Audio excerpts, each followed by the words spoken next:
Sheesh. Welcome to Liverpool 12th Man Show. I am Liverpool 12th Man, and today we are going to be doing a fun little episode where we're going to be basically differentiating between what is a legend, what is a great, what is an icon, cult hero, pretender, for some Premier League era greats, legends, heroes, icons. Once again, today we have Brian in the house. And we have JK joining us as well. Brian, how you doing? All good.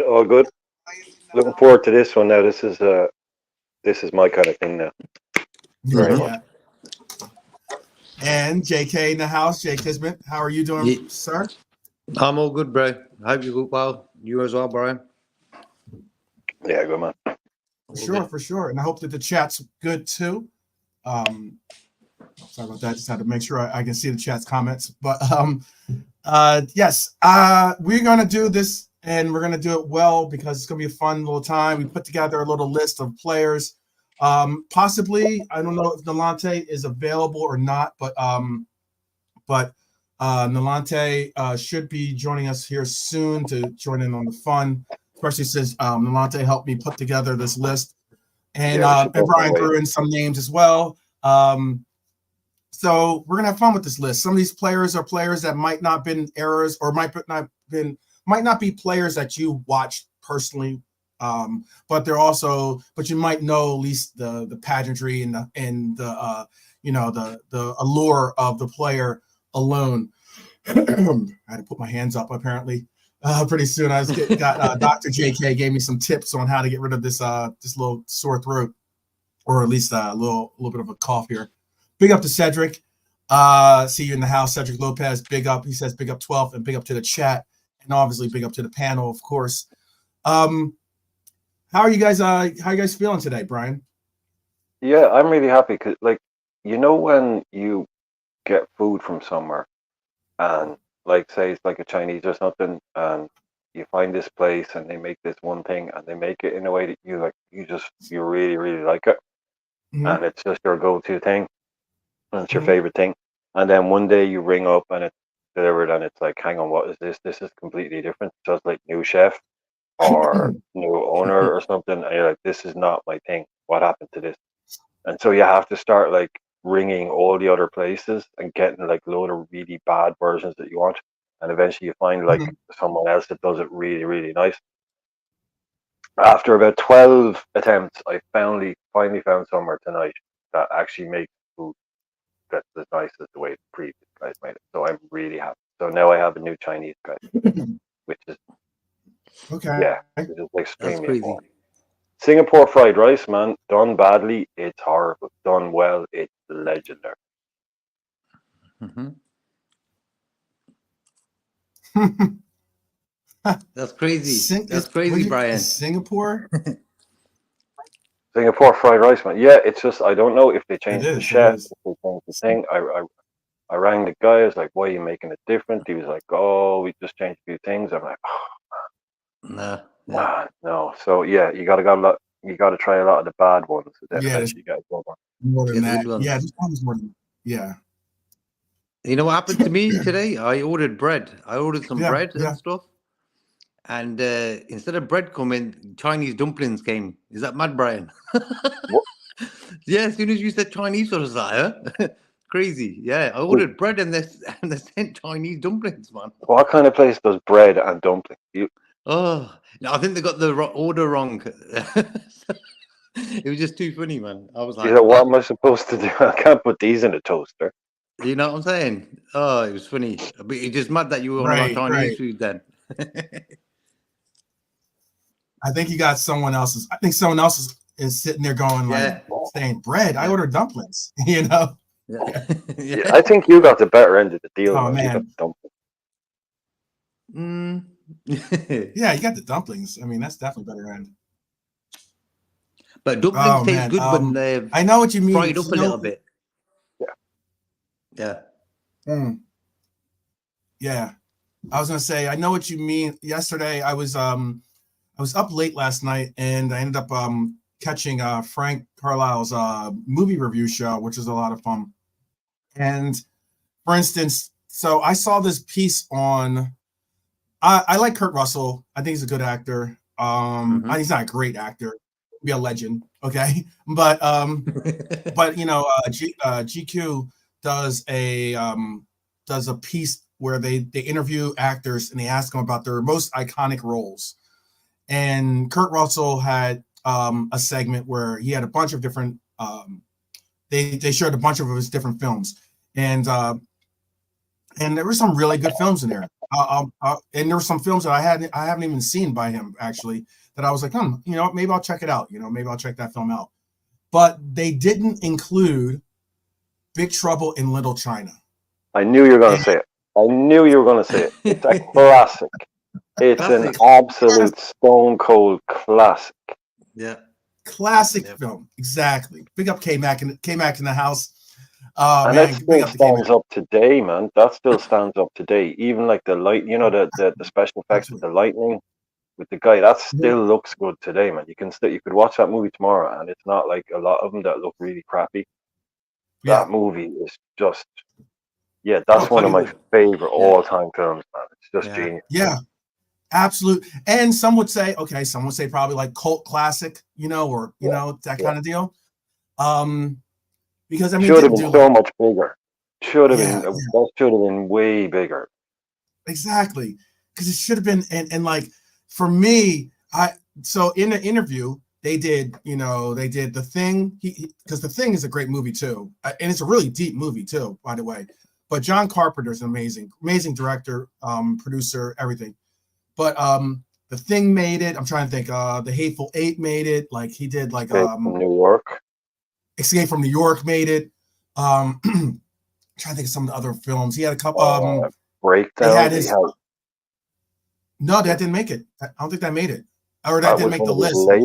Later ones, wasn't it? And everyone thought it was just some kind of cheap schlocky movie, but apparently it was absolutely brilliant. Is it called Breakdown? He breaks down in the middle of nowhere or something. He has to. It's just one of those real simple premise movies, but I'm trying to think. Well, because I remember Tango and Cash would be Tango and Cash. Tango and Cash. That was a good movie. That was good. Yeah. And the thing with Big Trouble in Little China is like you knew back then, like in the 80s, everything would get a sequel if it was any good, and that was just like, it still annoys me. But if you remember the ending of that movie, he's driving off in his truck, and the alien thing is hiding, or not the alien, the monster. The monster is hiding in his truck. It's not dead. It's going to fall. So that was looking like obviously setting it up for a sequel. Yeah. But no. Yeah. Disappointed that it's so. I was telling JK. I was telling JK that like to check out, if you do check it out, that if you do look it up on YouTube, you will probably see, because I just recently made a post. You'll probably see my post at the top going off. Like I just went off. Like I'm disappointed. I'm insulted. I was just like going off that that out of all the movies that they selected, they didn't pick possibly the one movie out of his career that was just awesome. K-Max says Predator and Total Recall. I don't know. Kurt Russell wasn't in Predator or Total Recall. No, he wasn't. I think he's just naming cool 80s movies. Oh, I think it's just going. Okay, these just cool 80 movies. Yeah, definitely. I mean, Commando was a cool 80s movie. Like totally. But yeah, man, like they even had his role, which I thought was a good role. They had him in Gladiators of Guardians of the Galaxy. Excuse me, not Gladiators. Guardians of the Galaxy, where he played Ego. Good role. Really good role. I don't watch those movies. I don't watch superhero movies. Mm-hmm. I don't really like. I used to watch Batman, but that whole MCU and all that thing. Yeah, that passed me by totally. I have. We didn't grow up reading those comics, so it's kind of. I got you. Yeah. Yeah, but I enjoyed him in that. I enjoyed him in The Hateful Eight. Thought it was good. Oh yeah, Tombstone. Yeah. That's a good movie. Tombstone. Oh man, Tombstone. Yeah. Another like Val Kilmer in Tombstone. Yeah. All-time career performance. Doc Holliday. He says like a really cool part about that. Big up, keep it real. Big up. He says a really cool story about that. He talks about how like because Kevin Costner had a Wide Earp movie at the exact same time. Yeah, he did. And like he said, he's like, I don't have anything against Kevin Costner, but Kevin Costner was like, he mentioned that he's like, oh yeah, we're gonna have a Wide Earp movie too, and this and that, blah blah blah. And then he's just like, Kevin Costner's like, yeah, we're gonna have a bunch of killing in my version, and it's gonna be great. And he's basically hyping up his version, saying like, our version's gonna be better than your version in Tombstone. And Kurt Russell's like, from that moment, he's like, I wanted to make sure that Tombstone just crushed Wide Earp in the box office, and it did. It's got some of the most iconic, for Western films, got some of the most iconic like lines, depictions of different characters. Really, really great movie. Sorry, is any have we got any sign in the Atlantic? Maybe he thought it was 8 o'clock. I mean, no, yeah, I gotta. He said he is gonna be a little late. He'll be on in like 30 minutes. He said. So. Well, will we? He said take it off. So. Wait a minute. Wait. Okay, Keep It Real's asking him. Keep It Real's I got a question for hopefully it's not for the panel. I think it might be, maybe it's for K-Mac. It's for K-Mac. It's for K-Mac. I don't know if I want to plug that particular channel on here. But Fallen and Shawshank Redemption. Oh yeah, great movies. Definitely great movies. K-Mac for sure. Fallen. Is Fallen the one with Fallen? Who plays in Fallen? Is that a Liam Neeson one? Liam Neeson, I think. Yeah. Is that Liam Neeson? Okay, I'm thinking of the Michael Douglas movie. Oh, that's Falling Down. Falling Down. That was really great crazy movie. And what a movie! Crazy movie of just like pushing a man pushed to the edge.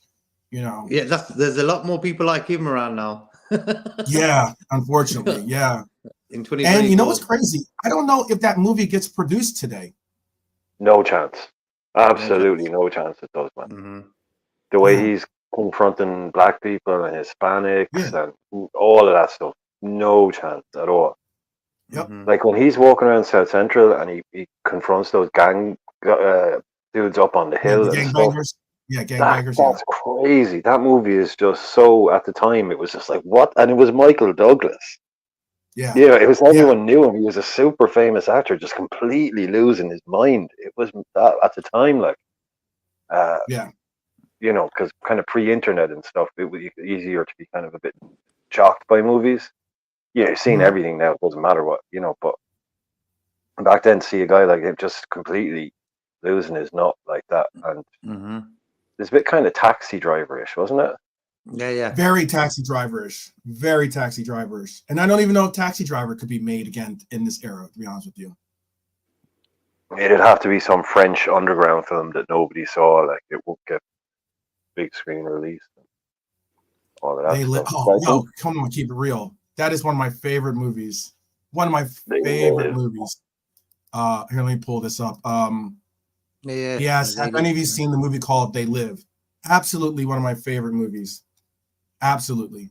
That's one of the, again, and this is why this is somewhat this is why we made up this tier and we got into this conversation. I guess it all sparked and K-Mac actually hopefully you stick with us in this round because K-Mac doesn't it was I think it was somewhat spurred by K-Mac when it came, because I think K-Mac was I think K-Mac was the one who I heard say he doesn't think, and correct me if I'm wrong, K-Mac, because I don't want to misquote you, but I don't think K-Mac sees Xabi Alonso as a legend, so like it's one of those things of why like why we like kind of like got into more of it, and then you start looking at how much of your life is dictated by you know, the way that you depict certain things and how it appeals to you. But like, I don't know if you guys ever watched They Live, but They Live was like a great film. Rest in peace, Roddy Piper, by the way. Great guy. Did some really great scenes in if you ever get a chance, some of Roddy Piper's later movies, or not movies, or later television appearances, like on It's Always Sunny in Philadelphia. Absolutely hilarious. Even Roddy Piper on it was called something different. It's Bill Maher's show, but it was like Politically Incorrect. He did he was on the panel for Politically Incorrect. Roddy Piper was, and you know, Bill Maher is sitting there with this little bit of a smugness, and he's like saying some things that kind of like was just like, oh, you know, like, how, like, do you think like the audience that you have is stupid or stuff like that because they should know it's fake, you know? And Roddy Piper's like pointing out his injuries on his body, and he's like, you think that's fake? You know what I mean? Yeah. Have you seen Jimmy Superfly Snuka leap 30 feet into the air off the cage and land on the mat? And you think that's fake? Yep. That ain't fake. I mean, that ain't fake, man. That is not fake. A lot of things, but you can't fake that. Yeah. You can't fake dropping 20 foot off the top of the cage through a table and landing on the mat. There's a reason these guys are dying from painkiller addiction. Sorry, like, to get dark on it, but you look at the average, you type like wrestler story into YouTube and get prepared for some really depressing shit. Because all of these guys are breaking bones from the age of 20 at least, and they're just taking more and more painkillers to keep fighting for the money. And you see some of them, like Piper was retired about 10 years and he went back and getting slammed around the place. That's like, I know they've just made one now. What's it called? Like, I don't know, Tough Brothers or something. That's what it looks like with Zac Efron, the wrestler movie. They're all wearing Hulk wigs from the 70s. Mm-hmm. What's it called? Iron Claw or Tiger Grip. It must be like their wrestling movie. But it's that movie that's out at the moment with Zac Efron and their three wrestling brothers from the 70s. So it's set in the 70s. So they're one of those, you know, those famous wrestling families when it was all like different federations all over the States before it became WWF. Yeah. It's one of those kind of stories. So back in the day, it's like, you know, look, the fake punching to the face and the fake kick to the ribs and all that. Oh yeah, even the chairs, even like the you know, the folding chairs and falling on tables, you know, and getting set on fire by people. I mean, the shit that happens, like, you see Savage's wrestling channel, and he'll be able to tell you some of the stuff. Like, I can only remember like the mad thing. He'll probably be able to pull up clips of guys going 25 foot through the ring and just insane things. And you can't do that without getting hurt. And then that's where the painkillers come in.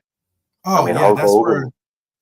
Yeah, a lot of those. I mean, blows, concussions, a lot of different types of, like, you know, obviously pain pills and painkillers and stuff, like, you know, that some of these wrestlers got you know, addicted to, and it's just the sheer fact of like being pushed and pushed and pushed, despite the fact of, like, you know, knowing that, hey, you've got to keep working. I mean, like, if you tap out, you know, and say, like, you know, oh, well, I don't, you know, I think I might be hurt. Well, then you might not go on that tour, you know, with them, and you're missing out on paychecks, you know. Because he had them all signed up. Nick Foley, great guy. Big up. I was saying, Ref for Life, Nick Foley. Nick Foley was crazy. You know, the way he used to sign them up as, the way Vince McMahon set it up was that all the wrestlers were technically independent contractors. So if they didn't show up, so they didn't get healthcare, they didn't get benefits, they didn't get contracts. So if you don't fight, you don't get paid. So yeah, those guys were like literally penniless if they didn't just keep going. So they were having to keep going, doing these fights, and McMahon making all the money off it. But it's like, it's an amazing, like, it was one of my favorite things growing up. It's one of the most entertaining things out there. You can see how much people like. It's one, like, of all the things that came out of America, it's the most over the top. It's the most American. but it's the most of all your sports, basketball, baseball, American football. It's 1,000 times more popular than any. People over here love wrestling. They love the WWF growing up because it's just so amazing to watch. It's one of the most spectacular things you'll ever watch. But then when you start diving into it, there's some pretty dark crap going on behind it all, unfortunately. Oh, absolutely. Absolutely. You know what's a good Mickey Rooney.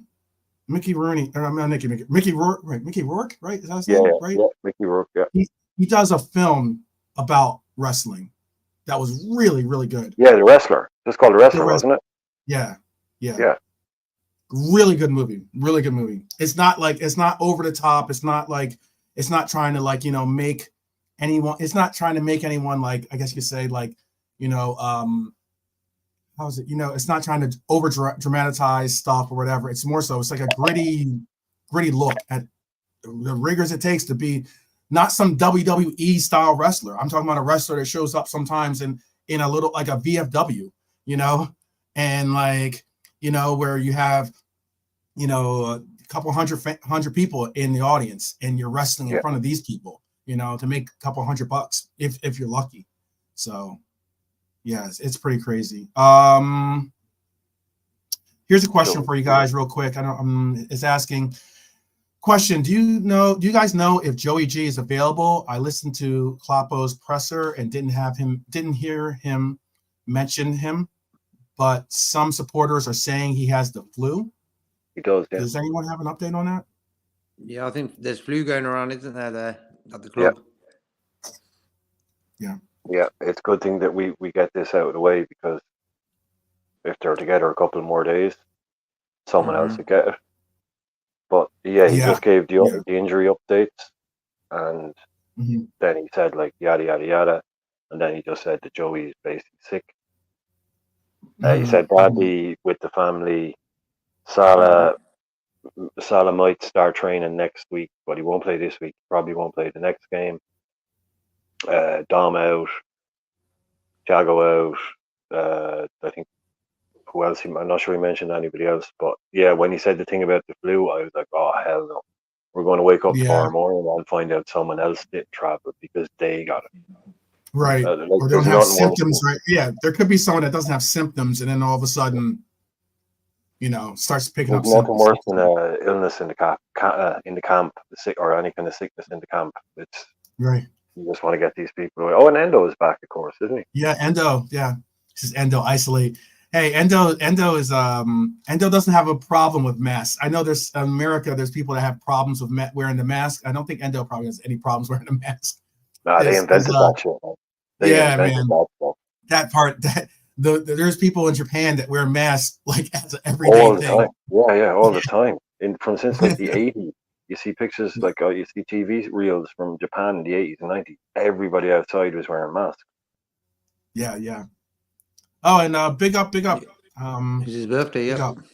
I'll say it today. I'll say it on this episode. I'm gonna do a preview of the Burnley match, because the Burnley match for me is going to be a 8 a.m. kickoff. So I am not going to probably do. I'm probably not going to do a preview show before the match like I like to. That means I would have to wake up at I would have to start the show at 6 a.m. or something. I'm not trying to do that tomorrow. Especially I have a show tonight, so I'm definitely not trying to do that. But I will do a preview show at some point, probably some point today. But happy birthday to Watoru Endo. Big up. Thank you. Happy birthday, man. Oh, and happy birthday to Chris Angel. Yes. Or no, Chris Angel was 2 days ago. He was 2 days ago. Oh, was it? Okay. Yeah. He said that because I remember, because I saw yesterday someone was like, oh, say something about his birthday. And he's like, yeah. He's like, oh, that was yesterday. And I'm like, okay. Oh. But that was yesterday. That it was yesterday. So yeah, that's forget him. Yeah. Brian, have you seen Ratatouille?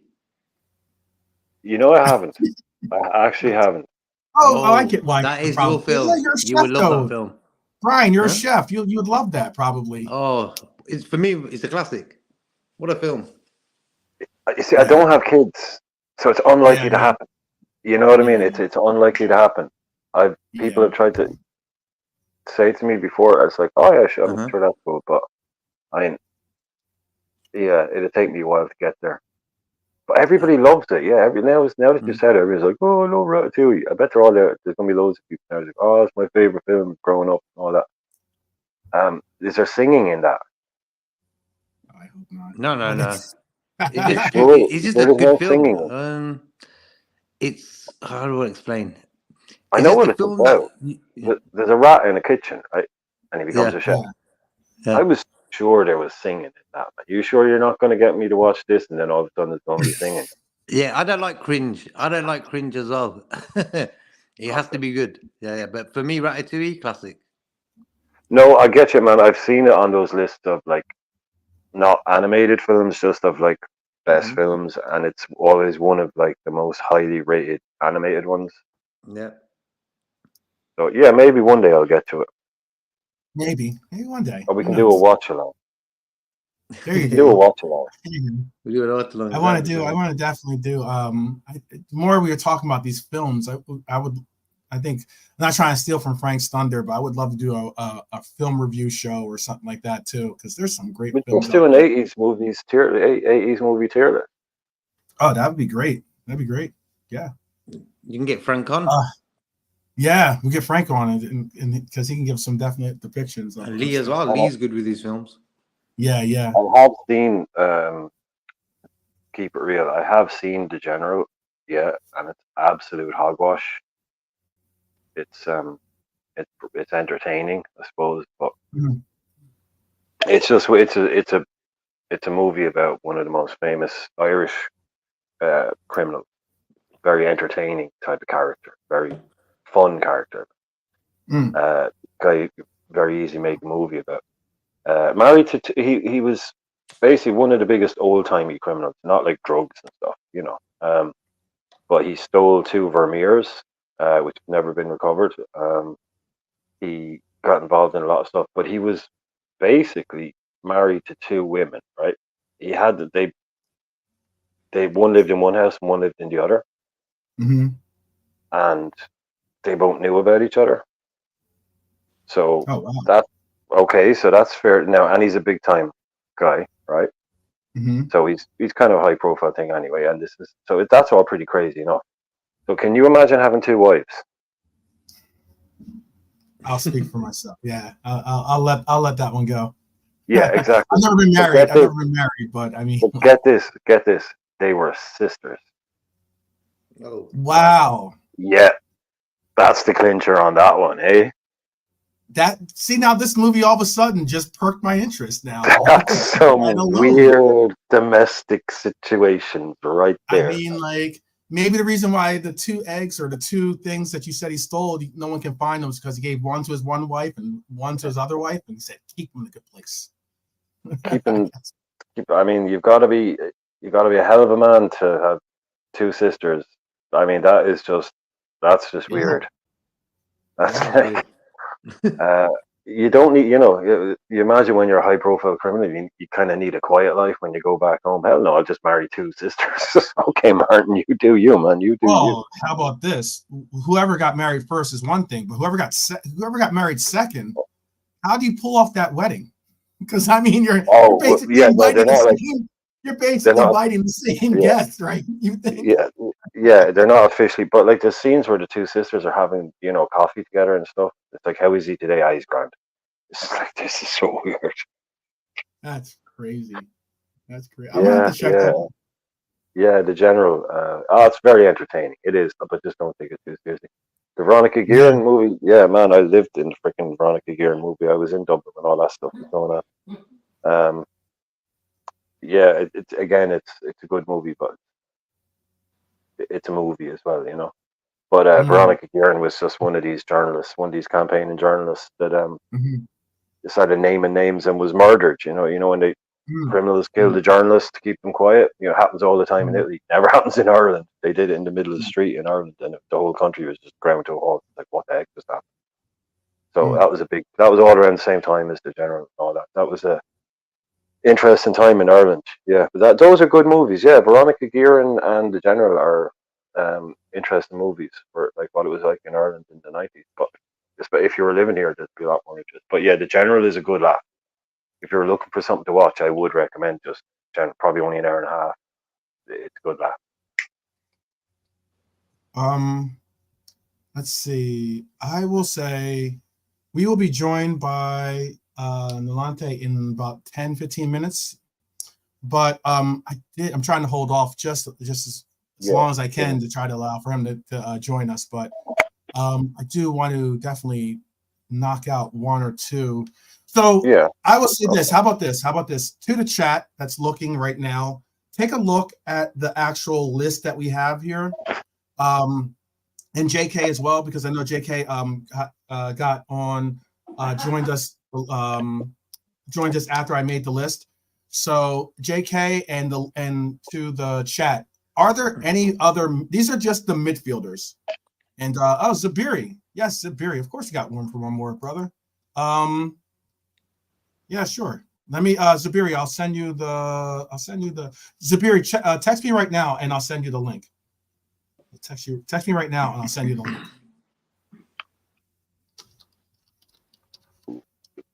I know my thing is all in caps. It's not anything personal, people. Just make sure you know that. I think that's a good choice for the midfielders. Very good.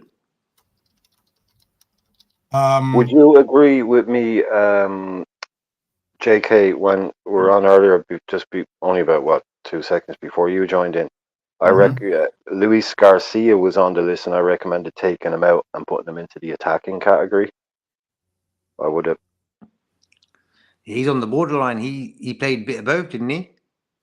Would you call him? I wouldn't have ever called him a centre midfielder, though. Oh. Yeah, definitely more of like 90% an attacker. Yeah. When I think of him, I think he's an attacker. Yeah. Kind of. What a little player! I know we only had him for such a short time. But I mean, is there a more I mean, you could do iconic goals, but Sacco is in the list. I have Sacco in the list. Mohamedou Sacco. Yeah, he's the centre half. You're thinking Momo Sissoko, maybe, were you? Yes. Sissoko, I have. I don't think he has it like he has Mamadou Sacco. Okay, I see Sacco. Yeah. I have Sissoko. I don't have Sacco. Yes. Danny Murphy's on the list. Iconic goals.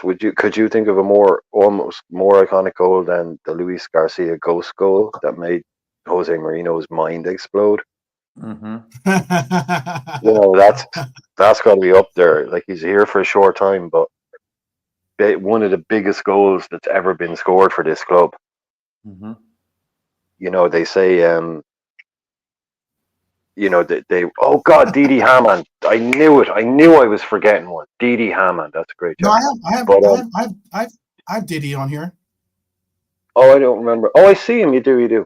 But the keeper or the ref said afterwards anyway that if it hadn't gone in, it would have been a penalty. I mean, you're not guaranteed to score the penalty, but I didn't want Chelsea fans are still sore about that.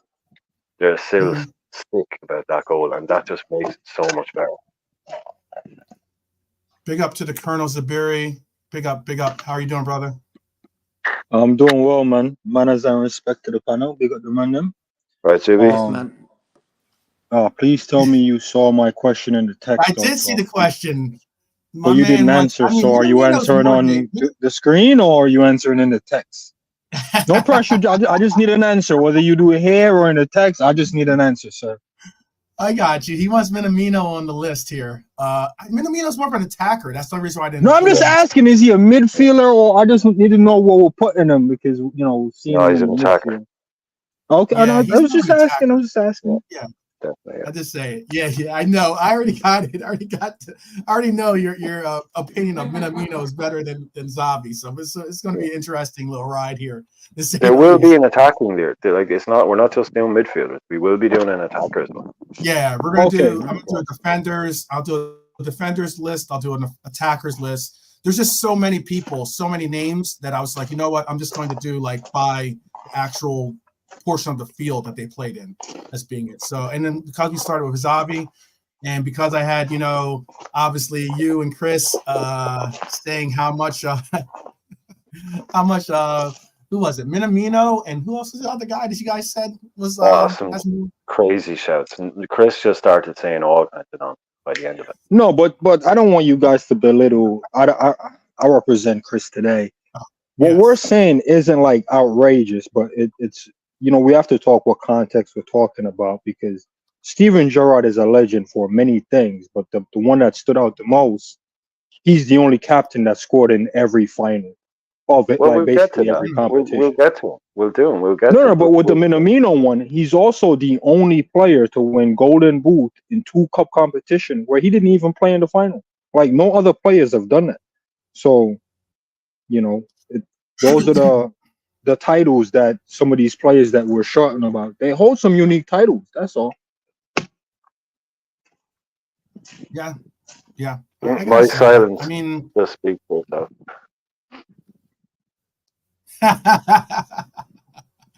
Yeah, I mean, like, I can understand that. Don't get me wrong, I like Minamino. There are some people on this list that maybe some people might say, no, what are you doing? So I just want to make sure you understand that. And so is there anyone else? Big up to Jean Grey in the house. Big up one of our Reds Queens in the house. Alexander, big up, brother. Big up. Nice. There is one name. I can't believe I didn't put him in because he's one. I like this player. Lucas. I've always liked this player. He wasn't really beloved and everything, but I'll make sure. He was. Yeah, Lucas. Yeah, he absolutely was. And then, Lucas. Is there anyone else? Is there anyone else that you guys want? Zubi, now's your chance. If you can think of any midfielder that isn't in the list, that isn't going to be in the attackers list, is there anyone we've missed off in your head? We've all had a while to think. We can't really. We knew the chat would come up with a few that we'd forgotten. No, I think the list is fine. I'm not one to go, too far back to the black and white tape. Exactly. Yeah. And I'm gonna be honest. Anyone before 1998, it's not like I don't care about them, but I'm not gonna be here waving their flag. So just know I'm just gonna be giving like a short, blunt, insight as to where I think people should go. Minamino is definitely a bant. I just wanted to see if he's the right side 8 or he's an attacker. That's all. Yeah, he'll be in the attacking list, no doubt. All right. Whenever you guys are ready, gentlemen. Okay. Give me 1 second. I'm going to add 2 entries into this list that I did not have on here, but the chat has suggested. So I'm going to give 2 of them. I'm going to add 2 of them. So give me 1 second. And then we will begin. Because I definitely agree with Lucas. I definitely agree with being on the list, at least being in consideration. And also, you know what? Ben Ayon. That's his name, right? Yassi. Oh, Ben Ayoun. Yeah. Ben Ayoun. Great him. I liked him as a player, to be honest with you. I would have had him in the attackers. I'd have him on any list. I mean, you can have anybody on the list. I mean, there's no kind of bar. Like, if you've played for Liverpool, you can go on the list. It's just how you get tiered then afterwards. It's just if you're asking me which box, because we're going attack, midfield, Ben Ayoun is someone I'd see as an attacker, just to not clutter up, to make it like as many just out and out central midfielders. And anybody's like, oh, was he a winger? Was he? I'll just put him in the attacker. Put him in the attacker list. So they're like Ben Ayoun. I put him in the list. If we're gonna consider him to be an attacker, that's a different story, I guess. I mean, I always thought like, put it to the vote, man. Put it to the vote. Zubi, Ben Ayoun, midfielder or attacker? I'd want to rate him as the same as Coutinho, which is. Oh man, that's probably. That's tough because that's that 10 position, isn't it? I don't know. Presidential election, Zubi. It's not a presidential election. It's just. Man, that is messy. Okay,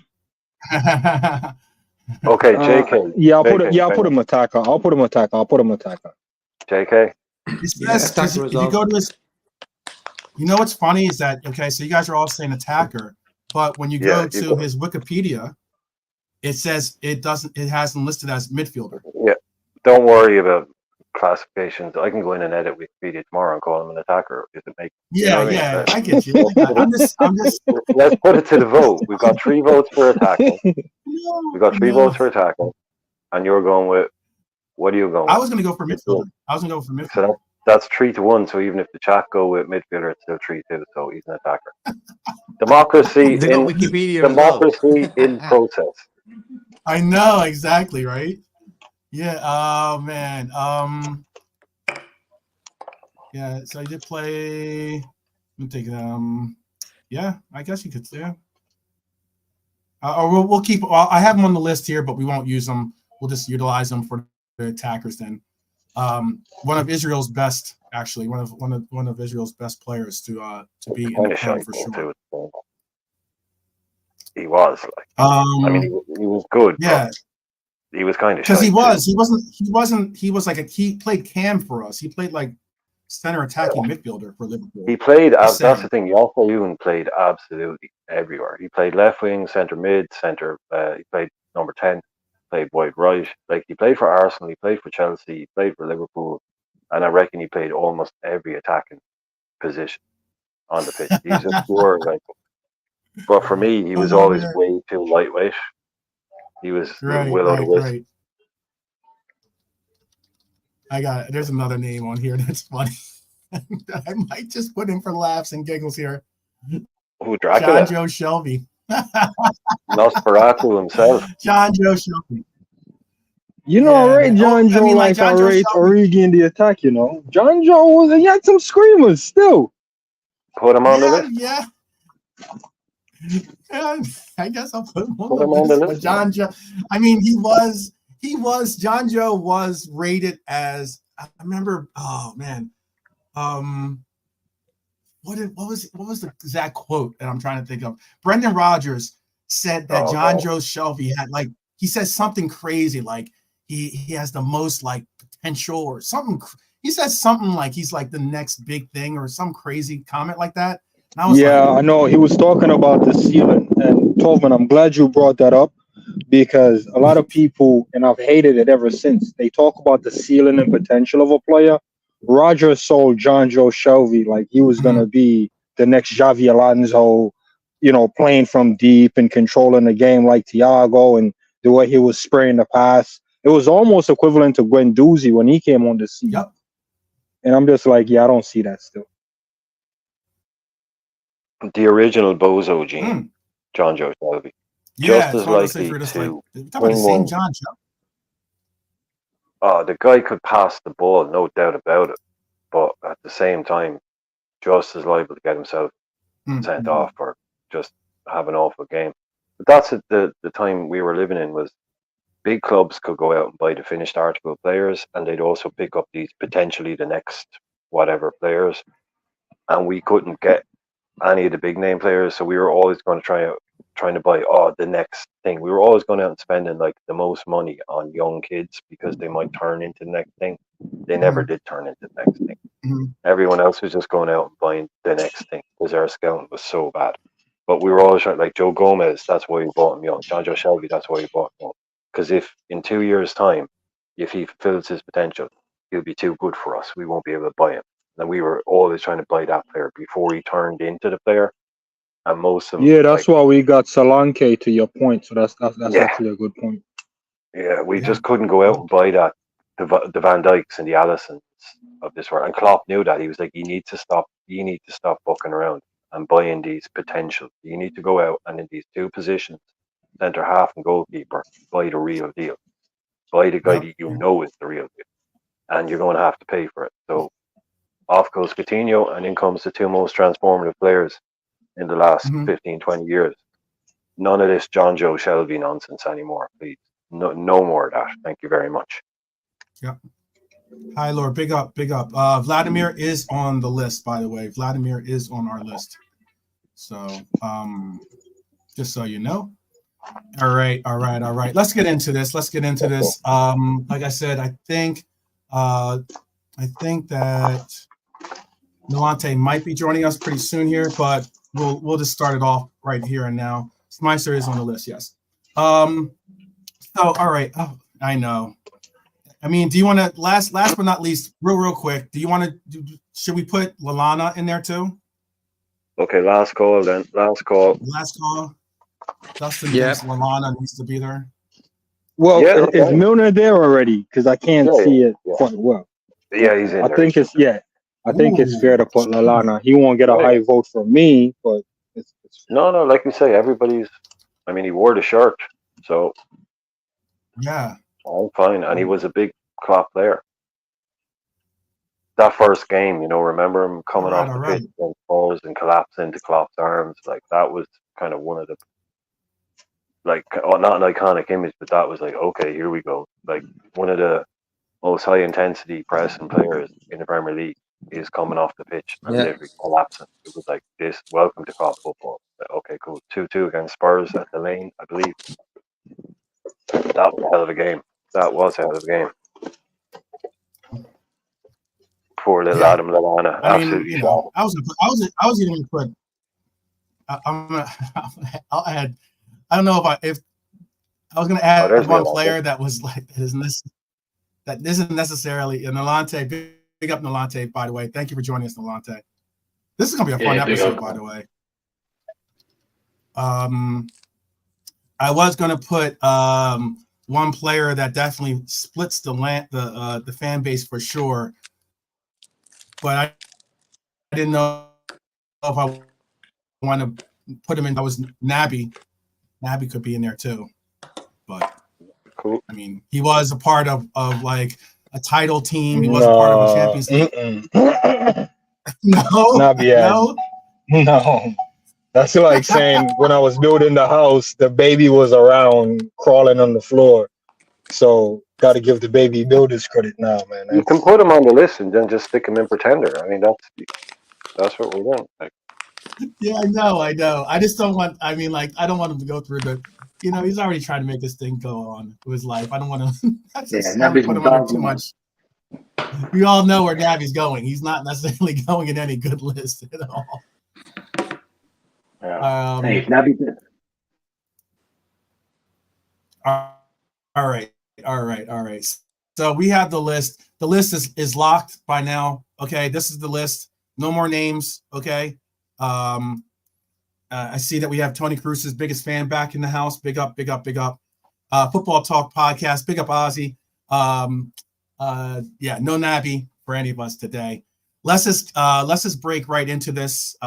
Since now that we have a full panel, so we'll just give it. You can give a little description, a little like reasoning behind what you're saying if you like, or if you could just say where you want to place them, which is either I put legend as being the top. I put great as being close to legend, but not there just yet. I put icon as being in the middle. I put cult hero under icon, and then pretender being, what are you doing? You know what I mean? So just so you know the tiers. And we are going to start off with Danny Murphy. We're going to start off with Danny Murphy. I'll go in the list that they're on here as well. So hopefully you guys can see all the pictures. Danny Murphy, how are you feeling? We'll go Brian, JK, we'll go Colonel, and then we'll go Nolante. Brian, what's your opinion on Danny Murphy? Where would you put Danny Murphy? Danny is one of those lads that it was around in the tough times, which was also kind of bleeded into the Houllier years. So he had some good times. He won some trophies. He was, for a while there, one of the best midfielders in the Premier League in that late 90s period. He would be kind of something similar to a Henderson or a Milner type today. But he was loved. Danny Murphy was absolutely loved.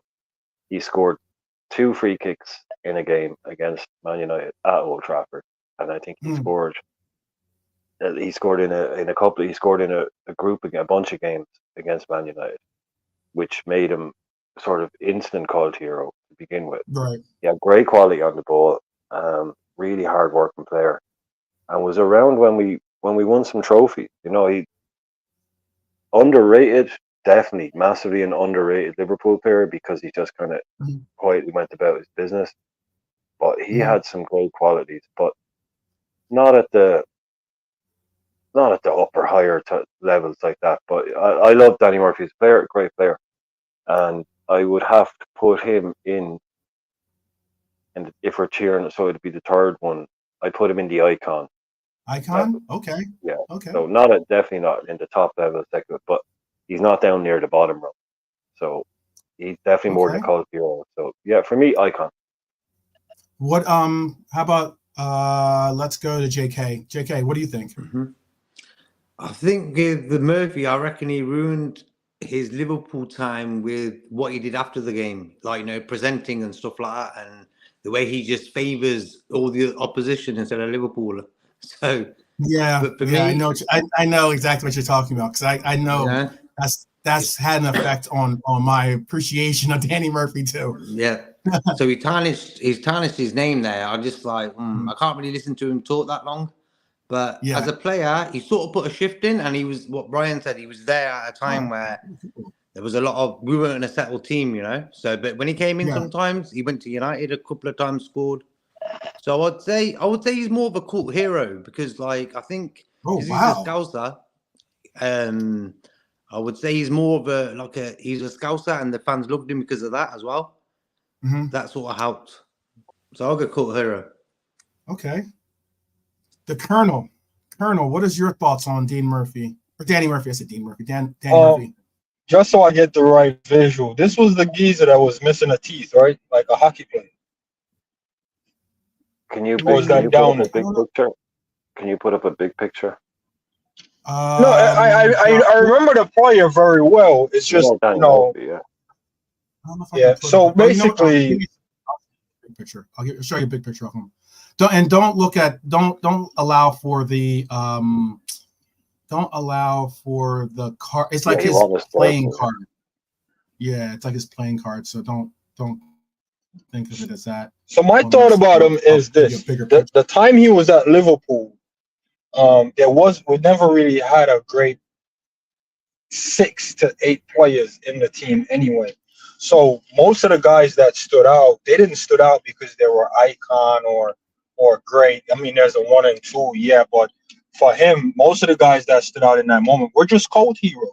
It was a shaky team, shaky season, and, you know, like I said, the few good performances he put in and the shift he was putting in, it's almost like Robinson with his energy. It just instantly makes you a cult hero, but he never really put in any substantial shift to become like an icon where, you know, he's getting golden boot or, you know, the assist, or, you know what I'm trying to say, back-to-back man of the match performance where you can be like, nah, man, this guy was on that level. So I'll agree with JK. It was more just a cult hero. And like I said, the way I look at your table kind of showed the improvement of the Liverpool teams, where there's only 1 and 2 players really transcend that level of the team. There was a moment we only had cult hero. We never had, like, you know what I mean? Yeah, 2, 3 players that was like legendary or great. It was just one legend, or, you know, 2 legends and a bunch of cult heroes, you know, helping them out. For me, he was one of them guys that was helping out massively. Great performance against United. You look even in the midfield, and you're like, yo, he's a guy we can depend on. But it wasn't because he was an icon. It was just a dependable guy in the midfield. So shout out to him. Wow. Okay. I was not, you know, because I know obviously the card I'm showing, that's like his playing card. You know, it says legend on there because I think they had like legends. But like that's very interesting. Okay. I thought Danny Murphy would possibly get a little bit, not necessarily, I shouldn't say more love, but the word icon is like a big word, but it's still like, it is. It's third place. It's third place still. It's just in the list. It's just the name that we have. Right. Like, it's just icon. It's just basically, is he A, B, C, D, or E? So for me, he's in C. I wouldn't say he's an icon, if you know what I mean. It's just that's the. the level he did. Let me I'd put him in. Yeah. Icon, You put him very in. I got strong you. word You had for an that sort of icon. play. So we have icon, 2 cult heroes. I mean, the chat's more so. I'm gonna do the average for the chat. I'll do whatever's the biggest average for the chat. So the chat has him as a great. And an icon, 2 cult heroes. Nilante, what's your pick? Interesting stuff from the other guys, but you know what, man? I say Murphy's an icon. And the reason I say Icon. that it came to us in 1998 when he was at the time he was a hotly disputed. He's one of the highly rated youngsters at Crew, because back in the day, Crew used to be a team that used to get all the good players, English players in this generation. And then he came, and then he was an instrument. He's one of the we'll have to say one of the key players to when we're doing trebles and winning cups, and that he's very, very underrated. He was hardworking, and he wasn't just Man United. He'll pop up with goals here and there, and he played his part. So I mean, I'll say he put a good shift in for us in his years with us. So icon for me.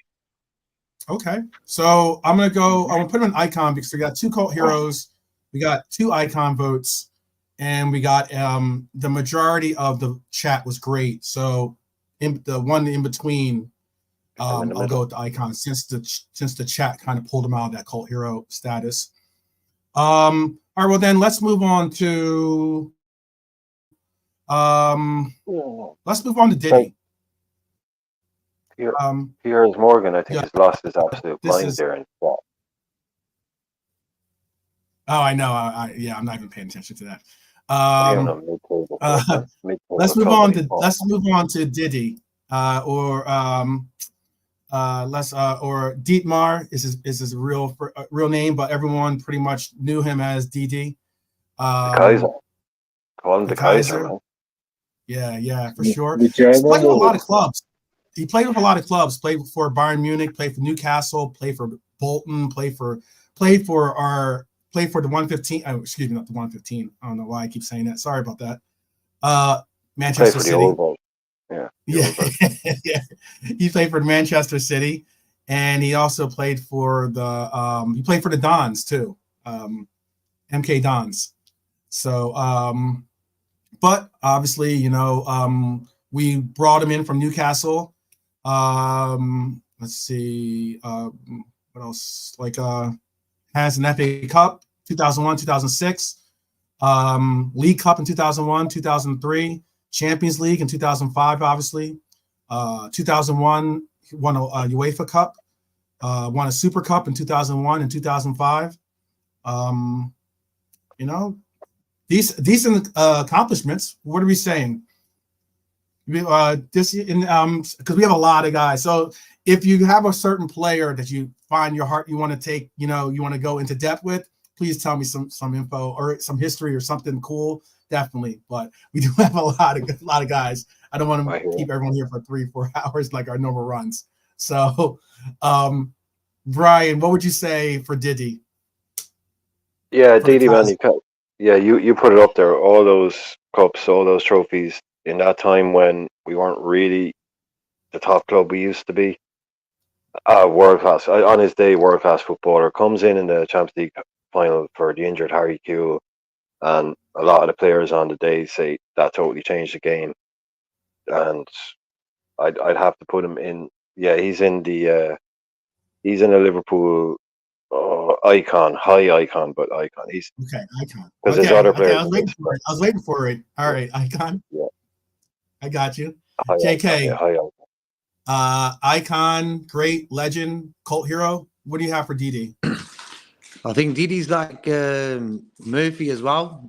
He don't really support Liverpool after he's left us. Always talking sort of negative about us. So he's another. Yeah. So because of that, I would say I think his Champions League display in that final makes him an icon, just because of that. Okay, icon. Okay, Colonel Diddy. How do you feel about Diddy? Yeah, I think he was one of the ones that I would have put an exemption on in that time as well, where, like I said, the team wasn't great, but we had these guys we can rely upon. And, the two lads already said, the Champions League final performance. It was iconic the way he came in and the shift he put in. So I don't want to keep taxing players after their career and how they carry themselves. But in the moment, man, in the moment of those moments, I did look at him like, yo, nah, this guy is really a hero. So like I said, most of them I look at, it's like a hero status because like Gerrard's been my hero forever. It's like, we don't have a lot of them in our team. So when they do stand out, I don't want to be disingenuous and say they never really earned like icon or above. But for me, they were all just at that cult hero level for me. Yeah, I mean, icon coming off the bench. Yeah, I can see it. But I'm going to just still stay cult hero. I know I'm going to get outvoted and he's going to end up as an icon. But for me, they were all just, not all, but, there was a selected few that were just, cult hero for me. Got you. All right, Nalante, how about you? Yeah, I'll keep it short and sweet. Very, very underrated, man. One of our, I think in the Premier League era, I think one of our, before the others came after him, one of our best defensive midfielders, man. Had a great long shot, and defensively very sound. So icon for me. Icon, cult hero, icon. From the chat, it looks like Steven has DD better than Murphy in his opinion. And you can put, you can get to the levels however you want to get to them, because I know something that JK just brought up does kind of affect the way that I feel about certain players, because like they might have been icons or cult heroes or maybe even greats, even legends, but yet, if they leave the team and they start like talking poorly they kind of like show like bitterness, or they kind of like turn their back on the team, that can affect your standing as a legend or as a cult hero or at least affect your icon status, at least in my opinion. So I'm gonna put since we had him, I'll put him as an icon. Here's one that one thing about Didi. I know he speaks negatively and he's got that German kind of thing, but he's always on Irish TV. He does a lot of work on Irish TV, Champions League and European stuff. And he's been in Waterford, where I'm from. He comes over to the supporters club. He's been over to see us oversee them 6 or 7 times now. It goes. Apparently, he is one of the biggest legends on the planet, and he's the best crack to go on the beer with. Apparently, the guy is a stone cold legend. He goes on TV and because maybe him and Klopp don't get on a bit. So I get all that. But in real life, and I know people who've gone on the beer with the guy. They said they wouldn't rather. They've met loads of different Liverpool players, and Didi Hamann, one or two. Didi Hamann is top pick. And if you're looking for anyone to come over, so that's all I say. I know you would the stuff on TV and that. But apparently, just as he is an absolute legend, loves coming over to Ireland and meeting all the fans, going on the beer. I can't ask for more than that. Yeah, and the other day as well, he was speaking against Bayern and against Tuchel big time. It was like you think like Tuchel ran away with his wife or something, Goodness! I was like, he was going on a real rant against like the Bayern, the way they play in, the way they run, and this and that. And I was like, he had some points, of course, but I don't think he likes Tuchel. He speaks his mind. Speaks his mind. All right, well then let's get into a player that I like. I believe is one of the best DMs that we've had in the history of this club. Splits a little fan base, I guess, because of his the way that he kind of fell off a little bit towards the end of his career here. But Fabinho, I'll go to Nalante. I'll keep it mixed up a little bit here. I'll go to Nalante first this time. Nalante, what is Fabinho to you? Is it great? A great? Okay. Yeah. Easy enough. Colonel? Didn't even know the guy 12 before he came to Liverpool. Just signing. Right. No, I'm like, yo, who the hell is this? Man had a legendary impact and a legendary fall off. Like just as quick as he got to fame, Boom. He went off quicker than that. So if he'd have just held it for a couple more seasons, I would have put him legend. But unfortunately, it just averaged out to a great for me. But his rise to the best DM in the world was so quick. I don't think no one was ready for it. You know what I mean? So, Yeah. But he fall off way too quick. Okay. The drop off was affecting him. Okay. How about you, JK? What about Fab for you? Out of the three, this is the trickiest one so far. I'm on the borderline of legend and great. I think what he did for Liverpool and the shift he put in for Liverpool all them years, he didn't stop running. Yeah, is legendary. As the other guys were saying about his drop off, whoa, I think that just makes him go into great. So I'll go with great as well. Okay, Brian. Yeah, I think I'd be with the lads. It was I think I was just thinking about as they were speaking. I think prime Didi Hamann, and I mean prime Didi Hamann, was a better player than prime Fabinho. But Fabinho did had a better career. He did a lot more at Liverpool. He obviously won the league, and yeah, it's like that. I said it from day one. That guy has clock miles in his legs, so the drop off was pretty much as quick as the ascent. So he couldn't go into legend status because there's so many other people out there. Yeah, but I put him in great because just what he achieved with us and how good he was for. But yeah, the short period, and I agree with Stephen there. I think prime Didi Hamann was a better footballer than. That's interesting. But not by much. Yeah, I'm not saying. I'm talking. So then, real quick then, do you think that Didi was regarded as the best, DM in the world at any point of his career? At any point in his career, probably not. No, but he would have been up there as sort of in top 4 or 5. That's why it's interesting. Because Yeah. I'm only bringing up when that he point, played. I think Colonel and Milante would agree with that too, because he's just Colonel was talking about his fall off, but his rise was so dramatic. He was regarded as the best world DM in the world for a couple of, not 1 year, but more than 1 year, I think. Yeah, up there with a couple of people, Busquets and other like he would, other people would have their shouts on it. But yeah, no, Didi is just for me. It's just, and I mean, in the short, like at his absolute peak best. But Fabinho actually did it, was at his. So yeah, look, that's just one of those things I'm not going to get tied down. So, but I put him above Didi for those reasons. Okay. Like those reasons. I'll put him at great then. I'll put him. It looks like great. For me, he's great. Yeah, for me, he's a great. Yeah. Great. Dustin had him at a legend, but I got him at great. How about for let's go to Gary McAllister.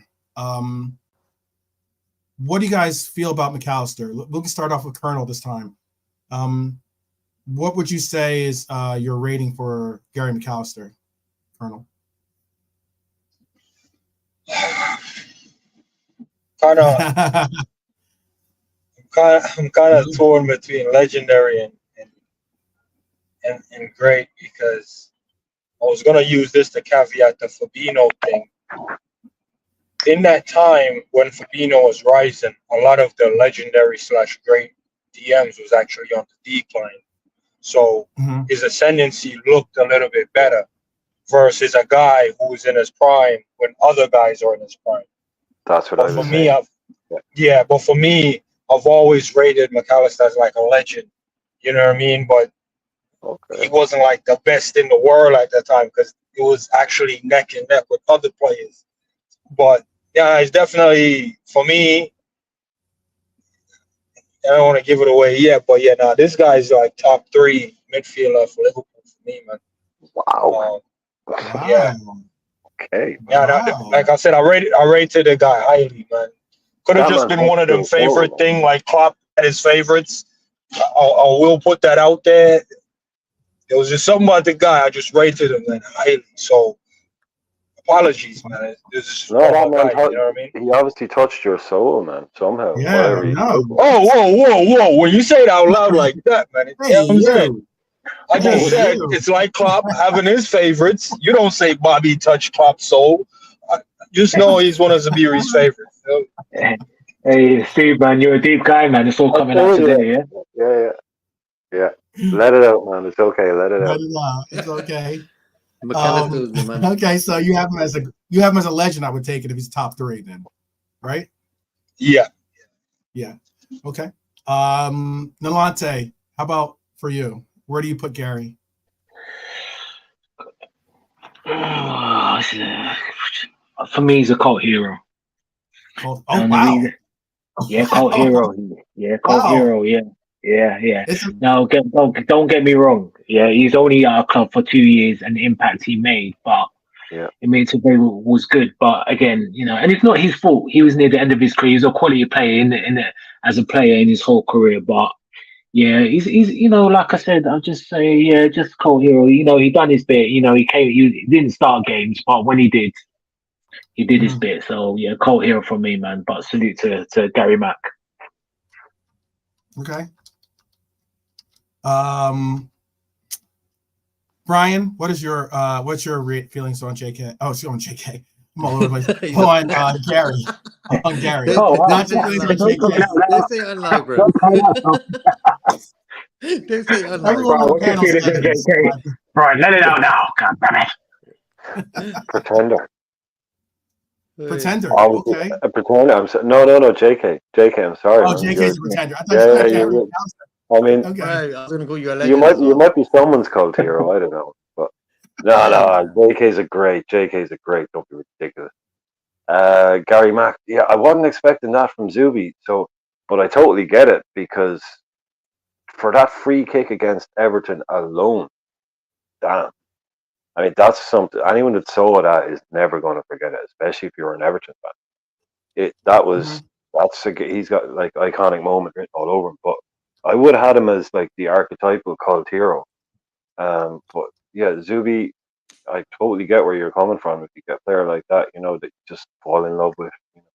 I'm only messing. I'm sorry. I'm cult hero too. No, I can't say he wasn't as good as Danny Murphy. No, icon. You go in tier 3, icon. Okay. JK. Yeah, I'm gonna go icon. He had great moments, that Everton goal, but I think icon.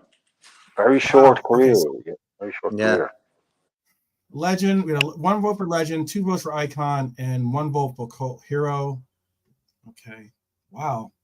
Don't take this personally, Zabiri, because I guess we're going to put him in. No, man, it's I'm listening to the guys talk, and then I realize, like, obviously you'll do the striker one, but like most Liverpool fan will have certain striker as a cult hero. And I'm realizing that guy gets goal against Everton as well. And in my eyes, he's a legend as well. So I'm like, okay, maybe it's my love affair with some of these players. You know what I mean? I'd just say in your mind, forget, and to the chat as well, because I know some in the chat was meant, just ignore the words and just go tier A, tier B, tier C, tier D, in your head. I mean, the people in the chat are like, what does this mean? What does that mean? It's just 12 man is just using particular word, so whatever word you want to use in your own head, but it's just tier A to tier E. So yeah, it's just because I think what Stephen was saying, he was confused by whether it's icon or color. It's just, if it's confusing, it's just A to E. So yeah, and it's also a voting system, so it's not like exactly. Yeah, it's not 12 man ain't running some crazy show. It's voting. I know. Well, apparently to Pie Ears Morgan, I am running a weird little thing, but it's all good. But according to Pie Ears, we're all we're a mid-table club, so all right, well, let's move on to someone that I think held the role that I currently put Curtis holding the role on our team, and that is most essential to our midfield, and that is Gini Wijnaldum. Let's start off with JK this time. JK, what are your feelings? Where do you put Gini? Where do you put him as? I'm gonna put him next to Fabinho because he was like the same sort of era. They're all together. They all put a shift in. So I'm gonna put him as a great. Is it great? Okay. Mm-hmm. Brian, where do you have? Genie, great. Great. I wouldn't have a whole lot to say about him. Tied the whole team together for a long time. People kind of worried when he left, but I think we saw what happened to him when he left. The cop sold him probably just about the right time, because I talk about miles on legs. Hell, man, that guy ran around the world twice for us, I'd say, and it's instrumental. So definitely a great. Okay. Milante, where do you have Ginny at?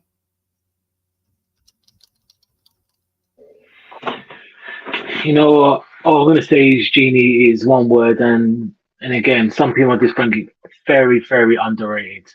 The people don't understand the intelligence of Genie, because when we first get him, he was an attacking midfielder, played at Fulham at 10, or he played the left for Newcastle. And credit to Klopp and clearly to Genie, the intelligence that guy had. Honestly, I remember his first season. I think what season was it? 16-17 when we Champions League. I remember one of his goals, crucial goals, headed against Man United. He was an all-round player of quality, man. I mean, I remember he played DM. He even played centre back in one game for us, man. Honestly, very, very underrated. And he turned himself into a midfielder who can control the game, dictate tempo, and just go box to box, man. And I remember before I'll just end it with Genie. I remember the season after he won the league, 2021. I remember when we had gone through a period, he was ever present. Still going, even the games that we were losing, he's always putting the shift in. So very, very underrated player, Genie, and great for me. Okay. Colonel, what do you have, Matt? Top 2 best midfield I've ever seen for Liverpool. That's crazy. Well, we know two of them now. For me, coming from Newcastle, you would when he was at Newcastle, he's very similar to Fabinho, like coming from Newcastle or coming. No, from I knew of him at Newcastle, but he wasn't a midfielder at Newcastle, so I know him as a winger, and I'm like, yo, finally we get a reliable left winger, because I think we had like Asaidi or whatever his name is.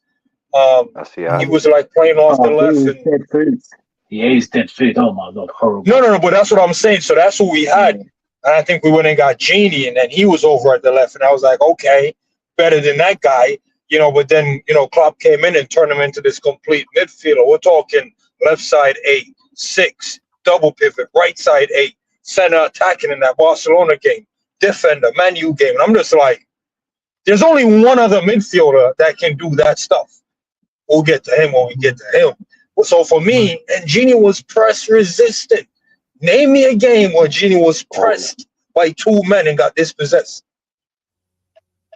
I'm just saying, the guy for me, what he have done and accomplished at Liverpool, I don't care if he went to MLS and fall off after that. I can't take that away from him. Wow. Yeah, but unfortunately, there's no great plus, so he's gonna have to go into great plus. Legendary. I'll put him. He's a wing. Would you put him ahead of what he is? Would you put him ahead of Fabinho? Would you put him ahead of Fabinho, or because I'll tier these as well if you want. Like as in, I'll put the great plus towards the left side, and I'll put the that kind of. I'll do it something similar to that. So, should I put Genie in front of Fabinho, or is Genie in front of Fabinho in the line, or is he behind Fabinho? In front. Oh no, he's in front of Fabinho. I think if you look back at it now, I don't think no one will question his footballing ability. Or 50 years from now, not even 50, let's say 10 years from now, you Google Genie, the stats isn't really gonna replicate what he was actually doing. Like you would have had to see it and measure it against the time that he was doing it. I mean, the dude he was our unsung hero, ever present in the midfield, man. But just what you were saying quickly, what Zubi was saying, like he's Dutch, that's why. He was playing at Newcastle. He top scored, if I remember correctly, in that Newcastle side that got relegated. I think he got 11 goals. Yeah, it was 11 goals. Yeah, 11 goals, 12 goals. And he was so far and away the best player in that Newcastle team. You were saying you remember his left winger. He played left wing. He played number 10. He played right wing. He played anywhere they needed to, and he could do it because that's the kind of footballer he was. He was that talented. He did the same for Holland. He normally played in an attacking midfield role or wide for Holland, and Klopp brings him in, and he's just going, no, you midfield, like you said, unpressable. I have other people to be doing this goal scoring winger stuff. I'm going to put you straight in midfield, and you're just never going to lose the ball. And he turned him into that. That's the best thing with these Dutch players. They can, be that good at a team like Newcastle, but they're a relegated team. But then when he comes to Liverpool, he can do that. He has to be right up there. So I'd agree with the lads in that you'd put him to the left of Fab. Wow. I heard your vote, JK. I heard your vote. I heard you think Fab is better. I got you. There's no shame in that at all. All right, well, let's get in. Let's do someone that I thought when I saw Jamie Redknapp interviewing or sitting at, not necessarily interviewing person like one-on-one, but he was part of the team that was interviewing Virgil van Dijk. And the things that he said about Virgil van Dijk, I thought Jamie was about to I thought he was going to cry. But it was just recently that I saw this interview, and Virgil's because Jamie came out and said, I was one that openly said that you weren't at your levels and how you fell off and blah blah blah blah blah. He was just apologizing, and then he was like, "Oh, but you're back at those levels now." It was kind of funny of him kissing the ring, basically kissing in the ring of Virgil. But let's move on to Jamie Redknapp. Jamie Redknapp is who we have next. Let's go to Nalante. Nalante, how do you have Jamie Redknapp rated at? Even if you haven't restored people. Again, well, the younger viewers, if you didn't see Jamie Redknapp in the early 90s when he was fit, he was a quality player. He was striking the ball 20, 25 yards, he'll ping it, and usually top corner. He was good. He was good at moving the ball, dictating the plays, long range, and he was powerful. But fortunately, with Jamie, the injuries caught up with him. And I remember, obviously, as everyone knows, the goal in terms of helping denying them scumbags the league in 1995, which I remember clearly. But where did I put him? I mean, because it's just unfortunate in the treble season, he was just. That's when from, I think, about 99 onwards, he was just picking up injuries. So I'll just have to put him as cult hero. Just unfortunate, man. He was a good player, but the injuries caught up with him. So, yeah, I'll just say cult hero. Colonel, what was your rating on Jamie? I think Nalante says basically most of what I was going to, well, not most, but the latter part is what I was going to say. By the time I started watching him, he was in and out. The appearances and the minutes on the pitch wasn't as long enough for me to really get a good measure on him. So he was one of the players I was like, yo, I thought he played for us. Went back, hear a bunch of great praises in that, but it wasn't praises that I bear witness to. And that's what I'm saying. For most of these guys, they kind of fall in a cult hero vibes to me. Because I don't want to disrespect a guy, but he's a pretender. But he's only been pretending since I started watching. And that's a caveat to his injuries. It's like you asking a fan where you rank Thiago, a young Liverpool fan. So I'm like, that guy's dead food. If you watch Thiago before Liverpool, you'd be like, nah, that's disrespectful. So I don't want to be disrespectful, so I'm going to have to say cult hero because when he was doing his thing, I wasn't even tuning in then. So by the time I started tuning in, barely seen the guy. You know what I mean? Okay. JK. I would say he was like a poster boy. So he's a bit of an icon, if you understand what I'm saying. And he hasn't really talked bad about Liverpool ever since he's on TV. He's always sort of positive, Liverpool this, that, and the other. So I'm going with icon with him. Okay. Brian? Jamie, yeah, who doesn't love Jamie? I mean, he's like a little puppy, he's so stupid and so happy all the time. And Yeah, too right. He never says anything bad about Liverpool. He never says anything bad about anything. I mean, you could bring that guy home to your mom all day long, and your granny's going to love him, and everybody thinks he's the nicest bloke on the planet. And he is. And that's kind of washed away who he was. Most people now, they just know Jamie Redknapp, that guy on Sky Sports. They know he used to play for Liverpool. That's it. But yeah, a horrible, horrible injury. So much bad luck with injury. But that guy today, what a footballer. He was unbelievable. People don't know how good he was. He was as good as probably most of the people on this list, purely on terms of footballing ability. Jamie Redknapp was as good as most. I don't think there's many out there that were technically that's how good he was. But played at the wrong time when it come to winning trophies, and yeah, the injuries really were just. Maybe he would have done better these days with the better medical treatment. But what a footballer, and he'd have to go an icon for me just because they didn't get to win the stuff in the injuries, but playing ability, forget about it, man. So you have icon. I have icon. I have cult hero from Nalante, cult hero from Zabiri, right? And JK, you have him as a icon or a cult hero? Icon. Seeing a lot of cult heroes in the chat. Look at that. I'm gonna put Jamie as a cult hero. Yeah. Sorry, Jay. Yeah. I mean, like, yeah. I mean, the chat. But would I be right? Do you think I'd be right? Most people these days only know him as that guy on Sky Sports. Yeah. Like they don't. Most people don't even think of him as a footballer.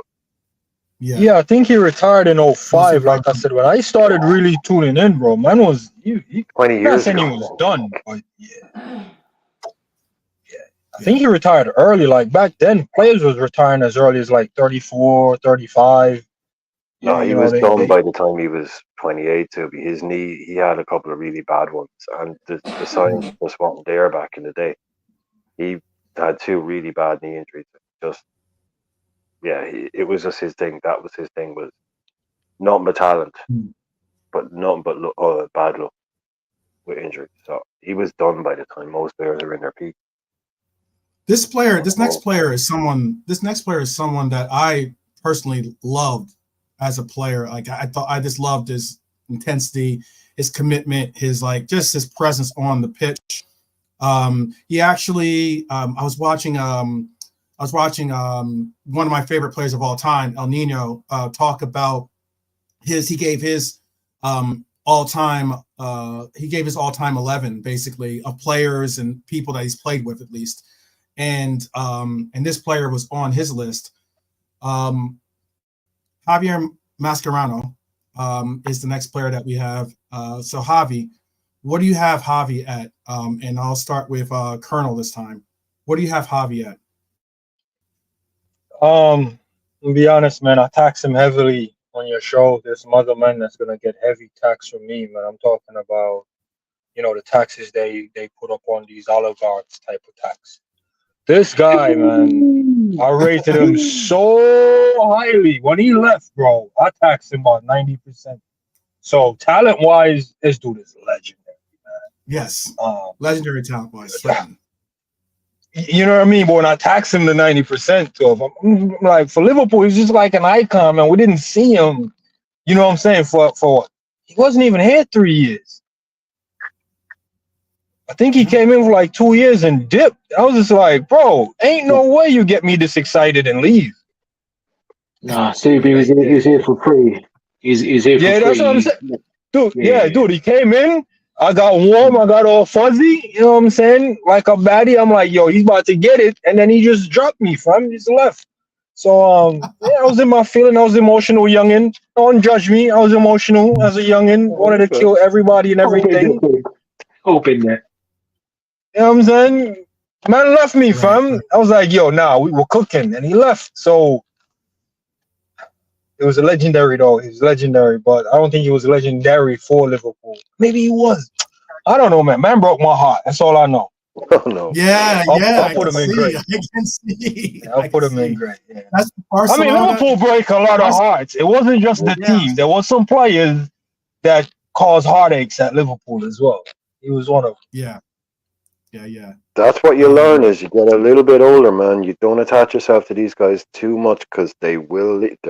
They can leave. They can go. Yeah.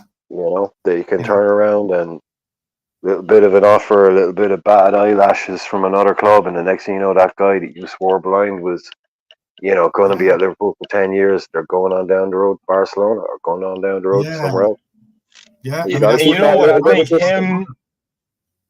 Yeah, I think him, Xavi, Sterling, and Gerrard not retiring here. Those are the 4 heartaches.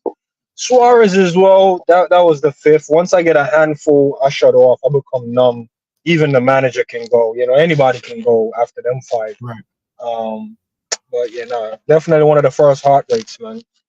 So you're going great. Yeah, I mean, he came. He was here for.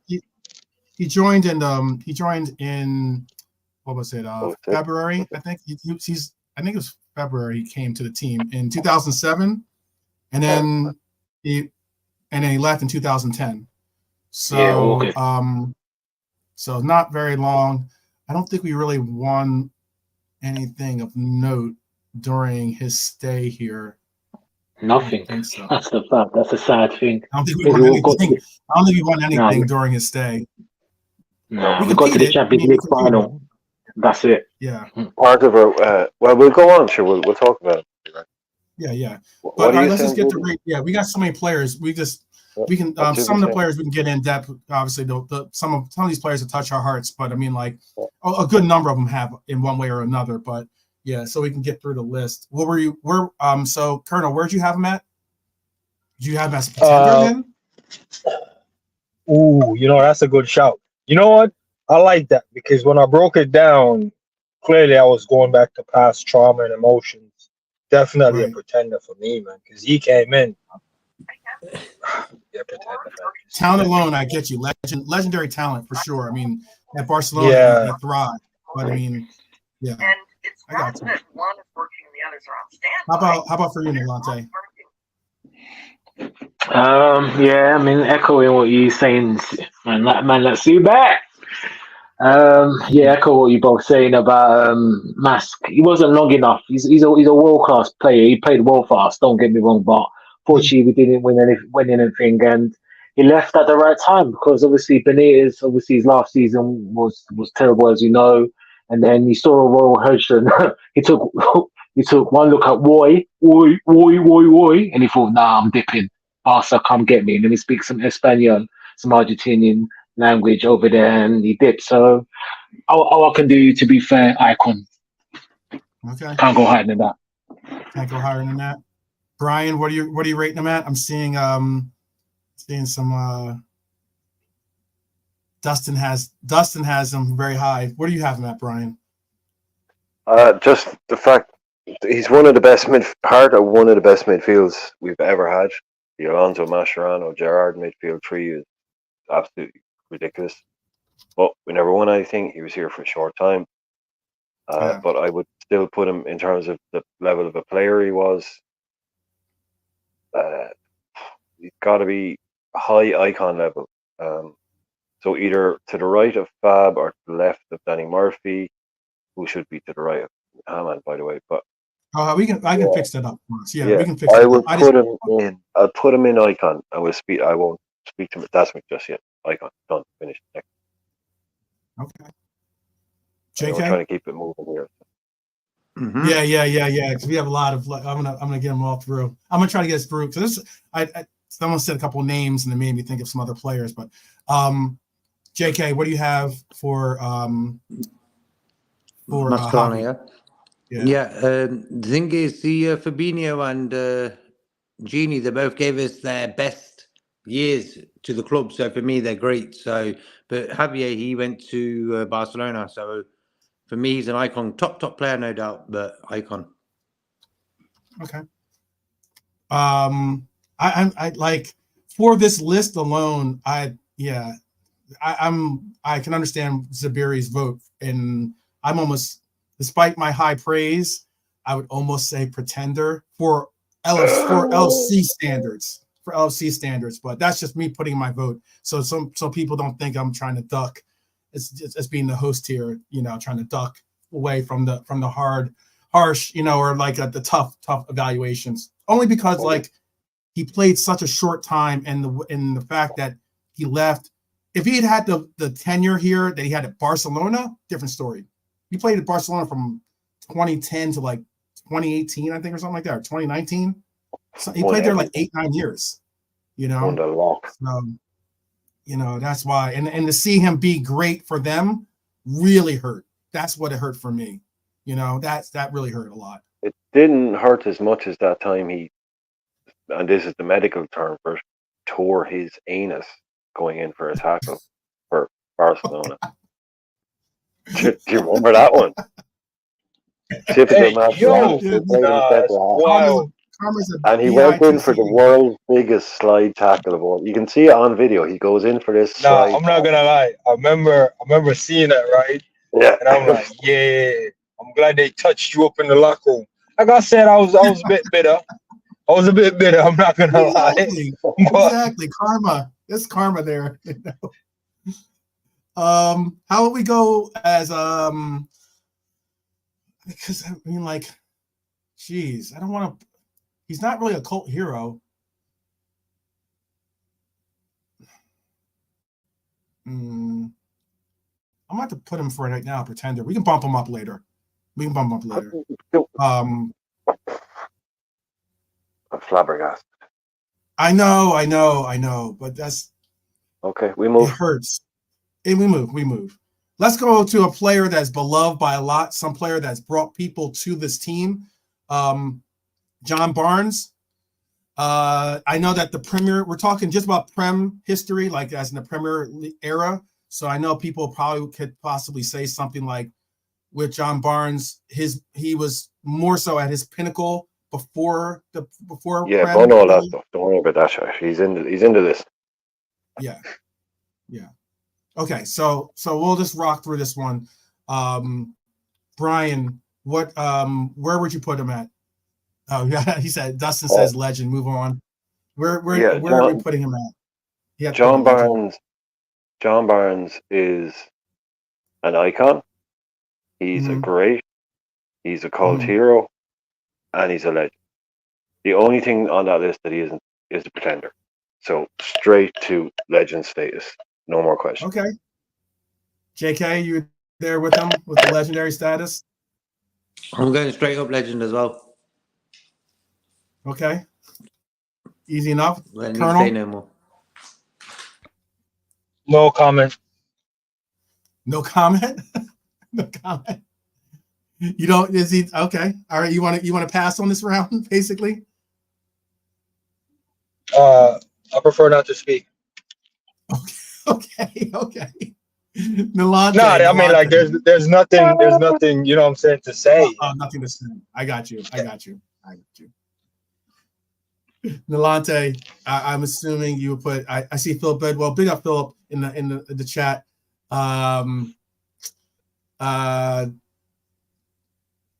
Legend, I guess, right? Certainly for John Barnes.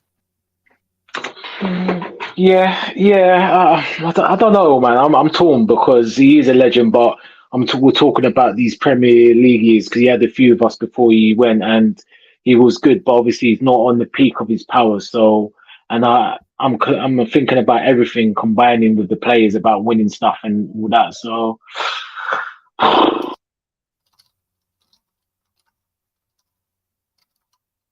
yeah.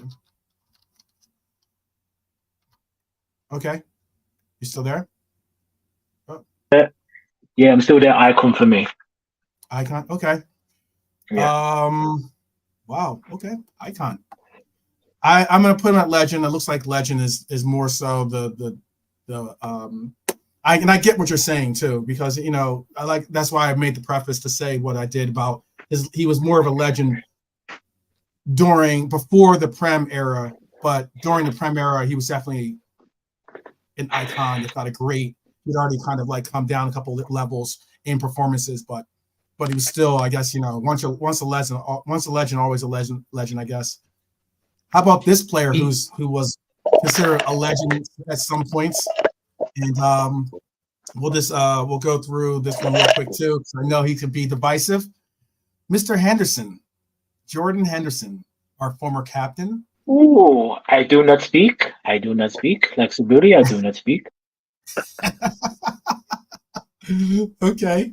So where are we going with this? Let's go, Brian. We'll go to you first, and then we'll just go around the horn here. Brian, how are you rating? What are you putting? If I didn't want to go down the road of, because we can talk longer on some people, but I didn't want to go down the road of like not on the pitch or after career stuff for all that, because then it could get a bit messier. But with someone like Henderson, he can fuck off. He's a pretender. Wow. No. Yo. Wow. Brian, listen, Joe, I'm going to bed, Brian. You may back this. Good night. Wow. Ooh, I'm interested. Whoa. Listen, Brian, the floor is yours for the next 22 minutes. I'm interested. No, I'm not complaining about it, but I'm just interested. Okay. Right, if we're talking about abilities as a footballer, right, look at all those people on that list, right? Not touching any of them. Look at all the other people in the pictures down below there. Not touching any of them. If you're talking about certain characteristics, yeah, but we're lucky enough. We're not Bolton Wanderers. We're not Sheffield United. We're not Sunderland. We have a hell of a lot of people you can be picking from. This guy owes Jurgen Klopp more than anybody on this planet owes Jurgen Klopp. On this list. Oh, yeah. Jordan Henderson without Jurgen Klopp doesn't come anywhere near the heights. He turned him into what he turned him into. He was an influential player. If you tell me that, I mean, I don't get the love. I have one of the most limited footballers we've ever had. Nothing but attitude, hard work, and all that, which are absolutely amazing. Absolutely off the charts. Like attitude, like he is a role model for how to make the best out of yourself when you're not very good at football. This guy, Liverpool made Jordan Henderson. Klopp made Jordan Henderson. Jordan Henderson did not make Liverpool. That team wins everything it wins without Jordan Henderson. If Jurgen Klopp was able to pick a similar type of player to come in, no one will ever convince me different to that he was irreplaceable anyway. And what he's done since he left Liverpool throws him firmly into the bin. So I get to pick. We all get to put these guys where we want to put them. So yeah, in my list, that guy is right down at the bottom. And if there's something underneath pretender, he can drop into that as well. Okay. Oh, the band-aid ripped off. Okay. All right, it's time for Brian. I respect you and your footballing perception as well. So I think it's fair. We just skip and come to me so I can put some sauce. Yeah, do it, Colonel. Go ahead. Say what you say. Listen, I wore number 14 as a goalkeeper when I was 9 years old. I wore 14 when I was a right back at 13, and I wore 14 before the Army. I went to the Army, came back. I went to college after the Army, and I wore number 14. Not the same as, the other 14s in that, but what I'm trying to say is I know I wasn't a professional footballer because the only thing I had to the table was a few Ronaldinho flicks and tricks and hard work. But it wasn't going to stand the test of time or against other players' qualities, with the step overs, the Rabonas and all of that fancy stuff and the deft touch and all of that good stuff. I didn't have that, didn't have the pace either. I was getting concussion trying to head the ball, so I might have been a little sensitive on the head. What I'm trying to say is Jordan Henderson for me was a normal guy that just maximized hard work and got to that level. Kind of like Might Guy in Naruto. Didn't have much chakra control, but learned some forbidden techniques and got up there with the goats. Does that put him in a GOAT level? Nah, the guy's definitely a pretender because what Brian said, we could have won everything we've won without men like Hendo. Yes. I started by giving him some admiration. I want you guys to really see that. But he was as there's no clearer pretender than Henderson. Like that. Thank you. That is the ultimate pretender for me. Like, thank you. You know what? I don't wanna rip the band-aid off, but somebody has to say it. He was really a pretender. Like no bro, he was so much of a pretender. He wanted to lift the trophy with Milner. Because bro, that's conscience speaking. He knows he did not earn that like by himself, like a Gerrard would have earned it by himself. So he wanted to share it with the best guy he thought he could share it with. That's his conscience speaking. If he earned that, he would have ran up there, grabbed that thing, shuffle step, wouldn't even look at Milner. But he know he owed it to someone else. And for me, bro, you a pretender, bro. The team carried him. Who saw this That's coming? what it is. Who saw this coming? I did not see this coming. I thought he was gonna go against you here. Yeah. Yeah, it looks like Brian's got a compadre for the Hendo evaluation. I'm glad I don't have, or not glad, but if Savage was here, I'm sure we would have. No, let me add the last sprinkle. I didn't want to go there, but it has to be said, and no one else is gonna say it. Harvey Elliott came in, and he was the easiest guy to get rid of out of the team. Like he was the most replaceable player in that team. A 16-year-old came in and replaced him. Let's not overlook that now. Like there was no room for no one else, not in the attack, not in the defense. There was only one spot that was up for grabs, and it was his. That says everything. All right. Two pretenders then. JK, what's your vote? And to the chat too. Into the chat, please do get your Henderson vote in here. Because as of right now, Henderson is going to the pretender spot. So go ahead, JK. I just feel the whole Henderson situation is like the guy embarrassed the club. He did this every week. He was getting pissed up in the bars. He was sleeping with other women. He was doing this, that, and the other. And I'm thinking this guy was at the club for a long time. He had to replace Gerrard. Football-wise, he wasn't the best. Attitude-wise, probably the best. But I think was he a better footballer than Gini and Fabinho? I would say because of the time he spent with the club. Them guys wasn't there as long as him. So I'm torn between legend and great. I would go great. No, JK, sorry. No, but he was only here for charity, bro. Like no one wanted him here. No manager wanted him. Klopp just felt sorry for him. The other managers wanted to sell him. But the longevity doesn't matter in terms of whether he was a better footballer or not. JK. Like, was he a better footballer than Gini or Fabinho? It doesn't matter if he was only here 6 months, 10 years, 5 minutes. Just purely on footballing ability, do you think he was better than Gini or than Fabinho? Forget how long he was here. I would say... No, I'm not having a go. I'm just... With Gini, no. Fabinho, better passer than Fabinho, I would say. Yeah. Okay, cool. I'm just saying, so don't worry about how long he's here. But I'm just looking at... Yeah, I'm just looking at it as like a big picture, When I look at Henderson, I don't feel shame like he did this against us. He said this bad about us. He did this, that, and the other. I'm just looking at it as a project. He could have won more Premier League titles. He could have won more Champions League. So that's why he's not a legend for me, if you understand what I'm saying. Yeah, but cool. Regarding him as a guy, I had no problems with the guy ever. Never thought, he winds me up, he does this, that, and the other. Because I didn't really get involved with them topics. Because for me, I don't really do that against certain players, If the attitude is right, it helps, But if the attitude is not right, that makes me want that guy not in the club, I know, but JK, you did bring up how Didi spoke about after he left Liverpool. So it's, you know what I mean? So if we are adding in those things, I mean, if that counts against Didi, how he spoke about Liverpool since he left, then I want to include what I think of Henderson kind of afterwards as the. Do you get what I'm saying? Yeah, I understand what you're saying, but the thing is, what did he actually do wrong? Because the thing is, well, that's a whole other really huge wanted at the conversation. club. Yeah, that's a whole other massive, enormous conversation. Yeah, big story. It's a big Coronation Street EastEnders altogether. Probably but all in all, I just feel. Say again, bro. No, so yeah, probably best for it so it doesn't turn into an 8-hour show that we don't go down that road. Yeah. I'm gonna just go great, bro. Cool.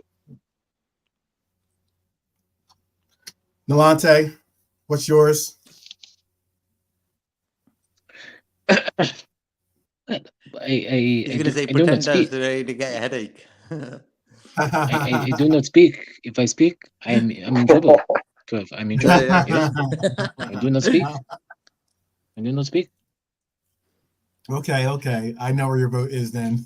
Cedric saying That's Klopp made another- Hendo greater than he was. Cult hero. He relied on Milner a lot. Philip has him as a cult hero. He was cult hero / if not pretender. And Dustin's asking, where does the Hendo hate come from? I got you, because he wants me to answer. I would have put him as a cult hero, if not for a long period. There was a lot of the fan base that were fighting and really fighting for portions of his game that weren't necessarily great, but were important. Like they were referencing him as his leadership. They would put out things that are unqualified. There's no unqualified statistic for the things that they were putting out there as being reasons why he was a good, if not great player. And so, I mean, there was a shout when he was playing where he's being put out there as a player of the year for the Prem, right? So get better heroes, low standards, move. You want that good? Yeah, I'm just putting out. I'm just saying. Yeah. Yeah, no, I know. I'm not. I'm talking about the people who are saying those kind of things. It's just like, great. He's an England player. England fans love him. Plays for England. All that stuff. Plays for Liverpool. Super popular. It's a popularity contest most of the time. Yeah, for sure. Yeah, he was like, great. Thanks, Henderson. See ya. Yeah.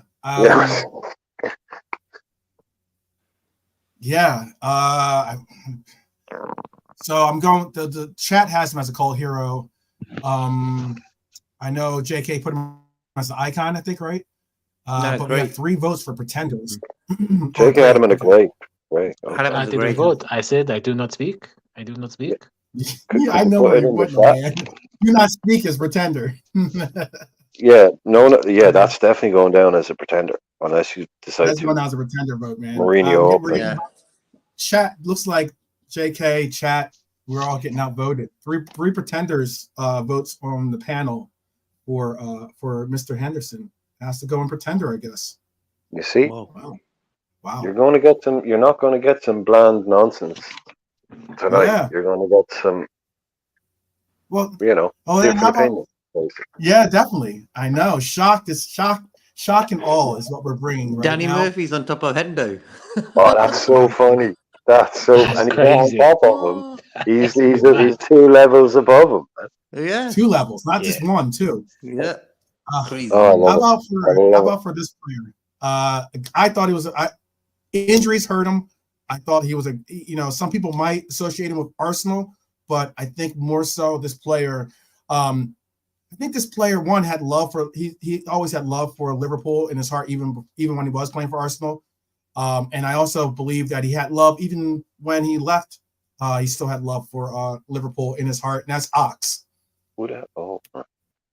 Ox is on this list, and what are we going to go with Ox? We can go real quick too with Ox, so we can knock this through. Yeah, I'm gonna just give my one word in pretender. Pretender, got you. Mm-hmm. Nilante? Me too. Pretender. Brian, pretender. Okay, Nilante. I mean, the guy gave sadly. His team too. Great goal against Man City. But no, he's scored some crucial goals, to be fair. And when Salah went to AFCON, he did a job on the right hand side. I think people forget that when he's fit, but too many injuries, unfortunately. He was a quality player when fit. Unfortunately. Pretender. Okay. Unlucky Ox. JK, do you want to put your vote in? Do you have him as pretender, cult hero, icon? Pretender. Wow. Oh, Ox, I'm sorry, brother. Poor dude. Sadly, I know, Gene. I know. That's what I would say. Sadly, hey, Good if call. Ox, if you're watching this, I think of you as a cult hero because I always appreciated what you brought. But you're been voted. I've been voted outvoted. You're a pretender. I'm sorry. Let's see. We're not doing Garcia, so I'll bring Garcia down here. Let's go on to a player that wasn't highly rated by or wasn't very highly rated by Klopp, but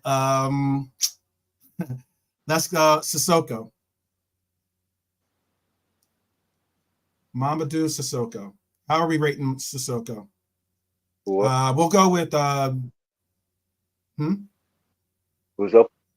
You there? Yeah, Sissoko. Let's go with Sissoko. One word answer. What would you guys think of Sissoko? JK? Pretender. Okay. Is that who it is? Wait, hold on. Maybe I have the wrong picture in here. That's why it might be put in there. Let me double check. Make sure I put the right picture in there. So I had Sako in. Does look like a picture of Mamadou Sakho. That's definitely not Sissoko. Yeah, the Sissoko will be totally bald. One second. I'll skip him for right now because I'll put his picture in there. But my answer for Momo will be cult hero anyway, just slightly above pretender. But anyway, so cult hero. Okay. I got a picture of him right here. Momo is that's the wrong picture. Let me put Momo in here. Well, I'll put him as a cult hero, I guess. Is that what we're gonna go with? Disregard Saka's picture in there. Mm-hmm. Yeah, you confused me there because I'm like, I thought we're doing midfield. Why are we on defense? So I'm like, man, what's Yeah. I just noticed that I have a bunch of pictures in here and I put them in by accident. No, that's fine. Yeah, no, I'll go cold hero. I rate him as well, man. I feel like he was a cold hero. Okay, that's two cult heroes. Cult hero. Okay. Couple of pretenders. We've got a lot of pretenders. How about JK, Nolante, in that order? What do you guys have him at? I've got him as a pretender, bro. Yeah, I know. A lot of pretenders. Cult hero for me. 3 cult heroes. Cult hero. So 3 cult heroes, pretender, a lot of pretenders. Wow, a lot of pretenders out there with the chat. Jeez, I might have to put him in. I might have to side with. Gotta go with democracy. I'm gonna have to put him in pretender, considering I'll put him in pretender, considering I didn't even put the right picture for him in there. So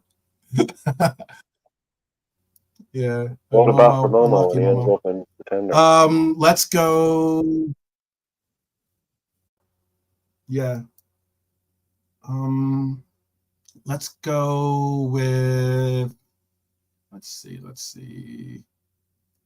Who we're gonna go with next? Okay, I'm gonna go with this person next. Actually, I'm gonna go with Thiago. Alcantara. What are we rating Thiago? Yes. Alcantara is a pretender for Liverpool.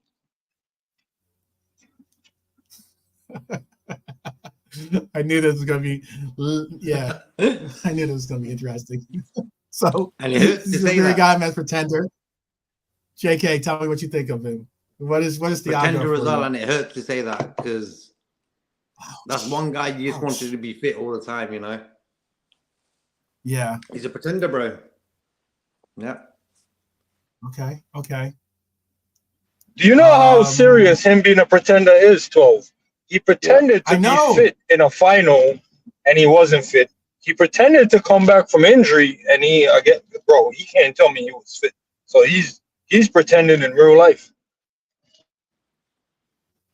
Dude, that hurts. Pretty easy, this one. Okay, pretender. Nolante, pretender, cult hero, icon. This list is starting to just hurt like my the guy. feelings. Yeah, it's kind of deep because oh man, oh, God! I mean, when he first came in, he was like a house on fire, and then he lost his way, and then picked it up, and then the 21-22 season when we went for the quadruple. I mean, that was his best season. I remember that FA Cup semi against City. Him and Naby, the dream pair in midfield, they had City on strings. I remember that game.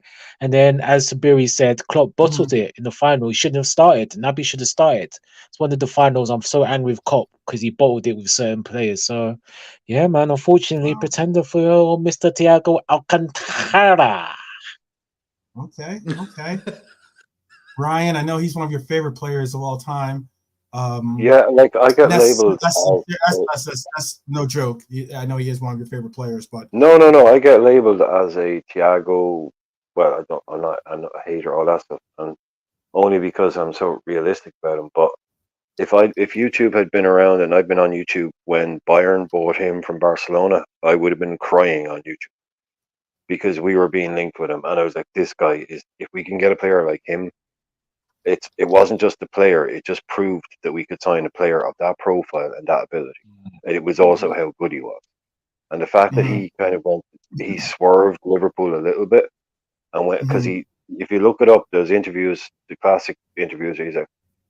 So what about Liverpool's interest in you? Oh, Liverpool are a great club, as are Bayern Munich, as are Juventus. So, it was there. And as soon as he went there, I was like, we can't buy players like that anymore. That one hit me hard. That was like, Zubi talking about Mark Cleveland. It was one of those things where you realize that you're not in that group anymore. You're not at that level anymore. And we'll come back to that level now. So when he finally came along, then it was like, oh yeah. Right, but possibly one of the biggest disappointments of my time watching Liverpool. So you've got to go in that bottom rung, unfortunately. As JK said, more disappointment than anything else. But yeah, someone we all wanted to see in that top tier, and we all hoped we'd see that top tier. Yeah, basic. That's the way I put it. But it's like when we signed John Joe Shelby, we weren't thinking he's going to be a Liverpool legend one day. But when we signed Thiago, we thought maybe 2 years too late. But we were hoping he'd be at least a Liverpool great. But hey, look, he doesn't control his body. It's not. This is just the way it is. Right. The guy's injury prone. Some people are just injury prone. I'm injury prone. I mean, I get injuries all the time playing sports. I tore my shoulder out so many times playing golf. Last time I went playing football, I did something to my knee. It's just, it's a shame. It's a shame. Thiago, it is so most sad. of us love you. Thiago, most of us love you, but you're pretending. He wouldn't be on the right. He'd be way up on the left of the pretender. On the left, he'd be in front of a lot of these players. Yeah. He's never going to be the bottom.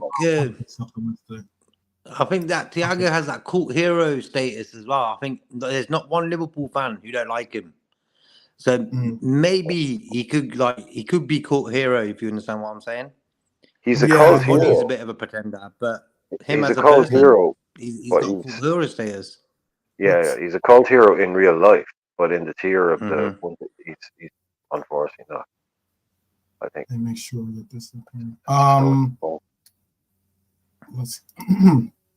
All right, so then let's move on to another player that's divisive, Coutinho. Whoa. One word answers. Yeah, let's do one cult word hero. answer for Coutinho. Cult hero. Pretender. That's 2 words, I know, but yeah. But cult hero. What'd you have him as? Pretender. Pretender. Okay. Okay. And I can understand that, actually, considering the way he left. Yeah, he pretended his back was hurting, so he's a pretender in real life. Yeah. That's pretty.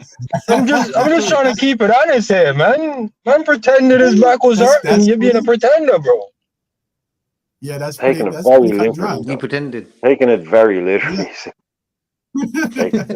That's cool. I know. Yeah, that's cool. JK. JK, what do we do? Yeah. You know what? I have to go with that as well. You know, Pretender. Yeah, Pretender. same, I have same, to. same. I was trying to forget about his fake injury, but yeah, man, he disrespected the club, and look what happened. His mad Come how on, he fell monsieur. off. Brian, Come Crazy. on, Brian, monsieur. Oh, I said it Brian. earlier. I said already, Oh, Culturo. I Pretender? said already. Yeah. Yeah. Oh, you said Cohero? Okay. Yeah. Hey, you know what? Like I can give, despite him doing what he did, which was like reprehensible, faking the back injury and everything else. He broke, like Jean Grey says, like she broke her heart. Dustin says, I don't know if Dustin gave a vote or not, but I know Steven gave him a vote as well. If it really wasn't for him forcing our hand, because Klopp wanted to keep him. If it wasn't him forcing our hand and getting the move to Barca and getting the money we got back from Barca, it made those acquisitions of getting Ali and VVD a little bit easier. It was a brilliant transfer for us. Yeah, a little bit easier for us great to do. Transfer. But built our team. I'll put him in Pretender. You're right. He can't go into anything hero or anything like that. Great goals, great player. When he played for us, was a really great player. Just really did a horrible to go the way he left. All right, then let's move on to someone that I know will definitely be getting us out of the Pretender, because we've been knocking down a lot of Pretenders lately. Steve McManaman. That's an easy one, I think, for a lot of us. I'll just say for my vote, I'm going to put McManaman as a legend, just to get that out of the way. JK, one word answer on Steve. Which player was that again? Sorry, I never heard you. Steve McManaman. Oh, Steve McManaman. Another guy. When as soon as he started commentating, I have to turn the volume down. I can't really listen to him talk. Yeah, he does hate on Liverpool a lot. Oh, he's annoying. I would go football-wise, he's a great, but the way he was as a person and stuff, cult hero, so I have to go Icon. Wow, okay. Icon. Brian. Mm-hmm. JK being harsh on the person, so yeah. I know. Hey, everyone's got their own way of rating, so everyone's got their own way of rating. McManaman is someone who basically was the first to walk on a free transfer when that was something that you just did not do. You know, he walked, and that soured pretty much everything. So McManaman is probably one of the most least remembered players that we've had, and his ability as a player, I think, massively underrated. He went to Real Madrid team, and people, he's just going to be one of those things. He was a massive cog, and he was a massive part of what they did. Won Champions League. He was a world-class footballer. He was unfortunately part of that time where anybody that was skillful got stuck out on the wing. He wanted to play centre mid. He wanted, like, people don't realize, he wanted to be a number 8. They think of McManaman as a winger. He didn't want to be a winger. And they remember how good he was as a winger. That's how good a footballer he was. So for me, he's a Liverpool great, just purely in terms of two greats. Okay. Yeah, just his ability. Yeah, wonderful player. Doesn't get remembered enough. Colonel, how do you rate Steve McManaman? Yeah, for me, top 5 best Liverpool midfielder for me. He's definitely up there with Fab and Genie as far as great. I definitely think he was like a legendary footballer, man. Because like you said, walking on a free, that was big. Going to Real Madrid, that was big. Like, same thing for Genie. He wanted to be an 8. They had him as a winger, and he was cold as a winger still. You know what I mean? So that can't be underrated or understated. So it's definitely in the great for me. One of the few players to do 10 plus goals and 10 plus assists in all competitions in the campaign. One of the few Liverpool players to do it. Seriously underrated. Okay. So bringing up some stats. I like them stats because got some stats for the other shows. Yeah. I'm gonna put McManaman in great, even though I had him as a legend, but you guys have him as a great. I think he Is he in front of all these other guys in great, or is he behind? He's not in front Yeah, of I'll put him in front of all of them. Yeah, I'll put him in front of all of them, to be fair. Agreed. Okay. He never had a free role at Liverpool. All right, so huh?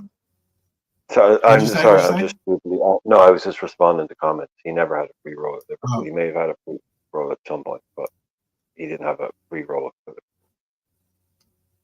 Let's move on to a great coach and a good coach, a great coach actually. I should say great coach, and a great player too. Souness, Graham Souness. One word, legend. Legend. Legend. Done. Yeah, Legend let's do for me. do one word. One word. Legend for you, JK. Mm-hmm. Zuberi, legend, great for Souness. No comment.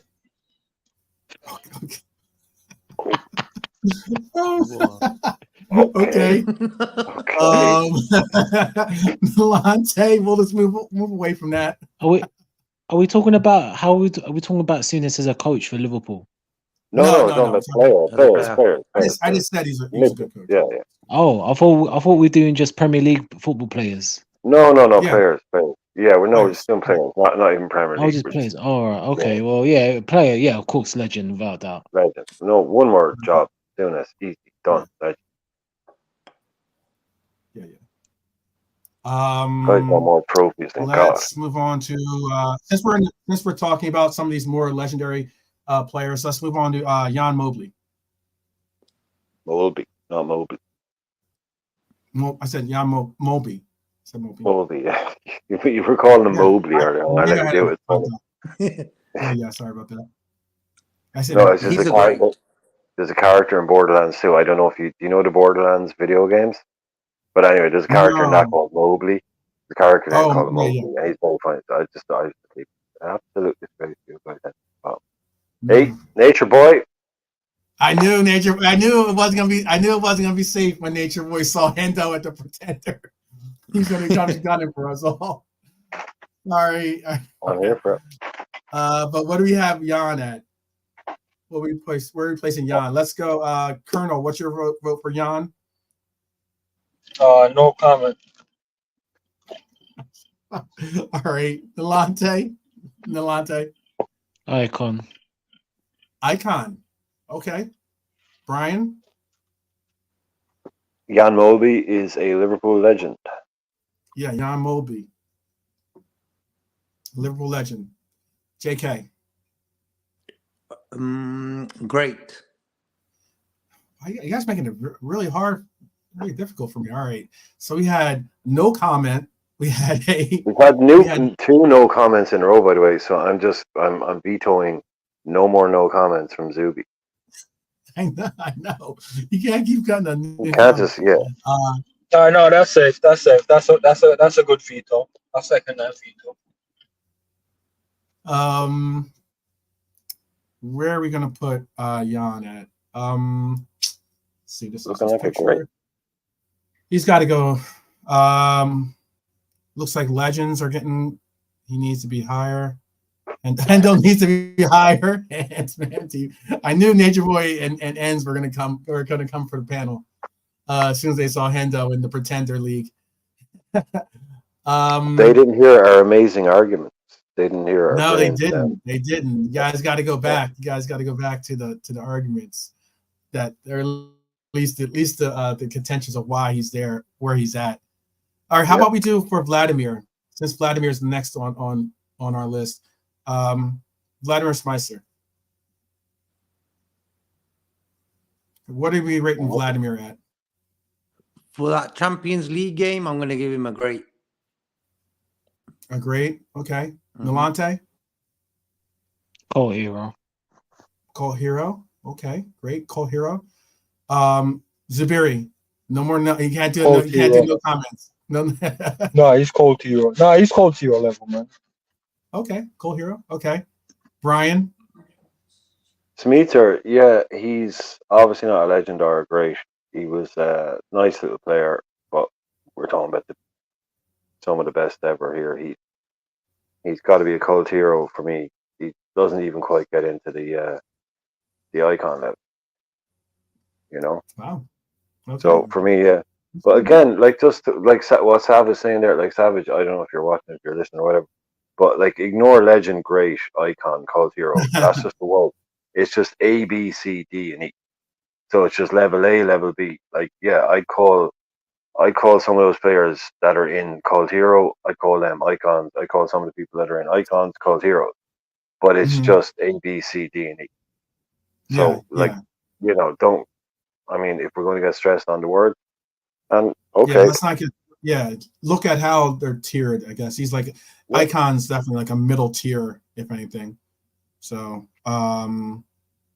Steven has Jan as being our greatest penalty taker. Okay, that's what's up. Oh, the man walk around the pitch, just pure class. Didn't give a shit.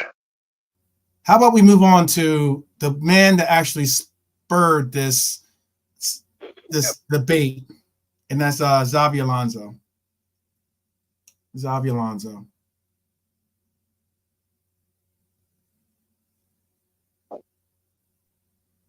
I put Vladimir in there, right?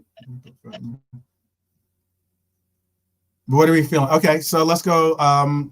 Let's just rip off the Band-Aid here, Colonel, because I know that you had some interesting opinions on Xavi, like exactly. Yeah, Xavi for me is a pretender, bro. Can't do no comments. Can't do no comments. Come on, Jesus Christ! Xavi was a pretender for me. Man came into Liverpool, and for the longest, I've always cherished the people scoring from deep.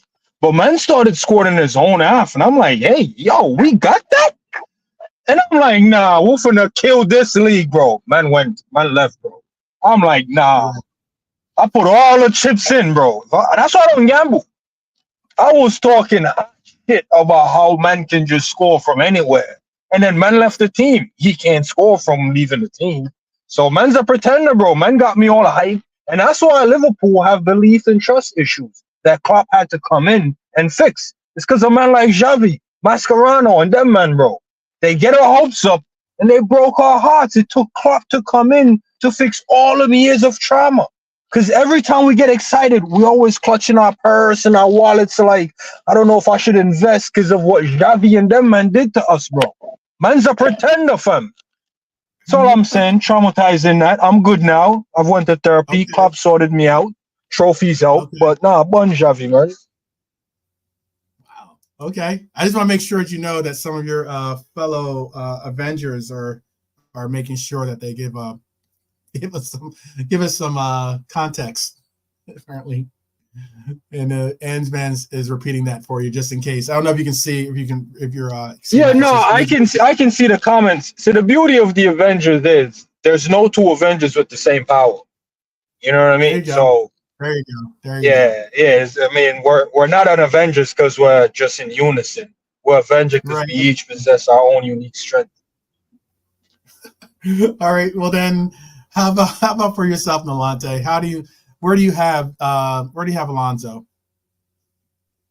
I mean, Siberia, boy. I mean, you and Chris be working out some potion in the ocean or something, man. Be working something in that kitchen, because boy, Marianne and Jean, big them up. They're gonna be after you down the streets of NY. But anyway, right. Nah, man. Xabi, as I said, he's a great quality player, man. He dictated the tempo, man. He won everything with us, near enough, apart from the League Cup, apart from the big one, which again, that's due to certain circumstances. So yeah, man, man like Xavi, baller, playmaker, Spanish led, he was quality. And remember, he wasn't going to leave until Rafa, the donut, tried to get Gareth Barry, and he raided Barry ahead of him, which was just stupid. And Xabi went, you know what, you don't.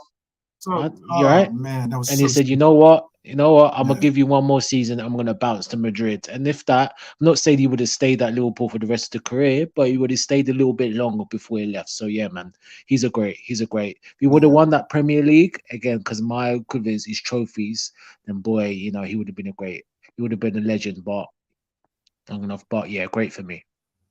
Yeah. Definitely amazing player. So JK, where do you have him at? know what it is?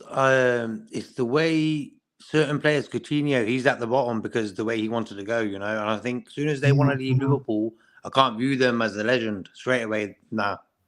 If they stay 10 years with us, straight away, then yeah, I can give them legend status. I would go icon with Alonso. Okay, Brian. Got a lot of. I mean, you guys are gonna make me have to choose because I mean, like now we're getting a lot of different votes here. I like how everyone's getting more diversified with their votes. Brian, where do you have Xabi? Well, we all know my feelings on Alonso. Basically, Right. favorite Liverpool player of all time, number one, hands down, no argument. But what does that make him in this list? For me, we're talking about football and ability. This is supposed to be a tier list. I'm not saying you've done it wrong, but I'm saying this is supposed to be a tier list of central midfielders, right? If you can name me a central midfielder that's played for Liverpool that's better at football, forget trophies, that he have, just better at football, better than being a centre than him, that's a short fucking list. And it's even then it's like, right, okay. I mean, that guy is the definition of class. It doesn't end. I mean, if he's half as good a manager as he was a player, he's going to win everything there is in the game. Just a player I just aspired to. Not aspire. That's a stupid word. I loved watching. I say if I could have been a footballer, I would. I didn't want to be a 99 goal a season striker and do crazy. I would have loved to play football like Alonso. Just pinging balls around like that, just class, pure class. So for me, he has to go into the great category. I can't quite put him in the, like, he's got to be far right in the legend. For me, he is a legend. For me, but I've got to be kind of, in this role. I think he is the first great on the list. The player that'll be closest to great. I got you. Closest to being legend. Closest to being I get where Zidane is coming from. He's got the emotion. Solidified as a yeah, he's got the vibes. He's got all that went on. But with a lot of these boys, it's like it's not like he was from Liverpool and Manchester United were winning the league and he left Liverpool to join Manchester United. I mean, he's from Spain. He's from that league. That's his country. And he gets an opportunity to go to the biggest club on the world, in the planet, that was guaranteed. And we weren't winning stuff. All those boys that did that. I understand all of those boys that did that at the time. If someone had done it last year to go and play, it'd be a completely different story. But I understand that why a lot of these boys left Liverpool, the Spanish boys, the South American boys, or whoever they were, to go to their dream clubs, which are always Barcelona and Real Madrid, to fulfill their career dreams and to get almost guaranteed themselves titles, which Alonso won the titles that he deserved. He has the trophies and the medals that his talent and ability deserves, which he probably, hand on heart, wouldn't have got at Liverpool. So I can't, it's not like I say he jumped ship and went down the N24 down to Manchester United, or did what Stevie was going to do and leave Liverpool to go to Chelsea. I don't, like, he's Spanish. He went back to Spain. I mean, come on, we can deal with that, surely. So I'm not as hurt by it. But again, like my favorite player, like watching, but I understood, like, I hated it when he left. It hurt like nothing else. But yeah, frick. What about, how can I even say all that and not put him in legend? Yeah, he's a legend. He's a legend. There you go. Okay, so we got a legend, we got a pretender, we got a great, and we have Nalante. What was your rating? Cult hero or icon?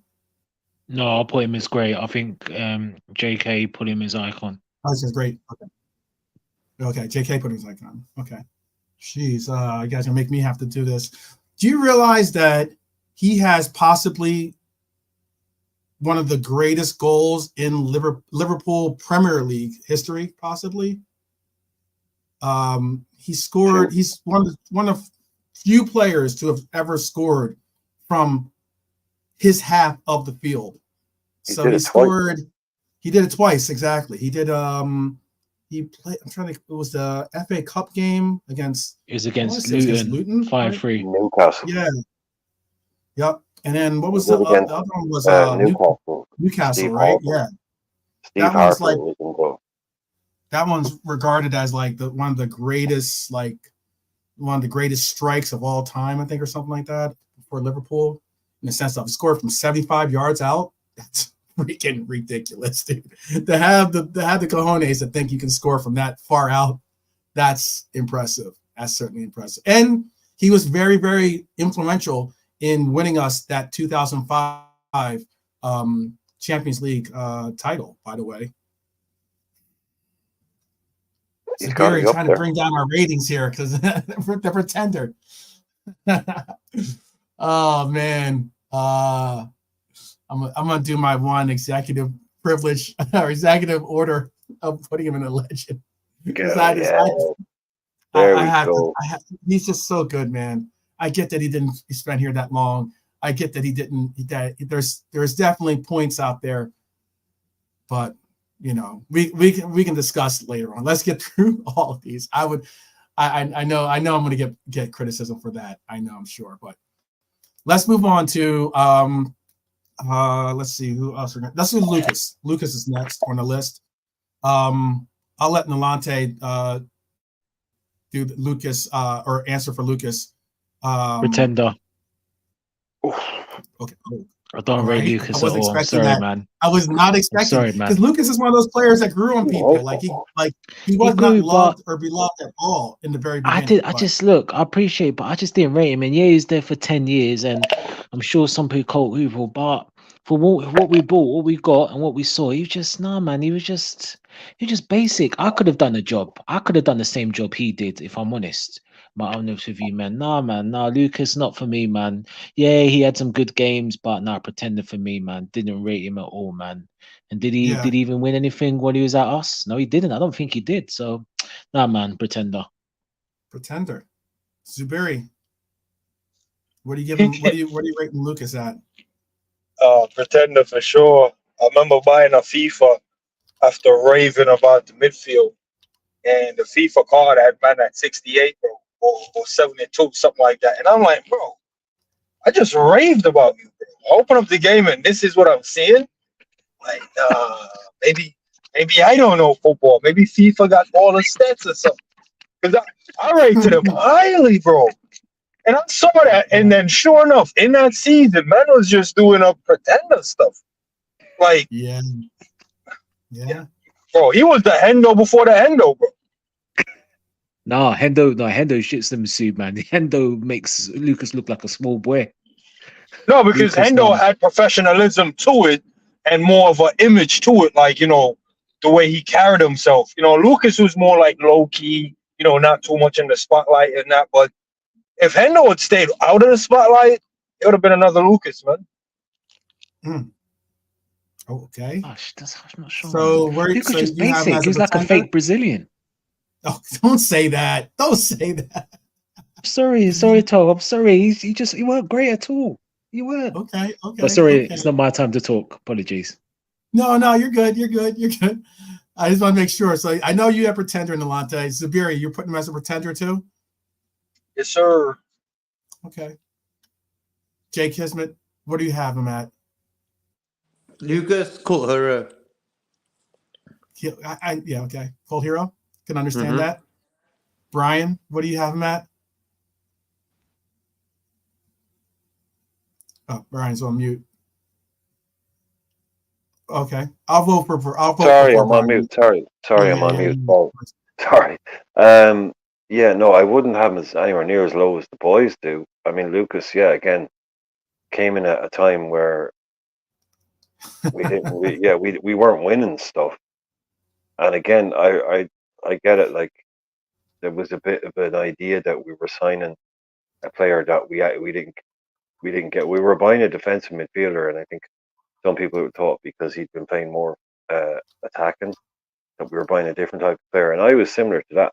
I mean, if you looked at his stats on Football Manager at the time, that's not there. Like, he used to have like 18 for creativity, 19 for passing, all this kind of stuff. He looked like it's like, but that's not Lucas.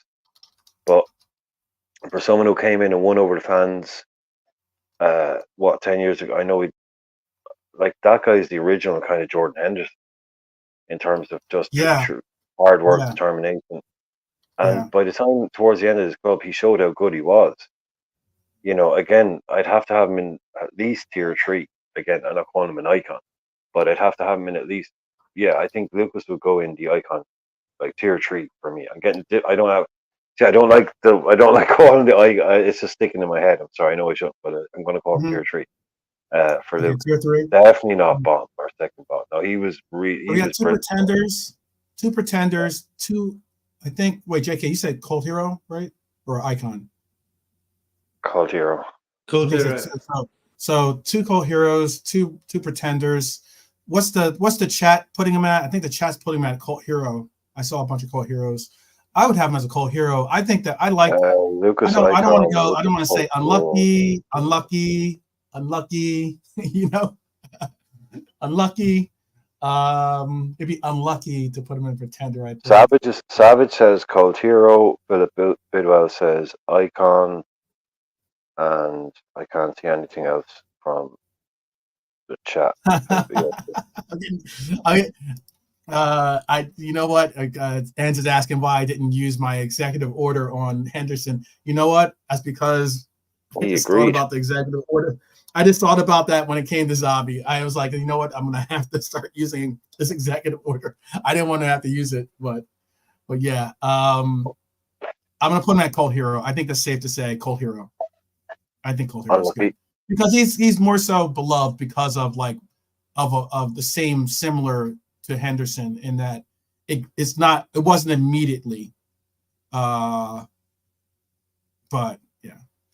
And I said I said Henderson was either cult hero or pretender. By the way, I did say that. Yeah, that's way harsh on Henderson now. I feel that he should be with us because he wins all that trophies with us, and Lucas is ahead of him. That just I know. That's way too much. We'll give one at the end of this. We'll give you one player that you can like put out there to say deserves to be higher or lower. We'll just do that because we're almost done. Because some of these players we're not going to have to rate. Cool. Let's go on to because I think actually you know what because I still think that he plays a cam for us, but I'll leave him for the end. I wouldn't agree with Enzo. Honestly, just a question for Enz because he's in the chat. What? Do you actually think that Jordan Henderson was a better footballer than Gini Wijnaldum? Forget about yeah, I don't know. I don't know if I agree with that. Do you think Henderson is a better footballer than Gini? Should be and Gini on the did same just as level. much for this club. Gini did almost just as much for this club as Henderson did, and I argue all day that Gini is a far better footballer than Jordan Henderson was. He had the same mentality, same work rate, everything.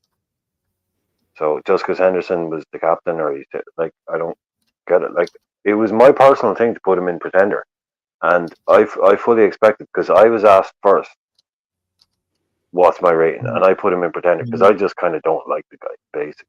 So that was part of it. But also, and I thought a fairly decent argument for why I thought he wasn't actually that good a player, and why he was less responsible for what he did for Liverpool as opposed to what Liverpool did for him. Yada yada yada.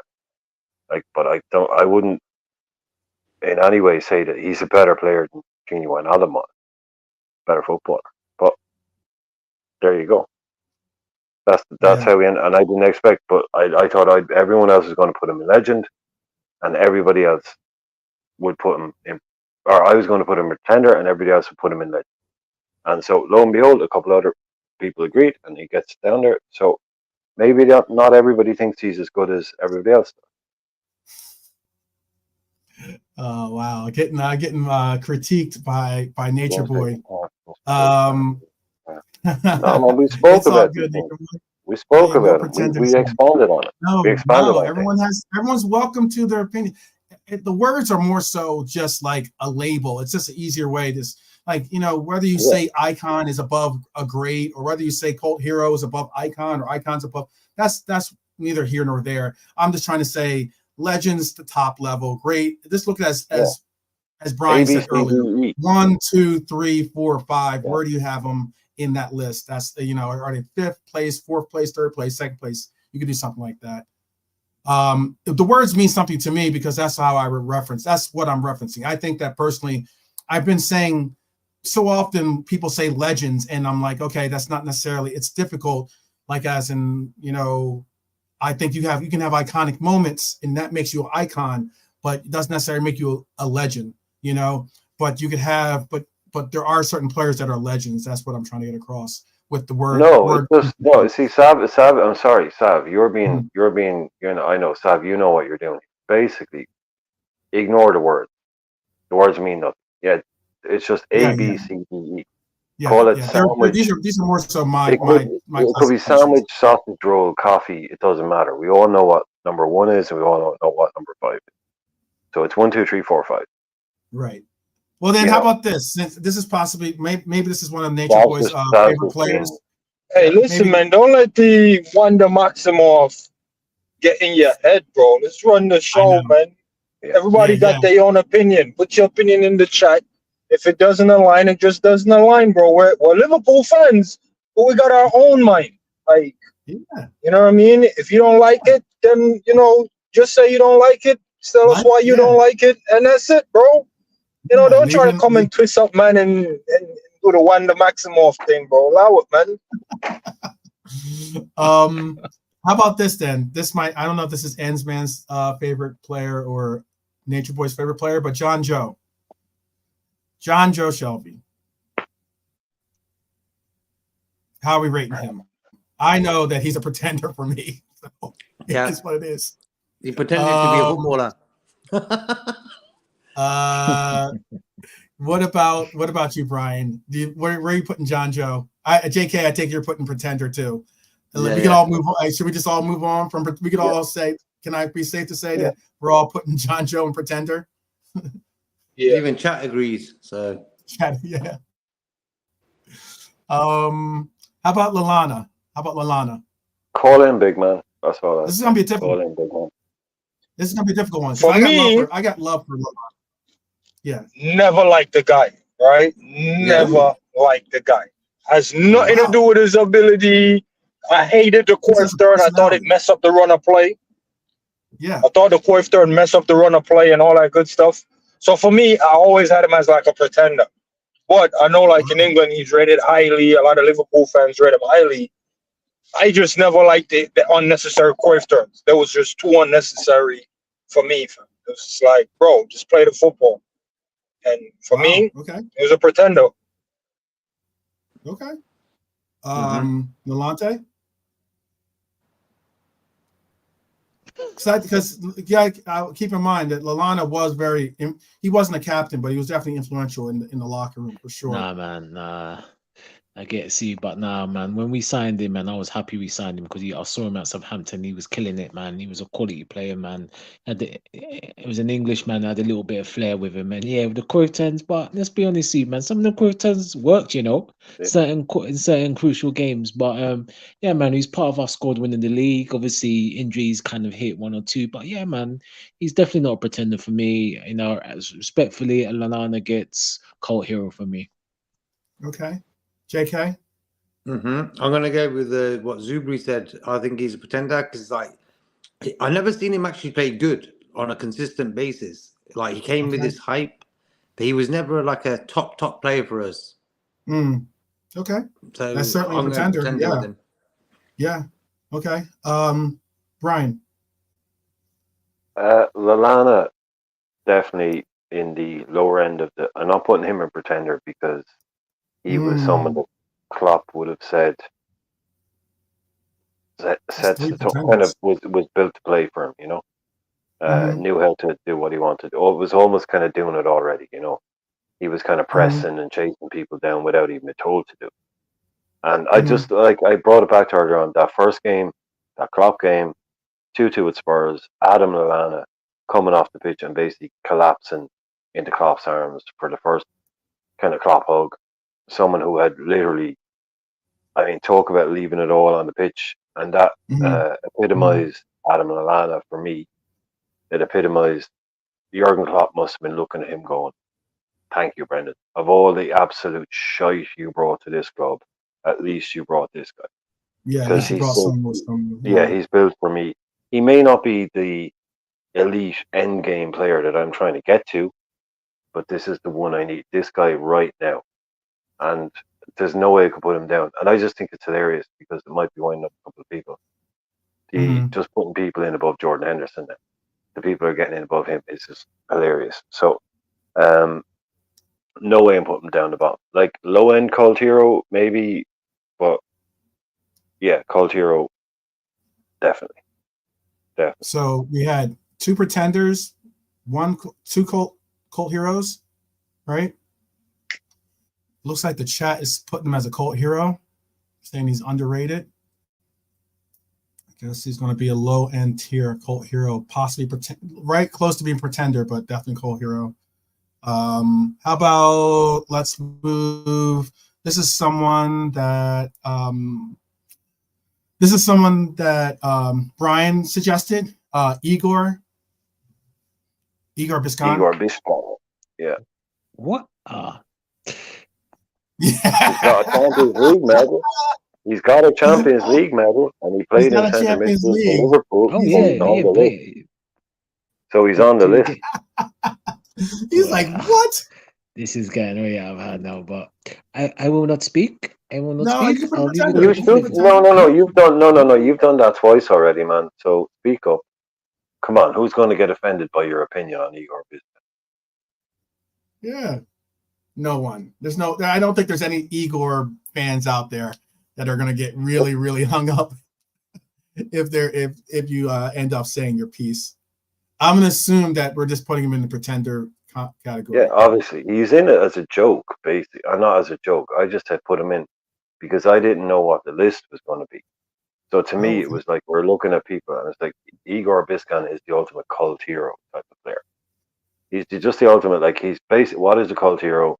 A player who's basically shit, has done something good for the club, and everyone remembers him, and they just love him because he was shit, basically. Yeah, so he's just the ultimate name a cult hero. Yeah, exactly. So I just said throw him in the list. There's like someone that wasn't a star, had certain different qualities or abilities for him that were endearing to you, but it wasn't like he had some incredible iconic moments or anything like that. Like anybody, like Savage is saying, so does Traore. Sorry, Savage is saying so does Traore, but it's a midfielder list. Anybody goes on the list, Sav. If you're a midfielder and you played for Liverpool, you can go on the list and then you get tiered. It's just we pick players. So it's not like so in the defender one, Traore can go in the list and he can get tiered. Yeah, it's just we started with midfielder. So if you want to put Traore on the defenders list, put him in and tier him. So I just said throw Biscan in for a laugh because people like Biscan. Look at his face. People did like him for sure. Put his face up.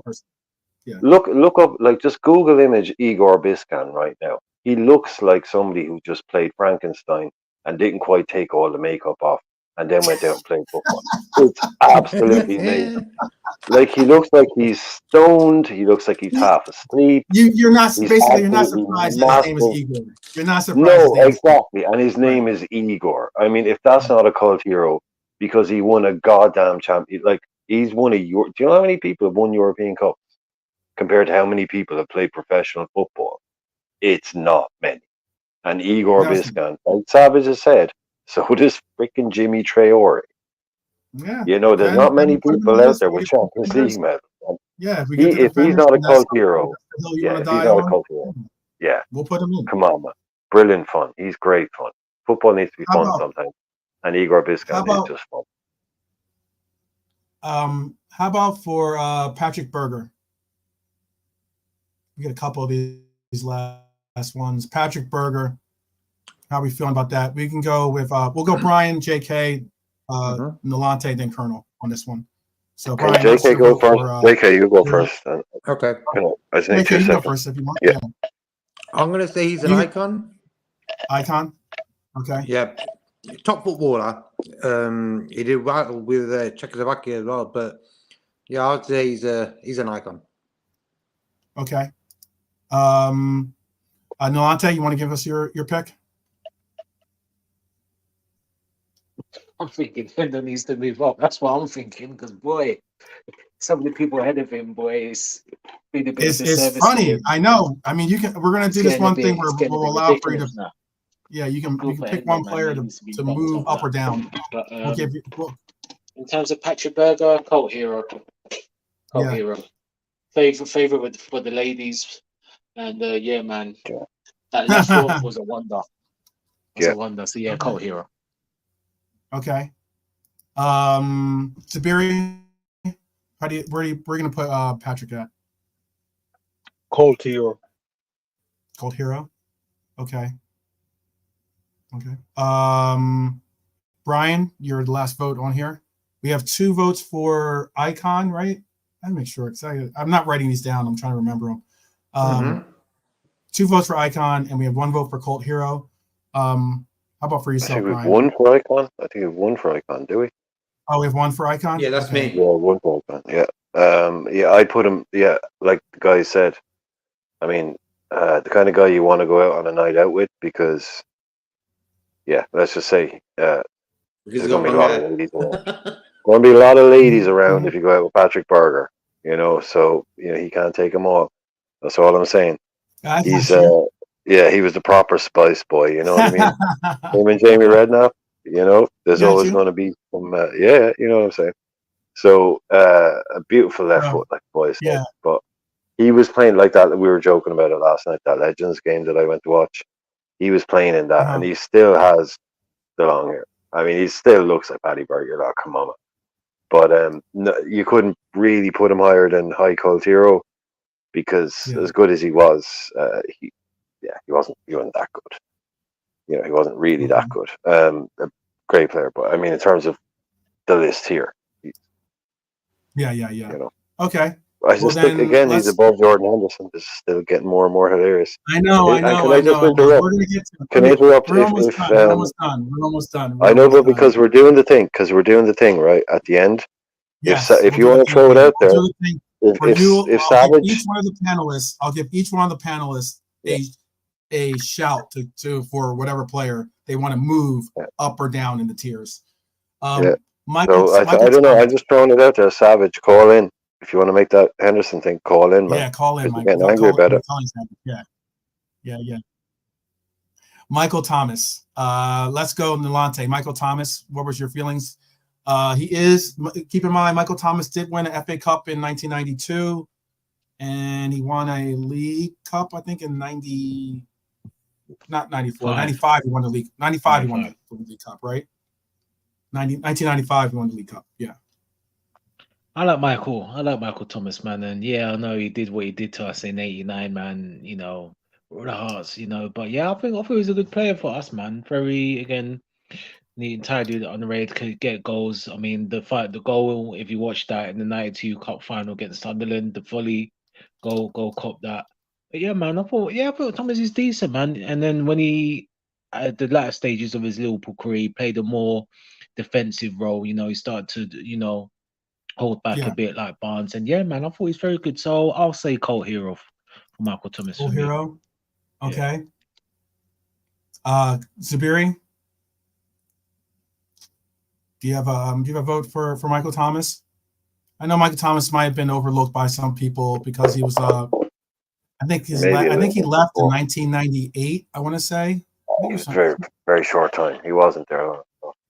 Well, he played for Liverpool for 7 years. Be honest, bro. 1991 to 1998 it was like. Was he there that long? Holy hell! Yeah, he was there from 1991 to 1998. Yo, Tom, man, I'm not gonna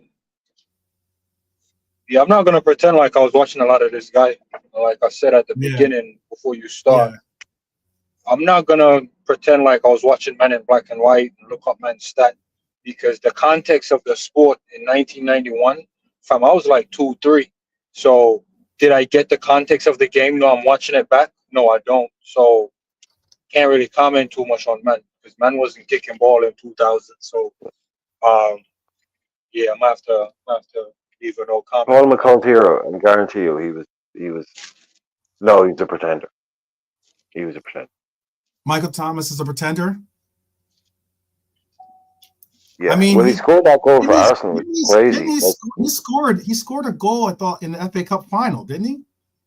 Yeah, look, he was. Yeah, but I mean, he he's a player that I mean, played we for. won that final 2-0. I know we won 2-0 Yeah. that final, but No, he's a very. I'm not surprised that there's like Gene said earlier. They don't know. There's an enormous amount of people out there who would not know that he played for Liverpool. yeah, but I get it. Yeah. Yeah, So then because I the guess big thing about him is Cole Hero there's then I that guess. famous game where we lost the league title at Anfield playing against Arsenal, and all we had to do was draw and we lost the league title playing home against Arsenal. He scored the winner. Like he won the title, and then we signed him. That was weird. He never settled. He never kind of settled in at Liverpool. Yeah, strange signing. Kind of.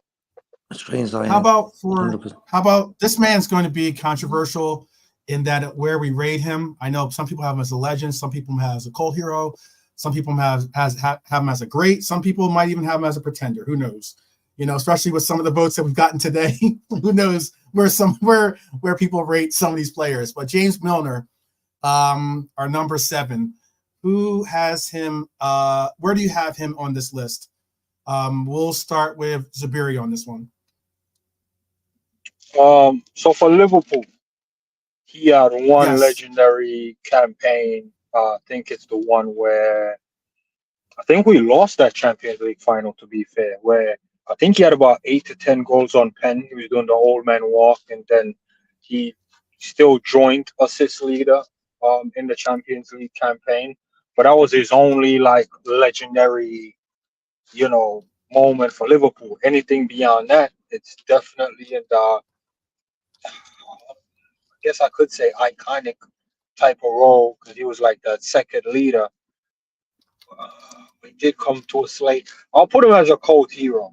Yeah, because none of his other moments, let's say none of his great moments span beyond the years. You know what I mean? So cult hero, you can always rely on man to give you a 7 out of 10 performance. And, just like Genie, we had him left back, right back, midfield. I think even at some games, I think we just throw him over on the right, just to throw him on the right to do a job. So he was great, but it wasn't like he was consistently great. He was just wherever is needed. So for me, always dependable, and you depend on your heroes. So I think the definition of a cult hero is a man like Millie. Okay. Let's go to Nalante. Nalante, what do you have? Where do you have our former number 7?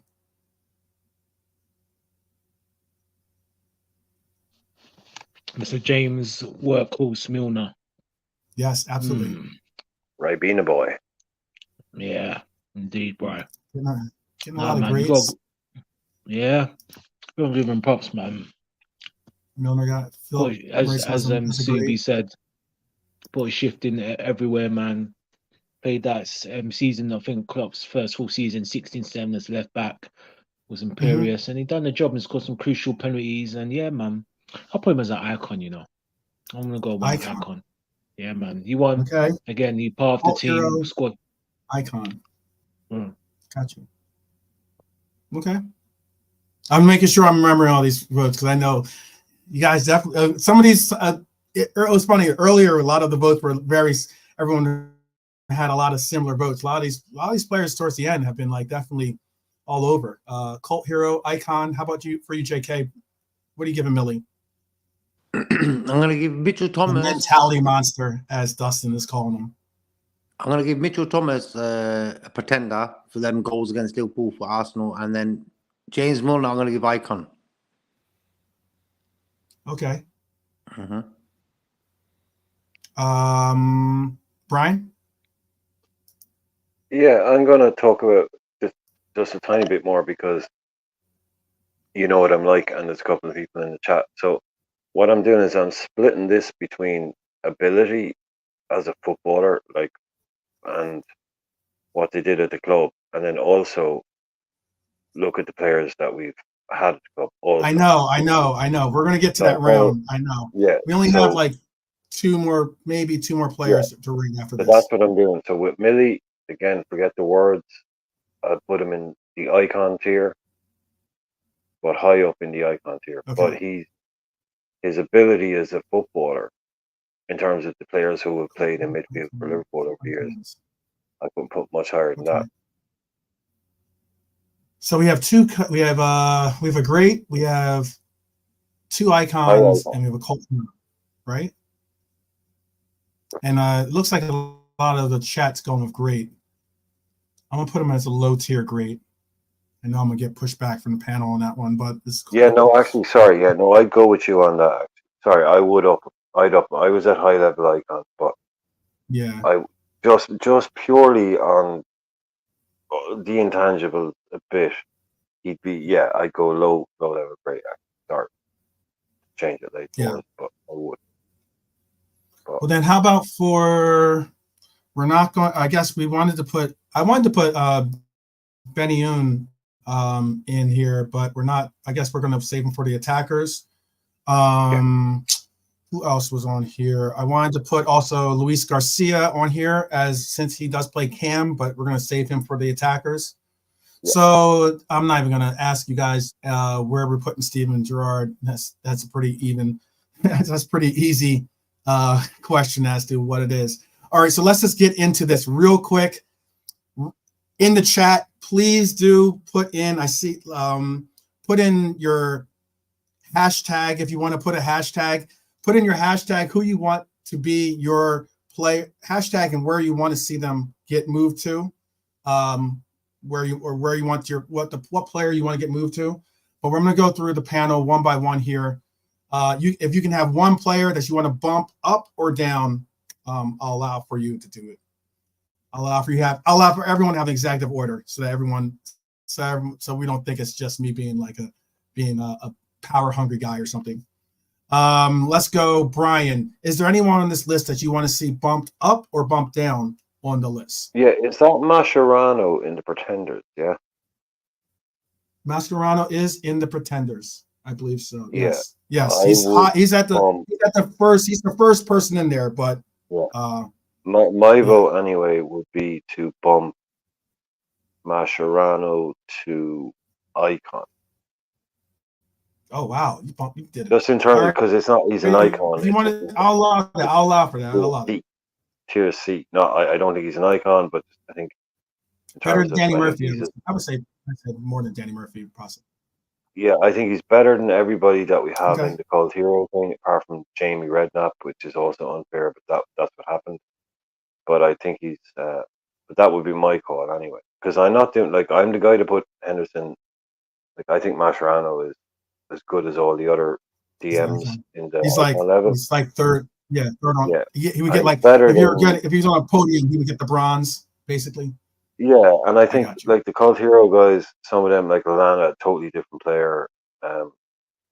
Berger, totally different player. Smeacher, totally different player. But he's more of a defensive midfielder, obviously. But I'm not using my vote would be the Mascherano one because I thought. Yeah, this is your one. This is your one executive order. Yeah. We're all. Yeah. I'm showing love by saying all of us on the panel are executives, and then it'll be a collective executive order for the. Because I don't need to move the other ones that I know everyone else is going to move. I know what everyone else. I know. Yeah. So you got to be selective. You got to be selective. JK, what is your vote? Or is there anyone that you want to move? You want to utilize an executive order here, or you don't have to if you don't want to? Not move people down. We don't have to move people up. You can bump people down. You can bump people up. Yeah. Whichever you want to do. Maybe I think I might have lost JK for a second. No, I can hear you now, bro. Oh, okay, okay.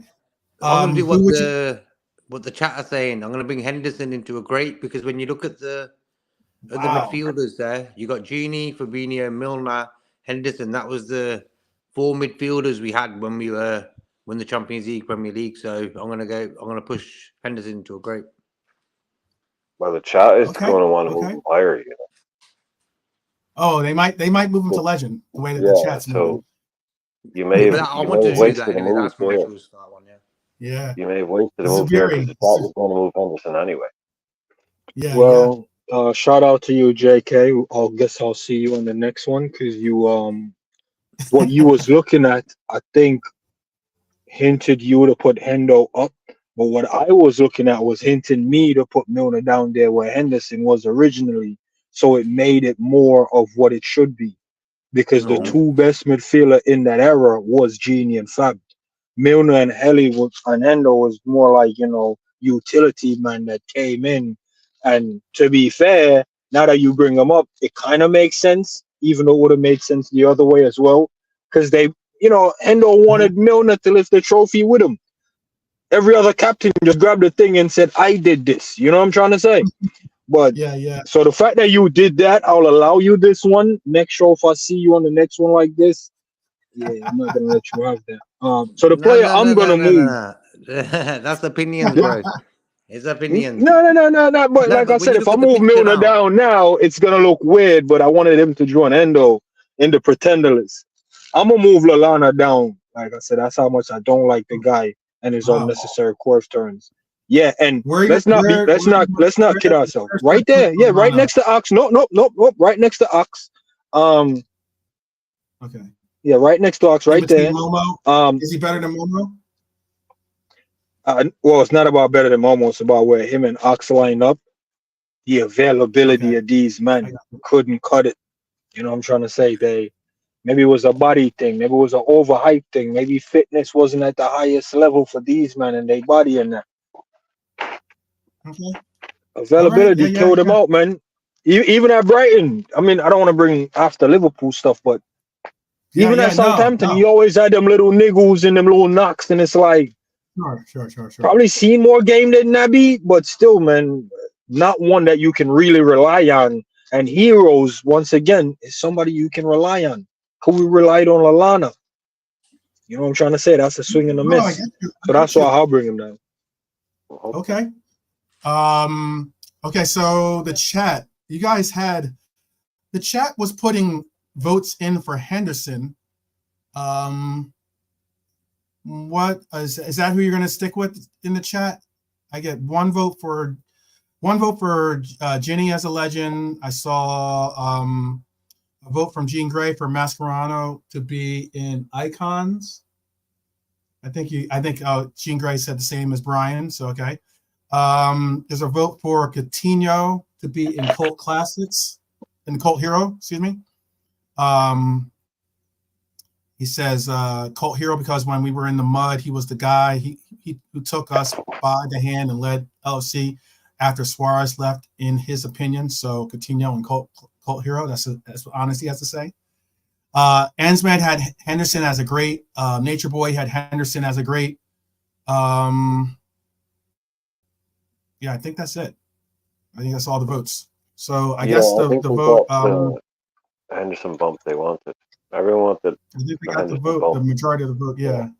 Philip Bidwell. I'll note your vote. Philip had. He would have dropped Henderson down to Icon. Do it. Which could be a shout. Could be a shout. Nalante. I think his cell phone died on him. But if you can, Nalante, if you can hop on in the chat, or if you can hop back in to get your executive order vote in there, you're more than welcome. Shoot, man. Oh, we lost Sabiri too. I'm going to say out of this list. Dustin there is, yeah. Sorry, Dustin. Good point. No one from the Crop era has. No one from the Crop era is up in the. Oh wow! Yeah, that's a good point. He's a legend. Yeah. Not in the midfield. I don't think we. I mean, the closest shout you would have had for it would have been Ginny probably, or maybe Fab, but I don't know if they necessarily. It's not a knock to be a great. It's not a knock to be a great. In my opinion. I just think it shows. This is what I was trying to put across earlier on. This isn't like negativity. This just shows you the club you're trying to get into. This just shows you, okay, look, we all have, such and such above, whatever. Yeah, look, there's a few quirks in the system. But it just shows you how hard it is to, like, John Barnes, Graham Souness, Jan Mulvey, Steven Gerrard, Xabi Alonso. Mm-hmm. Like, those are the kind of people you're trying to get into the company of.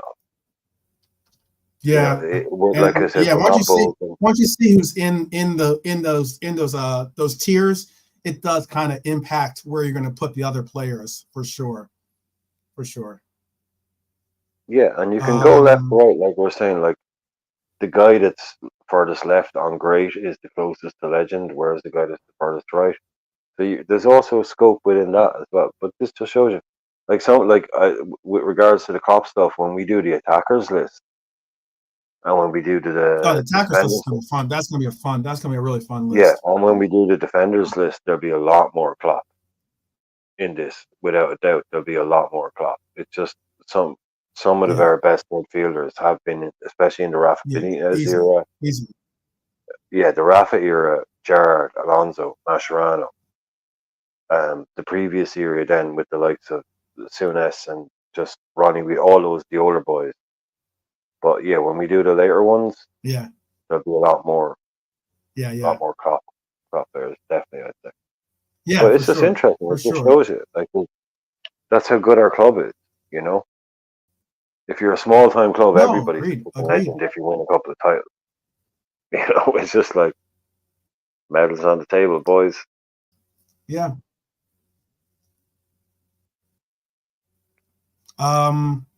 I don't. I'm looking at this list right now, and I think it's a pretty concise. I think it's a pretty decent list. Mm-hmm. I think it's pretty spot on It for the is. most part. On like, not trying to not be Mr. Football Romantic or Mr. Super Extra Mm-hmm. Positivity or whatever when it comes to the ratings. The chat got their vote, actually, Because by the I'm way. looking at this list. Look, I definitely think that whether it's John Barnes, whether it's Graham Souness, what's that? Oh no, sorry. The chat got I think two people Yeah, I said, was gonna or no, say whether it's whatever you do, Xavi, whether don't it's get involved Young, in that. Graham. Yeah, but when you look at the whole thing, it looks like Yeah, it's in they order want John now. Joe. It looks They like it's want in John order. Joe. We did a good job there.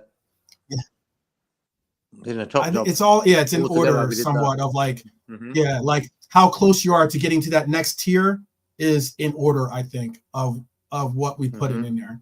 So I think Gerard is possibly the greatest living legend that we have.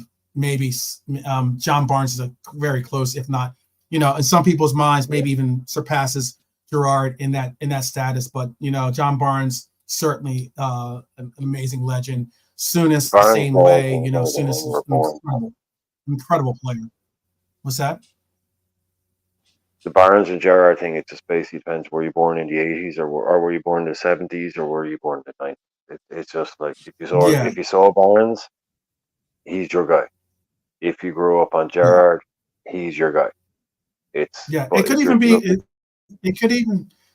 I was gonna say real quick. It could even be where you're from geographically too. I know a lot of people from the Caribbean area. That are from the Caribbean area. Have a really really warm a warm place in their heart for John Barnes. Simply oh because yeah, he is from that area. So Barnes is pretty much done. By the time Gerrard came in, Barnes is pretty much gone. So I think Barnes finished around 95, 96, something like that. mhm, By the time he went, mhm. so yeah, it's what you're growing up on for a lot of these guys. I would think, yeah, for anybody under the age, right now, I say for anybody under the age of 35, I'd say Gerrard would probably be, the main man for a lot of people. Mhm, Because if you were 10, if you're around 10 or 11, um, not to get too deep into things, but the mhm, age of sort of 10 to 12 is when your football memories get imprinted more deeply. Like if you mhm, whatever World Cup, basically, if you ask someone what their favorite World Cup was, whatever World Cup they tell you is probably the one that was closest to the age they were 10 or 12, mhm, because that's where you form your memories from. And mhm, for most people under the age of 35, it's Gerrard. Anybody a little bit older than that, you may have certain different types of players. But anybody that was watching this, say, if you're a teen, a young kid or whatever, growing up in the late 80s into 90s, Barnes was the first player in England ever to get paid £10,000 a week, ever. Like mhm, Barnes was the Ronaldo of his day. Barnes was just on a different level to everybody else. And like you say, to his people back in the Caribbean, in Jamaica and all Yeah. that. He's not. He's Yeah. more than a coach. This guy is massive, and there's that iconic picture of him, you know, with the bananas that have been thrown at him. This guy was at the forefront of what was going on in England in the 1980s. One of the probably the first really, really high profile black footballer to be winning things. You know, he was. Barnes got so much extra stuff that we never hear about, but that guy was so special, really so special. And he was that goal he scored in the Maracanã for England. There's people from Brazil say that's one of the best goals ever scored in the Maracanã, and that's Brazil's home ground. You know, that's how good Johnny Barnes was. You know, that's how big. That's the kind of club we have. You know, Souness, Gerrard, Barnes, Alonso, and hopefully in the next 5 years there'll be a new player that comes like that. Maybe Trent, whoever it is. You got to keep producing these kind of things. That's why I think this. No, I get you. There's some slack in this list, and we're having a bit of fun with people. But these are all amazing players. Amazing players. Apart from maybe Oxford Chambers. You know, these are all great players. So we're blessed to be able to put a list like this together and talk about Yeah. Yeah, I mean, I definitely consider it too. Like, I'm getting flack for Xavi from Chris Angel. I see that. But I mean, like, I agree with him. I mean, I get he did play. He was from 2004 to he played 5 years. He played with us, so he's from 2004 to 2009.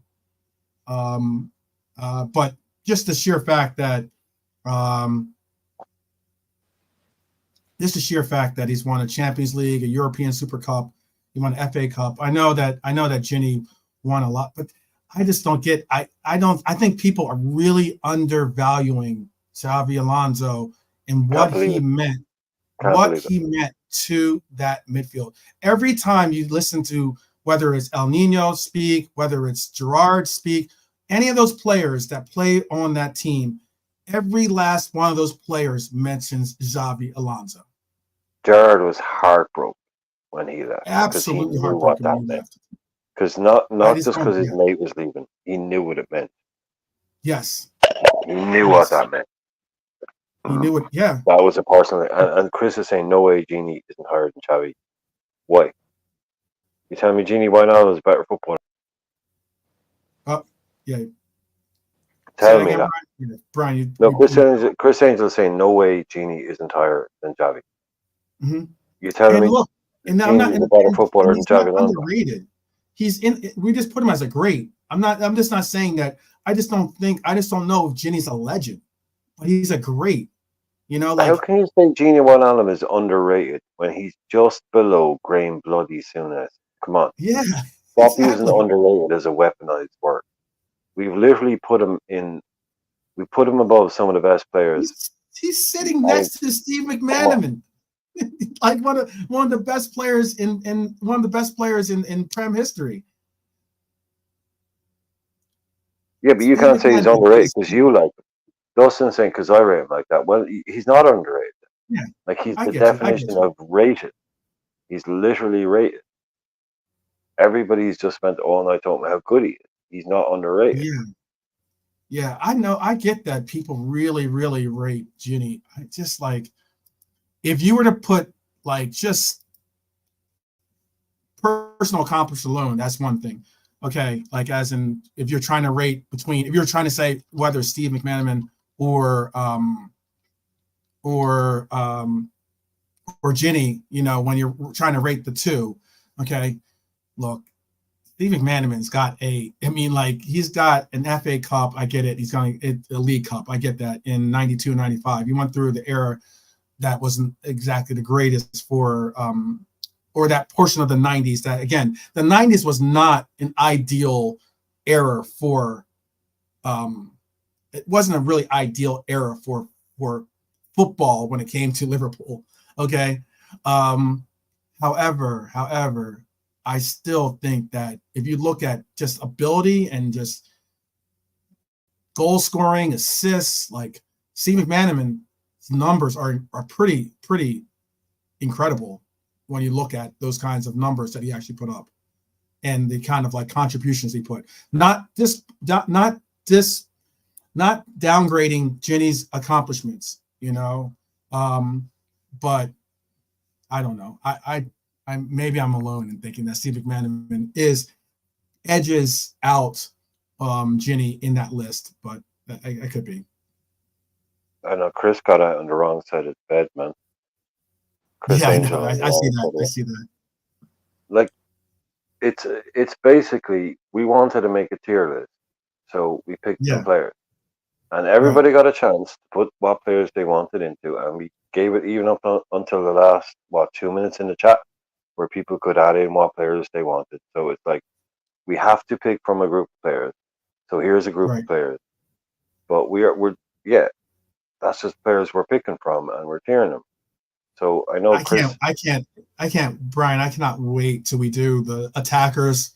That's going to be this. Like, if Chris wants input and wants to, like, come on, man. It's just, we had. What did you want us to do? Like, list every 100 midfielder ever played for Liverpool? We had to pick 20, so we picked whatever 20 it was, and we went with it. We just picked a handful of players. Yeah, put in some wild cards in there to kind of make it interesting, make it fun. So it's not all legend. Yeah. Like, otherwise, everybody would have been legend. Exactly. Right. And I think that I don't see how anyone can look at this list and say that we got really that much wrong. Yeah. How many have we missed though? Well, no, tell us, Chris. Like, what midfielders are we missing? Because I'm sure I've forgotten a few. So which are the midfielders that we should be ranking that we haven't ranked? That, again, like Savage said, aren't from, or like Ruby said, aren't from. Like, I put in Jan Molby, and I was thinking, right, I won't go back any further than Jan Molby. Of course, there are other players, but let's just keep it kind of, so even like, I know, like some people, like Zuby, I've never seen him play. Yeah. So we have to keep it kind of like players we can talk about and people we know. But I don't think we've missed out on any obvious top class central midfielder. I don't think have we? No, I don't think so. And even some of the players that, like, like your Thiagos, like your Lallana's, that weren't exactly the greatest of players, or Thiago was a great player, but greatest of players during their tenure at Liverpool. That's what I'm particularly saying. I think we pretty much put them where they deserve to be. They're not. I don't think anyone is going around saying that Lallana's a legend or Lallana's a Liverpool great. You know what I mean? I don't even think people are going around saying he's an icon. So I guess, sometimes people get so hung up on the words, but and what the word means to them. Again, the way that Brian mentioned it earlier was the best way to do this. Episode's only going to last for like 10 more minutes here, but it's just a matter of like tiering, obviously top, second, third tier, fourth tier, fifth tier, if that's how you want to look at it, and disregard the names associated with it. That's how I'm looking at it. But you know what it is, when we were voting, I was voting looking at the player, not as an individual. I was looking, how did he benefit the club? How long did he stay? What was his image? There's a lot of factors. Yeah, there's a lot of factors involved. Yeah, and you could say too, like, as in, I get that, I think it was Chris that was talking about he doesn't care about how people felt about the player after he's left or whatever. Look, if someone that if like hypothetically, if Gerrard came out and said, you know what, I can't stand the city of Liverpool and the fans were horrible there, or this, like if all of a sudden he started saying those things after he played, I'm sure it would affect the status of where you want to rate him. For instance, like, I get it. When we get to the forward section, or the attacker section, it's going to be interesting because, like, Suarez is going to pop up on that list, and Suarez, as a football player, incredible player, as a person, as someone that represents, quote unquote, Liverpool off the pitch and everything else, not a great player, not someone that I rate highly. So that's going to have an impact on whether I consider Suarez a legend. Certainly, I think he's a great player, but do I have him as a legend? For say, we'll have to wait and see. We'll wait and see my complete answer for that. But that's what I'm trying to get across. Can I just say something quick? Yeah. That Chris Angel is saying whatever. And that's true too. He was a racist on the pitch.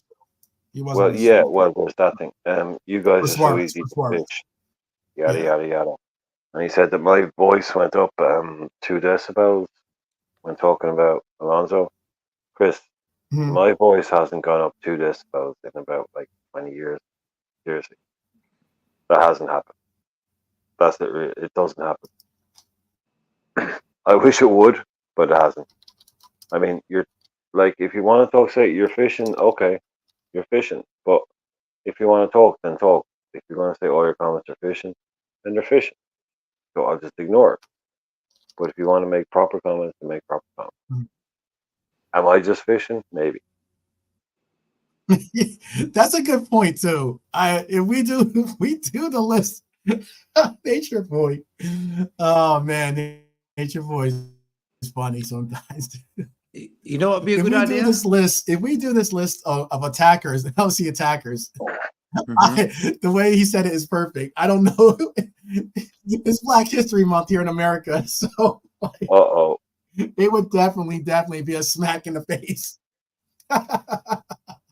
That's funny. You know what though? We didn't talk about it. But then again, Savage is someone that would have told Rosa to get up out of her seat on the bus. So let's just take that with a grain of salt. So big up the Savage. Yeah, I better wait till March. I got you. You should upload this on X and then get people to vote if you think it's right or not. The way it is. It's a good idea. That's a very good idea. A good idea. Yeah, and next time just go A, B, C, D, E. That'll cut out a lot of this. I'll make sure here. But I like the titles of the legend, great icon, cult hero. It gives you a bit of a. I mean, breaks it down for you most of the times, easier. I know that people get hung up. Oh, sorry, JK. I was gonna say I know most people get hung up on these words that we use. If I say great, or if I say legend, or if I say icon, all of a sudden it's going to really affect people with how they feel about the name or the word associated with it. Look, these are all these players obviously hold some type of place in all of our hearts in one way or another. But I know you are, Chris. I know. Let's be honest. I don't think that any of these ratings for any of these players is so. I mean, especially even with the bumps, even with us moving them in and out.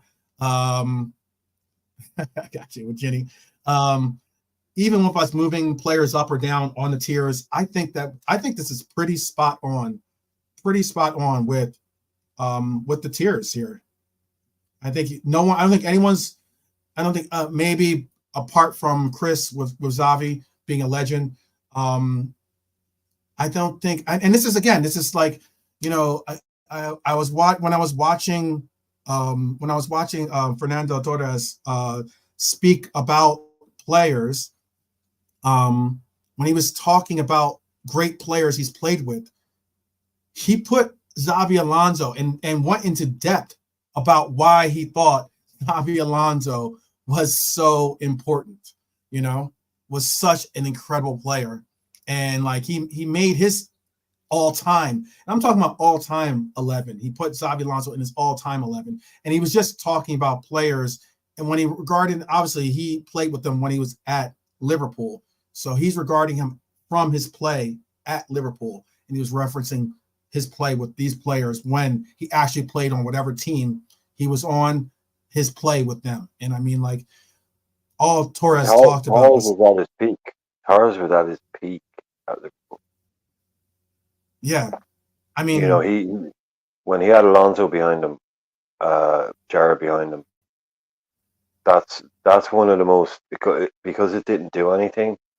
Because if people just look back at that, Mascherano, Alonso, Gerrard, and Torres is one of the greatest spines that there's ever been in a team. Now, we didn't have the component parts to fit around it, which is what dragged it down. But that core of those, there was not in Europe. That was peak Gerrard in terms of goal scoring. He got like 23 goals. Alonso, not at his best. Alonso actually maintained those standards for another 10 years. But that's as good as Torres basically got, apart from Atletico Madrid. And Mascherano behind, I mean, that was, you can understand why Benitez was so frustrated, because when you look at that spine, that only needed some money spent, and he was given the likes of Albert Riera on the left wing. The likes of, those were the kind of players. Yeah. And Gerrard knew. That's why Gerrard was so distraught when Alonso left, because he knew what that meant. He knew that that's not only is he leaving, not in a million years are we going to buy someone better than. There's not even as good as him. Not a chance. There's nobody better than him coming in, and he just knew how I wanted to play, and it was sad. It was difficult for us as fans at that time, because the rest of that team was. It was no. To have a world-class player come in and go, look, I wish I could stay here, but I'm a player. I'm 25, I'm 26. I need to win titles. I need to go and do my own thing. I need to win. You know, I'm not Scouse. I'm not Trent. I'm not English. But we all understood it. But it told you something. The problem was what I told you about your club. It told you that your club wasn't there yet. That's what hurt. It wasn't the player. I know when people talk about when they speak about that trauma, it wasn't the player leaving that hurt you. It actually wasn't. If you dig deep into it, what hurt you was what it told you about your club. Players are individuals. People pass and move through your life and through your club. What that told you was that our club, Liverpool, used to be where the best players went. Now we can't keep them anymore. Which is what Klopp meant when he talked about doubters, believers. That's what he was referencing, was that feeling that the best players in the world no longer would want to be at Liverpool. He tapped in when they talk about Klopp understanding the fans. That's what they mean, because he looked back, he sat back and looked at Liverpool and went, that's what's going on there. That's what hurts those fans. Not this and that. It's the fact the players that they love, and when they grew up on Liverpool being, it's like, why would you want to leave? Now they're having to come to terms with the fact that why players would want to leave. And Klopp said, I want to change that. And that's what he got, and he understood. And Alonso, for me, typified that in the way that McManaman did. And they both went to Real Madrid. Coutinho and everyone. But that was really typified, that was that, hang on a minute, we're not the biggest club anymore. And it was that gut punch of reality was what players like Alonso leaving did. It really made a look. It makes a difference when it comes to the prominence that a Galactico style coach like Klopp, can make as a difference maker in the determination of do I want to stay here or do I want to move on to a different environment. And I can understand exactly what you said I think was very poignant and spot on. And again, it's like I tried to put in, like, I know I was getting oh yeah, for sure. I just saw this one comment as well. She was they're referencing, because we were talking about defense. We're going to do a defense tier, and we're also going to do an attackers tier, and the defenders tier will also include goalkeepers as well, just so everyone knows. Cool. Yeah. Okay, cool. Okay. Yeah. Since the goalkeepers are part of the defense, we'll just do it that way. We'll just do mid, attack, and we'll do defense tier. But I just wanted to make sure, like, look, I know I'm getting slack about even Ginny being behind Steve McManaman. Look, Steve McManaman, these are his stats. These are league games and then his total games as well. In the league games, he had 272 league games. He had 46 goals, 63 assists, 364 total games. He had 66 total goals, 85 total assists. And then you rate that towards Ginny. Ginny had 179 games with 16 goals and 11 assists. That's in the league. And when it came to total games, 237 total games played, 22 goals scored, 15 assists. That's like, let me repeat that. Let's just go with total. He had 22 goals, 15 assists. Steve McManaman, again, 66 goals total, 85 assists total. I get he was here for a longer time as well, but look, Steve McManaman, maybe I'm alone on the hype train for this guy, and I can get the fact that, you know, when we hear him talk in some of his no, not alone. No, you're never alone. No. Maka is loved, man. Maka is loved. Like, I have him up there in the greats as well. And yeah, sorry, someone will say to you that those numbers aren't fair because Genie played holding 8 and all that. Right. I think what I see Dustin's. Yeah, and I think what 12 man, I think what you're trying to point out there is, to me, is more than some people may just forget just how many games he played for us, how many goals and how many assists he got. Exactly. Because, yeah, and I don't blame anybody. I mean, the guy left in 98 or something like that. He left around. I mean, there's probably people who listen to this chat now that weren't born in 1998. No, I get it. I absolutely get it. Yeah, they don't know how good he was. But look at, like, you don't get 85 assists. He played for us for 9 years. He scored in 2 consecutive Champions League. His debut was in 1990. Was his debut, and he played until 1999. He played basically the whole era of the 90s. And he got into that Ronaldo, Zidane, Raul, Real Madrid team. He played in Champions League finals. He scored goals in Champions League finals, in consecutive Champions League finals. Yeah. I mean, I think he may have. Someone correct me if I'm wrong, but did he not score the winner in a Champions League final for Real Madrid, or the opener? This is a serious footballer we're talking. Serious footballer. Baller. Yeah. Absolute baller. Not many English players. Look, how many English players go to Real Madrid? Still, they talk about it to this day. English players cannot go abroad and make a success of themselves when they're at their height. McManaman went to Madrid. And balled out. Yeah, 100%, man. 100%. He was in the Champions final in his first season. Scored a goal in a 3-1 win over Valencia. And he was also in a second Champions League and had a winner's medal with Madrid in 2000, early 2000s. I don't know the exact year. 2003, maybe 2002, 2001. It's like around there. 2002. Check me to make sure. Tell me if I'm wrong. But I think it was 2002. Sorry, excuse me. No, I can't change. And then and then like, I mean, like, he had like he played for Real Madrid a bunch, and I think he had like four years of Real Madrid, right? And then he returned, and then I think he had 4 years of Real Madrid, but was a part of like a lot of their a lot of like really good Real Madrid teams.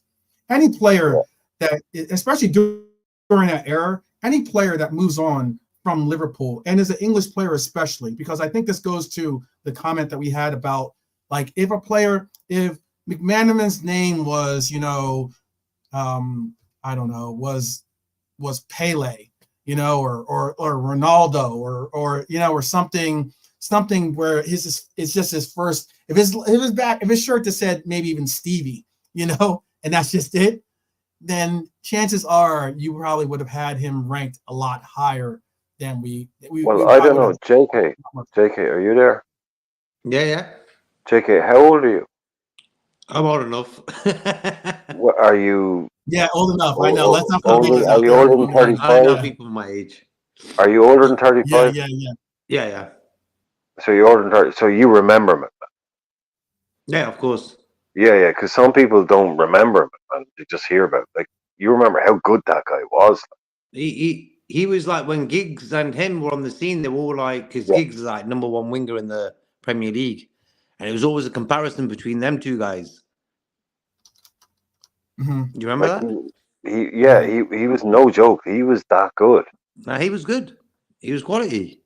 But what it is his commentary, when he co-commentates on games against us, it's like, bro, did you support Everton or what?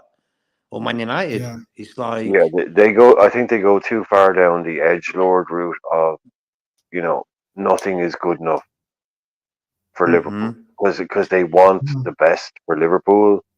It Yeah, doesn't but matter what happens. They'll say, "Oh, that's not good enough. Liverpool should do better," and it comes off of like, Mm. they lose themselves. when I hear Ray Houghton co-commentate, Oh, he's great. I he's love Ray. great. Yeah, I love Ray him. Houghton, I could just listen to him Yeah, talk all day. He's just like he's not an agenda-driven commentator. You know what I mean? oh, he loves Mhm. Liverpool. He loves. He He loves just Liverpool. yeah. Yep. Yeah. Same as He's what's only his there name about as 5 well? Jim Beglin. Yeah, Beglin's from where I'm from in Ireland. Beglin's from Oh. Water. Mm-hmm. And what do you reckon of his commentary? Yeah, he's good. He's very controversial in Ireland, Beglin. Yeah, I Okay. won't go into it. But I don't mean he's weird or done it, but it's like, yeah, he's one of those players that, like, he played for Ireland and he played for Liverpool and he won stuff at Liverpool. So he should be, like, really famous and, Mm-hmm. Mm-hmm. everyone should be talking about it all the time, especially in a country the size of Ireland. Like, Ronnie Whelan is a legend. Ray Mm-hmm. Yeah. Houghton is a legend. Nobody talks about Beglin. It's It's true. weird. It's It's weird. true. It's really, really weird because he's kind of unlikable. And if you dig back into it, it's kind of like he was, he kind of abandoned his Irish past, so to speak. He Mm-hmm. wanted to go and but it's so strange. Like, he should be one of the most famous people in Waterford. Like, there's only about 70, well, there's more 100,000 people in Waterford now. But this guy won league titles for Liverpool and he's from Waterford. He Mm-hmm. never comes back here. Like, I was talking about Didi Hamann earlier on, where he's really Mm-hmm. big with the Sporting Club in Waterford because he's come over In loads of Ireland. times. Right. Yeah, like Jim Mm-hmm. Beglin is from Waterford. Like, I can show you, like, his house. Jim Beglin's house is about a 15-minute walk from my house, Okay. and he never comes back to Waterford. He never does anything like that. Mm-hmm. Do you know what I'm saying? So, seemingly, like, he's one of those guys that's not really well liked at all. Okay. It's so weird, but he should be a massive celebrity here. Like, he's one of our most famous. Like, Liverpool in the '80s was basically the biggest thing in the world, Mm-hmm. and he was playing for them, and he was from Waterford, and nobody in Waterford. Oh, Jim Beglin, oh, dickhead, never comes back here. Mm. Never bigs up Waterford, never comes back, never does that. That But kind you of. know why? I think he did a lot. He does a lot of co-commentary for the American channels, and I think maybe He's that's on the all them. reason. Yeah. No, I mean going back to the '90s. I mean going back Oh, way okay. back in the day. Like, it's like, oh, Beglin, as soon as he got the chance, he left Waterford, never came back, never Mm-hmm. did a thing for the town. It's a very small town, and to have someone like him as a big celebrity, it would have helped. Help the Kind of, community. Yep. yeah, it would have been good. But he was like, oh no, I'm out of Waterford. You'll never see me there again. But yeah, he is. He's whenever I'm looking for the streams, when you're watching on the old legal streams, and eventually you always end up either getting the American version or the whatever. Beglin's always on. Beglin and the other guy. But yeah, Beglin is USA 5 or something like that. Whenever you get that feed, it's always Beglin and the other fella. So he works full time, but yeah, I don't think I've ever seen him in Waterford ever. So it's that kind of, yeah. It's weird. I mean, it's a Yeah. strange. I'm going to say this. So we're going to be landing the plane here. Appreciate everyone that stuck with us. That didn't didn't attack the Capitol here, or make a run on the Capitol, despite not liking not liking or liking the vote. It's but I'm going to ask for you guys that are with us, and if you are watching this on the replay, please do tell us what and where you would have made differences and everything else. Some of these players like their kite and like I know he's definitely gonna be on the attackers list, Philip, for sure. Definitely another beloved player for myself. Wasn't exactly the greatest of players per se, as in stats wise or something, but I think he's definitely one of those players that was integral in like being a real heart piece in our club. But yeah, so after the video, please put in the comments your not so obvious suggestions for who you want to see in the list, okay, for defenders / goalkeepers and for attackers. This distinguish which one, where you see them as playing, because sometimes we have players that might be Raheem Sterling technically played defense for us, but he also played obviously as an attacker for us as well. So you could do something like just distinguish where and what list you're putting the comments in for. But in the not so obvious ones, obviously, that's what I mean. And like the ones that you wouldn't have necessarily thought of as being maybe a cult hero or a legend, or maybe they're just a cult hero to you or a legend to yourself. So please do that in the comment section. I want to thank Zabiri, Colonel Zabiri, for bringing on some definite unique takes, but certainly warranted ones, because this is all about your own opinions, whatever you utilize to kind of like put whatever you use as your scale to do for these rankings is totally upon yourself as to where and how it is. I don't even know if we're all going to ever be able to even agree on something that is like a concerted evaluation technique to utilize.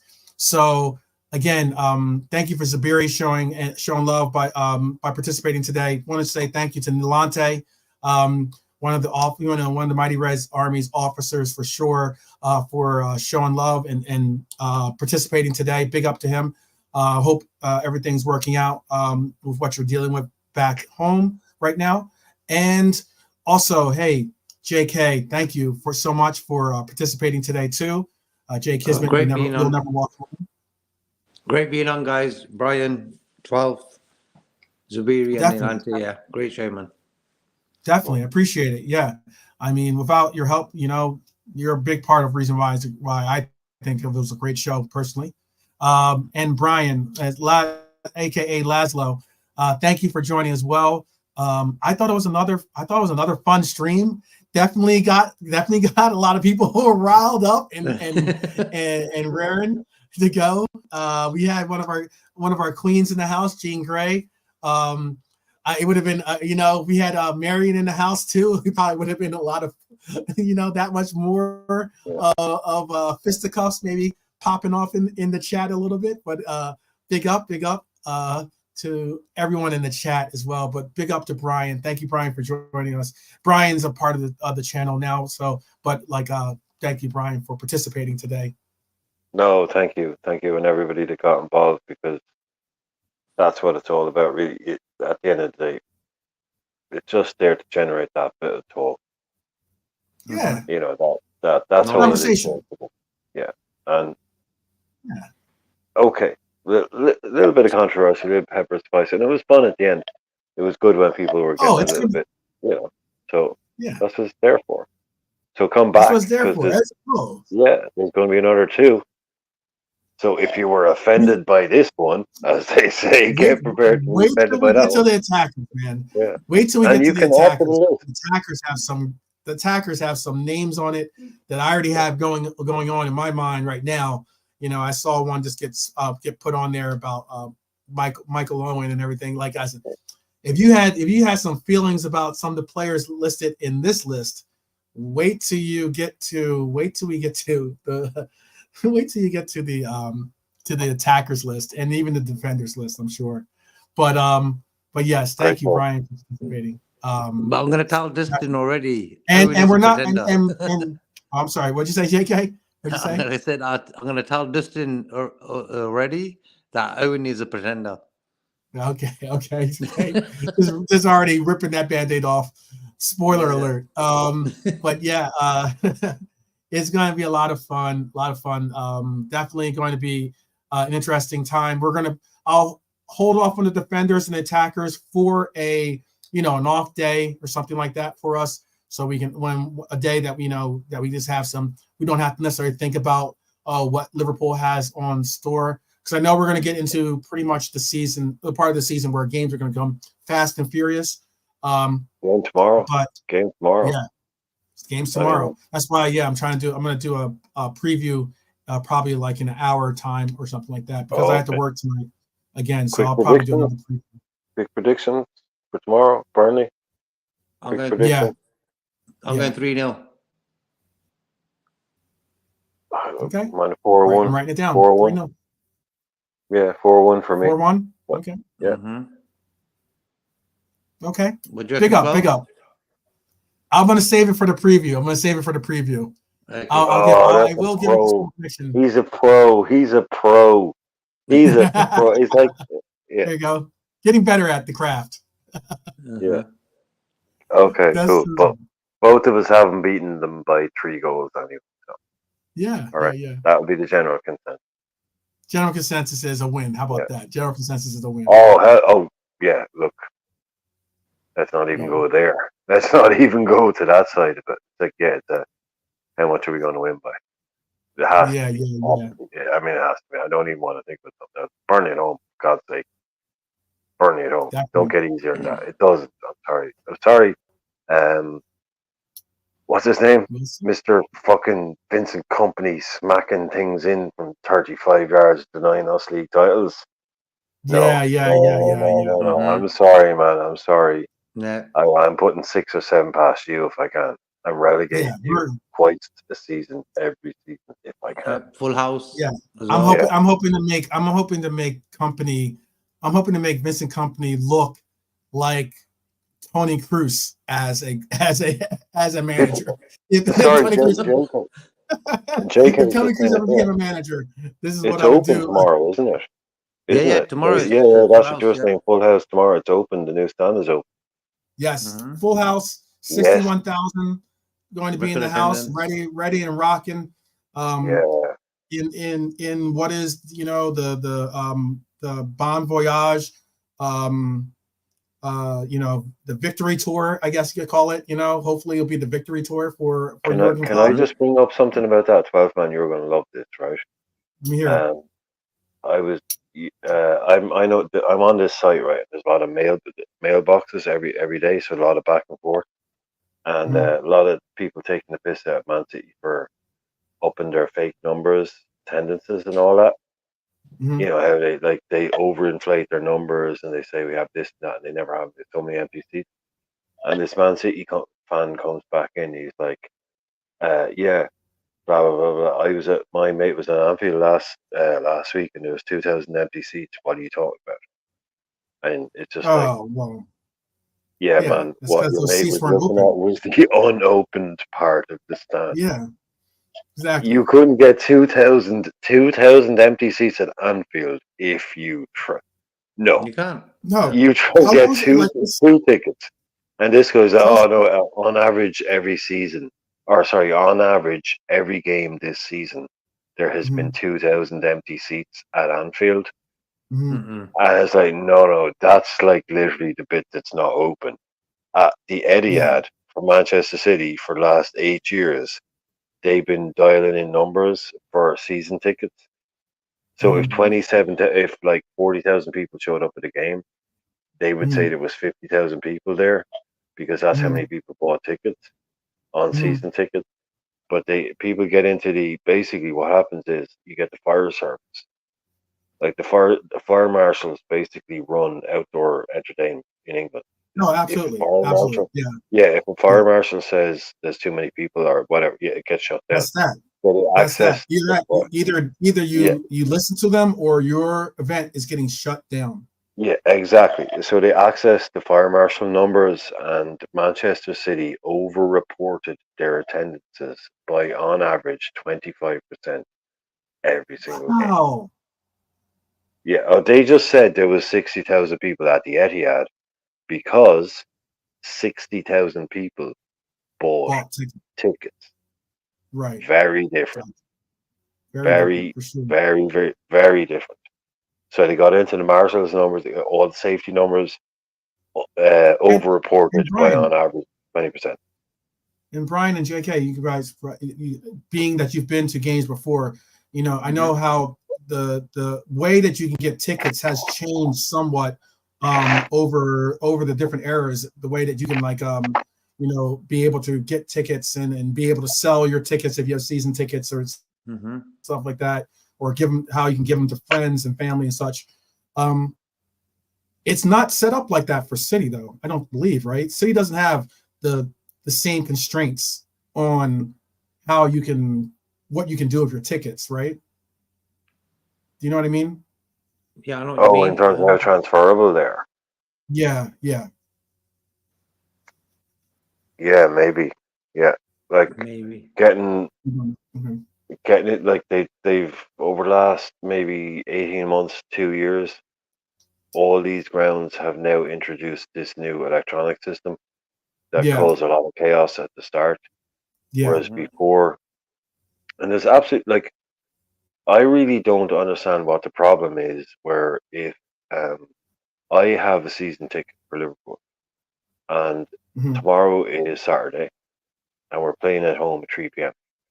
and I can't go. So I'm like, yeah, I can't go.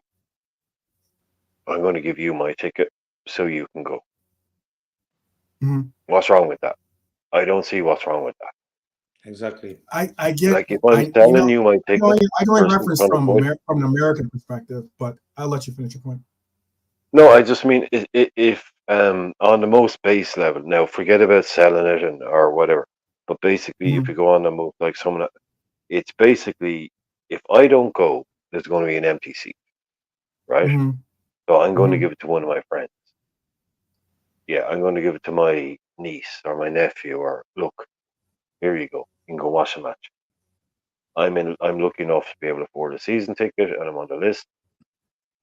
But yeah, if you're one of those people who's selling your seat, that's a completely different thing. But if it's just a matter of something's come up tomorrow, giving it away, I can't go to the match. I'm a season ticket holder, but look, me wife's father died, so I'm going to the funeral. Can't make the match tomorrow. So I want to give my nephew a season ticket so he can go in and watch the match. And there isn't an empty seat. What the hell is wrong with that? You know what it is? I don't think there's it's got to I do guess with the only thing I would say, I'll allow for you to say something too, JK. I was going to say the only thing I can think of, which is very similar to like here in America, for instance, like if you have a season ticket, like I can have season tickets for the Arizona Cardinals. They're the American football team here in Arizona, right? And let's say, you know, for certain teams, there's like for Chicago, there's a lot of people from Chicago that live in Arizona, for instance. Okay, very big contingency. When the Bears come to play against the Cardinals, there's a very big demand for tickets, right? So a lot of the season ticket holders will not go to the game so they can make more. They can like sell their tickets for a higher. They can get them. They can sell them for more money, and they can make a profit off the tickets in essence, you know. But it also brings out, like, you might be in a section that is all Arizona Cardinal fans, for instance, right? Because we're the Reds here too. The Red, or at least I'm not a Cardinals fan per se, but like but the Cardinals are the Reds too. So you would see a whole, like, you know, section of red basically in parts of the stadium. But if you're giving it to someone, who's to say that person isn't the opponent, a fan of the opponent, or maybe they're not even a fan of any of these teams. They just want to go to experience. So they they don't necessarily they're not really doing with the pageantry of. Can I ask you a question, Fafa? Yeah. Can I ask you, because you're bringing that up, in England back in the day, that would be a kind of probably, the Liverpool fan who ends up sitting amongst a bunch of United fans at a United game, it'd be like, you should probably leave because you're going to get beat up. Like, would that be a thing over there in the crowd? It's like, we're in amongst, like you say, It depends. if you're a Bulls fan and you get a seat in the middle of all the Cardinals fans. Yeah. Could it get rowdy that way? Don't get it twisted. I mean, like, I know you guys don't, or at least in England, at least there's not really like a big, firearm. You don't have like many firearms, but I mean, like, there was a shooting, for instance, in the parking lot, at least, of like, because Oakland, especially when the Raiders were a part of Oakland Raiders do not get along with San Francisco 49ers, for instance. That is a no. The Raiders fans are really passionate. 49er fans too are very passionate, but Raider fans are very, very passionate about their team. And yeah, it got to the point where there was like someone actually, I believe they died actually in the parking lot. It was not a good headline for the NFL. But there's parts and part. There's sometimes you'll break out. You'll see some of the you'll see some fights break out in the stadiums, but primarily it's not set up like, you don't have like a walled off section that is just like Detroit Lion fans or LA Ram fans. There's no section just for those fans. That's why it's kind of the way they do in England. Like yeah, that. That's why. I don't think there's like you'll see like sometimes you can look into a crowd and, like, for instance, like the Philadelphia Eagles, the team I follow, are the Eagles, and the Eagles teams like the Eagles, the Green Bay Packers. I'm trying to think of another team that has it. Some of these teams have a good fan base that follow those teams to other stadiums. Okay, not all teams do in NFL, for instance. So because I mean, like, you could say Cowboys, but the Cowboys have fans all over the country. So you'll see Cowboy fans show up at different stadiums, but they might live in that city.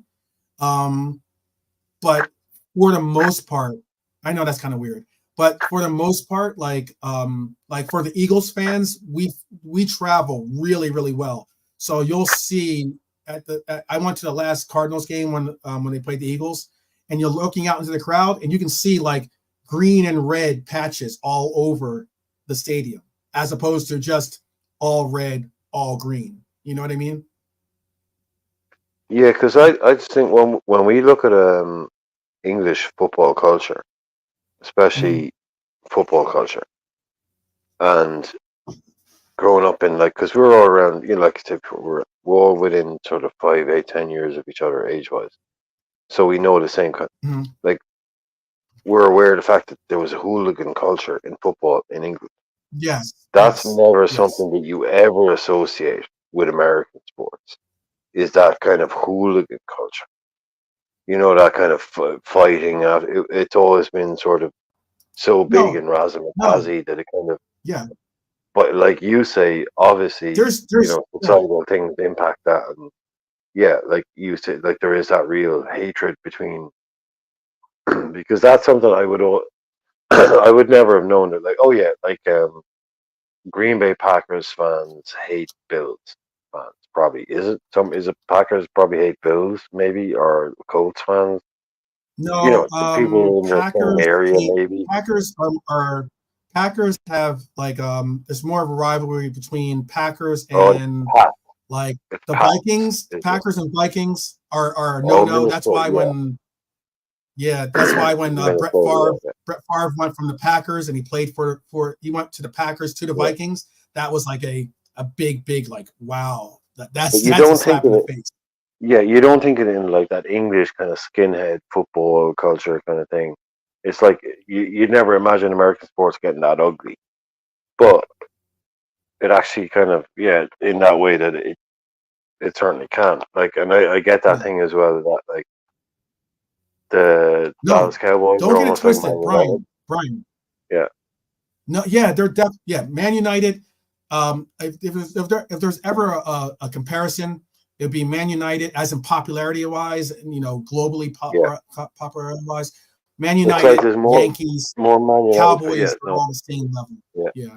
It's like there's more Manchester say, United fans in London than there is in Manchester.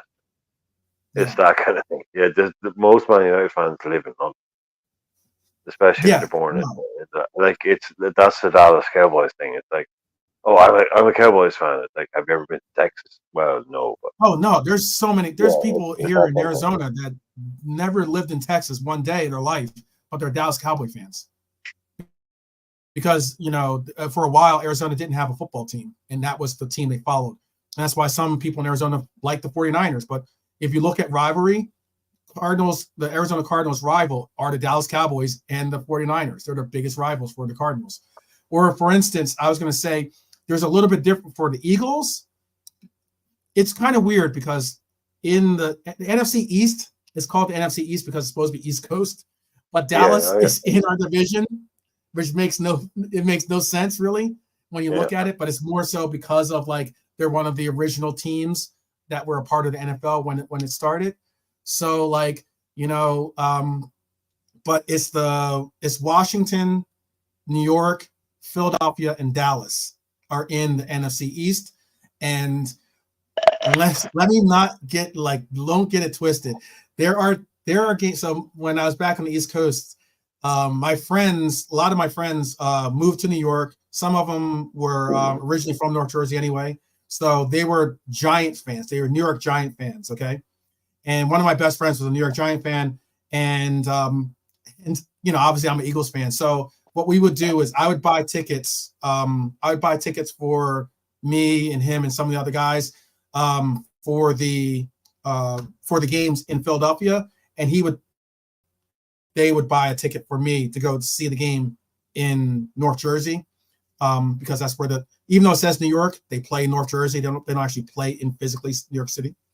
But I remember, man, one time we came out of the game. We're going to the car that was parked in the parking lot. The Eagles had just lost by missing a field goal at the end of the game. And there were Eagle fans all around my friend's car as I'm walking back with like Giant fans. And it's just me. I'm the only one in the Eagles kit. And then everyone else is in the Giants kit. And we're walking back to the same car. And then we got in the car and we're sitting in the line to get out of the parking lot. It's a long line. And there were people that were like so pissed off. They wanted to push the car. They wanted to turn our car over. Like they were like literally they were like going up to the car and like trying to rock the car. And I'm just like, I had to get out of the car and be like, I'm an Eagles fan here, man. I've seen that stuff, man. I've seen that stuff. They do that. That's the thing that American football fans do. They do that thing where they turn cars over because there's so many of them. They can just pick them up. Yeah. I've seen so many videos of, and I'm sorry, I don't want to bring this up, but I see, I watch a lot of the American talk shows, and whenever they want to make a joke about fans going nuts, they always talk about the Eagles. It's literally like I already know what you're going to go with. Yeah, it's Eagles fans. I'm sure. I mean, like, look, I get it. There's a very, very interesting documentary on one of the worst. All I'm saying is, apparently, you guys are crazy. That's all. Philadelphia Eagle fans, we're notorious about the fact that you guys lose your shit.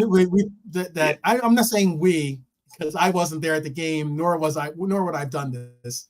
But then again, they are my Eagles brethren. But like, apparently, we threw snowballs at Santa Claus. Yeah, you guys are nuts. That's literally Eagles fans. Time in history where you look. That's not a proud moment in history for Eagle fans. No. They basically, and the reason it's an interesting documentary. If you get a chance to look at it, it's on ESPN. It's a really I felt so bad once you see the documentary. You feel so bad for the guy. because the guy, like it was a snowy day in Philadelphia. The guy that normally would have been the Santa Claus was sick, so they got some random guy in the crowd to be stand-in Santa Claus. Yeah. Oh, man. A stand-in Santa Claus was getting pelted with snowballs. It was not good. It was not good. But it is what it is, man. There's it's kind of sad, and hey, like I remember there was an era of football when there's been some really ugly moments, for football here in America. But that was certainly one of the worst, one of the ones that every time someone says Philadelphia, a lot of times they've referenced that situation. You guys, your fans are so crazy. You guys threw snowballs. You guys try to throw snowballs at snowballs, beer cans, whatever you guys could get your hands on. You threw them at Santa Claus because we weren't. Yeah, it was a bad year. Got the pass, I mean, of all the people, I mean, that's a bad look. That's a bad look. Yeah, but you were saying earlier, 12th, about getting tickets and getting your name and this and that. I think what it is it's about to do with safety things. Imagine there's a disaster at the stadium. They want to know who was there. And if the name's changed, they don't know who it is sitting there and stuff. This is true. No, this is true. No, that's very here in America, I don't know if it's the same in England, but here in America, there was an era when you used to be able to have, first of all, you used to be able to buy season tickets, and that's that. Season tickets, cool. You have season tickets to this game or that for that team. But now, when you buy season tickets for a lot of the stadiums or a lot of the teams, you have to buy the rights. You buy it's called the seat rights. Mm-hmm. So you buy the actual seat. You don't buy just so if there's let's say Shakira performs at Lincoln State. Lincoln is the name of the stadium for the Eagles. So they call it the Link. But let's say Shakira plays at the Link. Got a ticket. As a season ticket owner and as a seat right owner, I own that seat. So I get first dibs on that seat. Despite the fact it's not an Eagles game, I still get first dibs on whether I want to go to that concert for that seat. Mm-hmm. And can you sell it if you don't want to go? If you what happens then? Because obviously you don't want empty seats to the concert. So can you opt out of that? I don't think you can sell this. I don't think you can sell the ticket because you didn't buy a ticket to the actual. You just get first. You get first rights to buy the ticket when it's not. Oh, you have to still buy the ticket to the game. Oh, okay. So you still have to pay for the ticket to the concert. You just get first refusal. Yeah, you get first refusal. So if you say no, then that seat goes out onto the open market. I get it. Yeah. No, that's not a bad thing. But that's an America versus England thing, because in America you're going to have concerts. You got Anfield doesn't host. Spurs are doing that now. I think their go-kart World Championships, NFL, all that stuff. Anfield doesn't host other stuff. It literally just has football match. Yeah, Elton John. They have Elton John. Yeah, when's the last time there was a concert at Anfield? They don't do it. And I'm all for that. I don't want rugby at Anfield. I don't want cricket. I don't want Formula 1 nonsense. I just want Anfield to be left alone and let the grass grow, let the pitch be perfect. Yeah, I was gonna say. Yeah, no, stop throwing crap on, in Anfield. They did it a couple of years ago with one of the Live Aid type concerts. And it always jars in your mind if you see, someone's playing at Anfield. Why are they playing at Anfield? Nobody does concerts at Anfield. They don't do concerts at Old Trafford. Nobody plays at Old Trafford. Multi-purpose stadium. When you have a multi-purpose stadium, they do it in Manchester City. Yeah, they do it at City and stupid shitty grounds like that that have no heritage and are brought as all the big concerts in Manchester. They all have arenas now. You have Manchester Arena, and Manchester isn't big enough to need a bigger venue. Liverpool isn't. I'm sorry, but Liverpool is a very small city that big bands don't play in. If you're a big band and you're touring Europe, you will play in maybe Edinburgh, Manchester, and London, or else you'll probably just play in London, and you might play in Scotland. You won't play in Liverpool. I mean, there's no need for it. You play in London or Manchester, and the fans will travel to go to that. Manchester has the MEN, so there's no reason for anybody to go. Like, that's another problem Anfield has. The Spurs stadium can be full 3-4 times a week with different concerts and things like that. Anfield is just Anfield. Different shows, different. I mean, I think Beyonce performed there. Whether, I mean, they have American football games there sometimes. Like, they have Italian. They have a big. Spurs have been doing that for years. They tied into that. London Knights was the first one. London Knights was an NFL team. Spurs have been trying to do that from day one.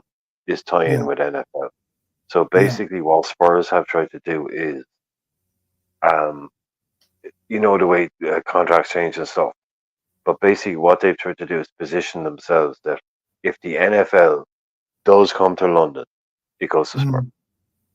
So it may, they may have to renegotiate with different people, but every time it does want to come to London, it will be going to Spurs. Which is a great revenue maker for them. I mean, like, and outside. They've got one of those retractable pitches. They can turn it into a go-kart track. They can turn it into a concert venue. They can turn it into anything you want it to do. And it's in London. It doesn't get much better than that in terms of making money. Liverpool as a city can never compete with that. It's like asking Philadelphia. Is Philadelphia a big city? Yes, of course it is. Is it bigger than New York? No, it's not. I'll tell you this. You know what's funny too, real quick, because maybe this is why it's very unique. In football is unique in itself, but when you asked about, do we have the separation of the fans, and this is where I'm going to land. Allow people off the tarmac here. I'm going to say, like, when it comes to international, different story, and primarily when it comes to international for USA versus Mexico, different story. Put it this way, I had an opportunity because one of the players I represented and one of my best friends played for the national team, and he was a part of the team that actually won for one of our one of the few wins we've ever had in Mexico. He was a part of that game, and I had the opportunity to go to that game, but I decided not to. And the reason why I decided not to is when you go to Mexico to Azteca, the section they have for the American fans, you feel like you're in Guantanamo Bay. Like, as in, it's just a barbed wire fence that surrounds a section of the stadium. Okay, because that's how rabid sometimes the fans can get. The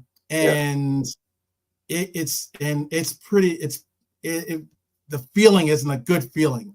Now, if you go to America, they do somewhat separate the fans somewhat, but like when it comes to football, international, somewhat, but often here in America, one of the main reasons why, I've always been a proponent of, like, I prefer to see our games when we're playing Mexico, at least, for them to be in Minnesota or for it to be in Seattle or something like that, because there's not as big of a Mexican population there, especially a Mexican American population there. So the crowd isn't. There's sometimes, for instance, USA played Mexico in Vegas at that new arena, and you would have thought that we were playing in Mexico, by the number of fans the number of Mexican fans that showed up. When we play at it's like 100 some odd thousand people, I think, for for Dallas, the Dallas Cowboys Stadium.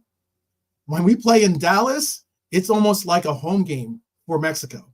Okay, for the number of people that come over the border just for that game, or for just the Mexican Americans here in America that still somewhat support Mexico as their as the team that they root for.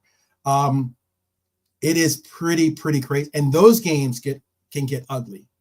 That's a different story. But whether it's when you're talking about like basketball and like hockey, and the fans definitely are passionate here in America. But you could be in a section sitting in a row with like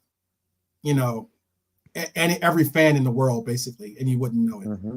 So it's kind of interesting. I just want to quickly go back to what you were saying earlier about I think Brian was saying about the skinheads and the football in England, that they got a lot of publicity about the trouble and stuff. And I'm thinking in America, it's a very family-orientated sports network where a lot of families go to games. And I think if you sort of put any bad publicity on them sort of games, they will lose a lot of money.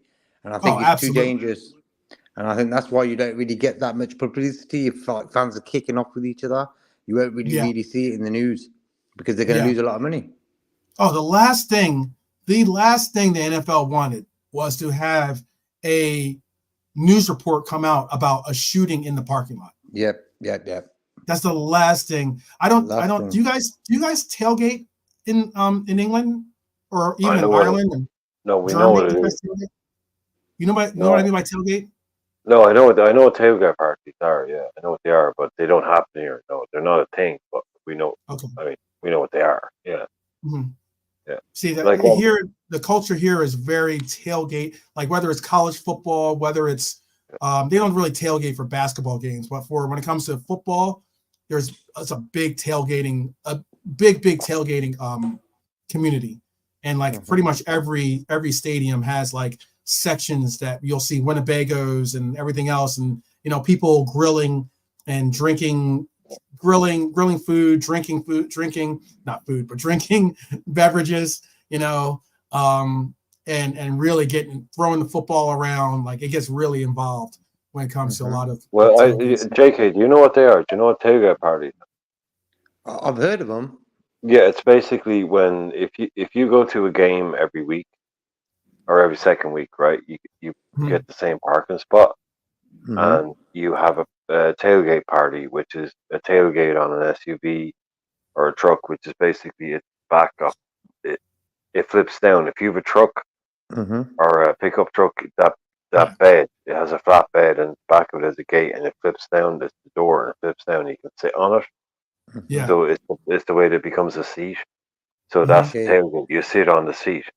You've seen it. The back of the truck. You flip it down, and it goes flat, and you sit on it. That's your tailgate, and you sit on it. That's where the name originated from. Yeah, that's where they came. They designed those things where you can pull up somewhere, pull the tailgate down, and it becomes a seat, basically, on the back of your truck. So what they start doing is they grill around that. Yeah. Now, to you and me, this sounds like really basic, normal stuff. But I've watched documentaries on these tailgate parties, especially when the Cowboys moved. Yeah. So basically, basically what you got is people. The Buffalo Bills, even more so. You mentioned the Buffalo Bill fans. They do They have wrestling performances. They do. Oh yeah, this stuff becomes completely. Like it's legendary stuff. And what happened with the Cowboys fans was they moved the stadium, and they moved everybody's parking lot. And what you had was, it wasn't just you go to the parking lot. This is like, we don't get this we're not American. They had the same parking spots in the same stadium. These stadiums are so big that what they did was they had a Dallas Cowboys culture, like 20, 30 years old, that were all having the same tailgate party. So, which means basically you all show up at the game, everyone's going to be in the same spot every week for like 25, 30 years, not like 2 weeks. So these huge cultures were built up. Yeah. Then they moved the Dallas Cowboys Stadium, and apparently what they did was they broke up all the tailgaters. So you had these guys saying, I used to be, and these stadiums are so big that I used to be tailgating with this guy, and I'm too 2 miles away from. They Mhm. broke up all the fans. Yeah. Like, this is the culture that we do not have. Mhm. This does not exist in England. It doesn't exist. It was bad. That was a bad move for them to do. Yeah, it's like we don't understand this tailgate culture. It's like this isn't just showing up to the game. This is like literally having a parking lot festival every week, and everyone knows where to go. Johnny is going to be in. Oh, absolutely. Spot You know A. to go. You know to go for the Yeah, best, like exactly. the best They wings or the go best, exactly. bratwurst. Yeah. Yeah, we think it's just like you pull up in the car park. Basically, in England, you pull up in the car park, you get out of your car, and you go to the stadium. In America, the car park is a whole music festival. It's a whole other culture. Yeah. So that doesn't. So what in England, what you have is people go to the pub before the match. They drink a load of pints, and then it's like, right, lads, it's 10-3. It's a 10-minute walk to the stadium, And then you you go. walk. They do that in Seattle, by the way. They do that in America. You have your tailgate. Yeah, it's crazy. It's an amazingly cultural difference. It's something that it means the same. It basically means before the game starts, you all meet up, have a load of pints, have a load of drinks, and then go and watch the match. But in America, you do this because that country is so fucking big, man. You've no idea how big your country is compared to other countries. Trust me. It's enormous. Trust me. You mentioned about look, Texas is so big. I think Texas is bigger than England. Bigger. Alone. It's about 15 times bigger than the country I live in. I mean, and you Texas look at it as in you're talking about, there's Houston has a team, Dallas has a team, San Antonio has teams. There's teams in Austin. That's just one state, and there's 50 states, so not every state has a team per se, but every state has some type of representation when it comes to sports. But yeah, man, there's a funny story I have because my parents, this is way back in the day, my parents used to have season tickets to the Eagles games, and sometimes I would get a game that I could go and I could bring a friend with me, and I remember it costs to park in the parking lots that they have, and it ranges by price. The price ranges normally by how close you are to the stadium. So there's a stadium parking lot, and then there's a parking lot for instance, the stadium for the 76ers, which is the basketball team, is across the street from the Eagles game. Eagles originally was across the street from the Eagles spot. So they have their parking lot. There's a parking lot that's just the parking lot of just a random parking lot. Anyway, you can park on the streets too. Philadelphia is so particular. I remember one time I drove to a game, was with my friends. There was a spot on the street. I'm like, cool. I'm parking there because now I don't have to pay. This is back when I was a college kid. So I'm like, cool. I don't have to pay for parking. It's like $25 or something like that for parking, something ridiculous. So I'm like, all right, I'm going to park here. I'm like, but there was a bucket or something, right? In the middle of it. I'm like, oh yeah, just move that bucket out of the way. And a guy from behind a bush apparently jumped out and says, you can park there, but I can't guarantee your car will be there when you get back. Oh, that's pure Chris Rock type. I love it. I love it. I love it, man. I was just like, wow, man. It's like that. Okay. Great. I'll tell you a story as well, bro, quickly. I went to watch Liverpool go and play in Leipzig, yeah? Yeah. And then on the journey back, what happened, we was going to meet up a few guys, so we all traveled back together. Mm-hmm. And then what happened, we met this guy. It was all cool and everything. The guy couldn't open his car. We were all standing there in Leipzig because it's about 12 o'clock at night. And it's a 2-hour journey to Berlin and stuff. And we couldn't open the door. And it's boom, we were trying. And what happened, I looked up. And through this window, I seen, that Anfield sign where the players touch when they go down onto the pitch. The one behind you, bro. This is Anfield. I seen that picture in a bedroom window. I said, bro, give me the keys. He gave me the keys. I went straight to the keys. Boom, opened the door. That's the true story. Wow. He was talking about fans, like just crazy stuff, fans and stuff like that. I just like, it was a mad day that Oh, was. We weren't actually that yeah. day. No, there's look one of the same time, like, 'cause I went and tried to park in another spot on that same street, and there were guys that were sitting in they were sitting in their car, you know, or not sitting, but like in the back part of the car. They had a little grill sit on the side, and I'm talking about, we're not even close to the stadium.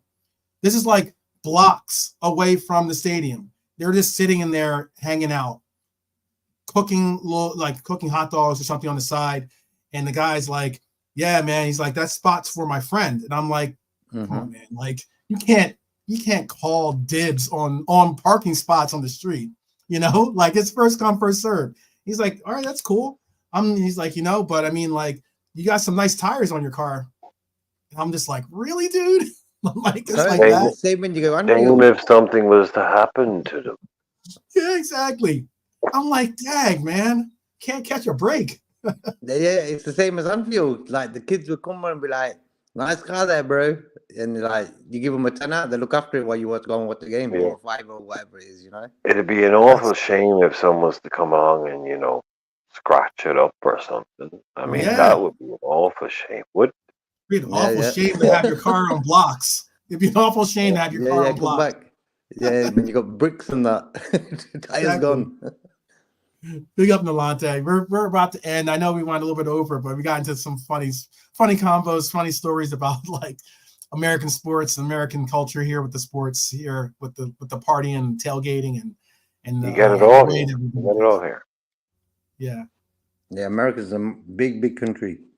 Yeah, for sure. But still, for sure. saying that, I can't get into American sports. I love basketball. It's all good. Yeah. It's all good. I can't say that I'm the biggest cricket fan ever. I will say that. Oh, you know, so.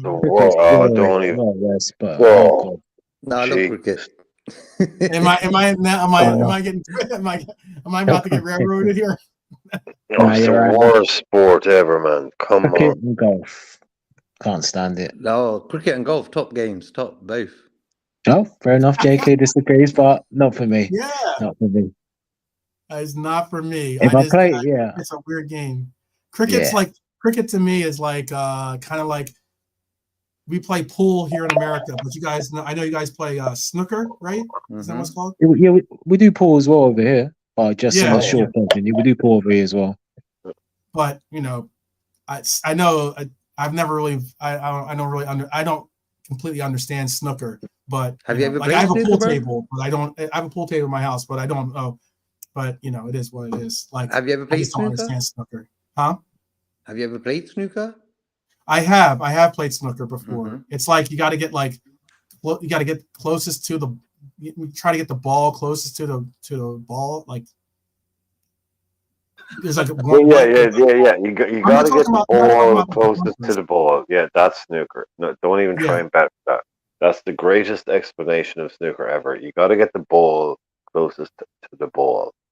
Right. It's not about making it in the pockets. It's about making it closest to the ball or something. No, you're thinking of billiards. Basically, right. There were 2 games back in the day. One was called bar billiards, right?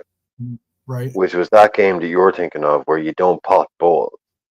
It's that really like no weird. It's that really weird old English game. And I'm not talking about the one with the bumpers. I'm not talking about the one with the bumpers in it. No, billiards is the original game, right? And pool, people don't realize this.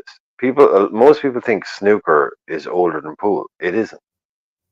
Snooker is a combination of billiards and pool. Pool was invented before snooker was, which is, you know, the 9-ball that or the basically you're on stripes and we're on spot, whatever. Yeah. But snooker was invented. Snooker is a combination of bar billiards, which is that weird game where you just you just move balls around the table without potting. That game is shit. Nobody wants to play that game. Pool is really good. Don't hold anything back.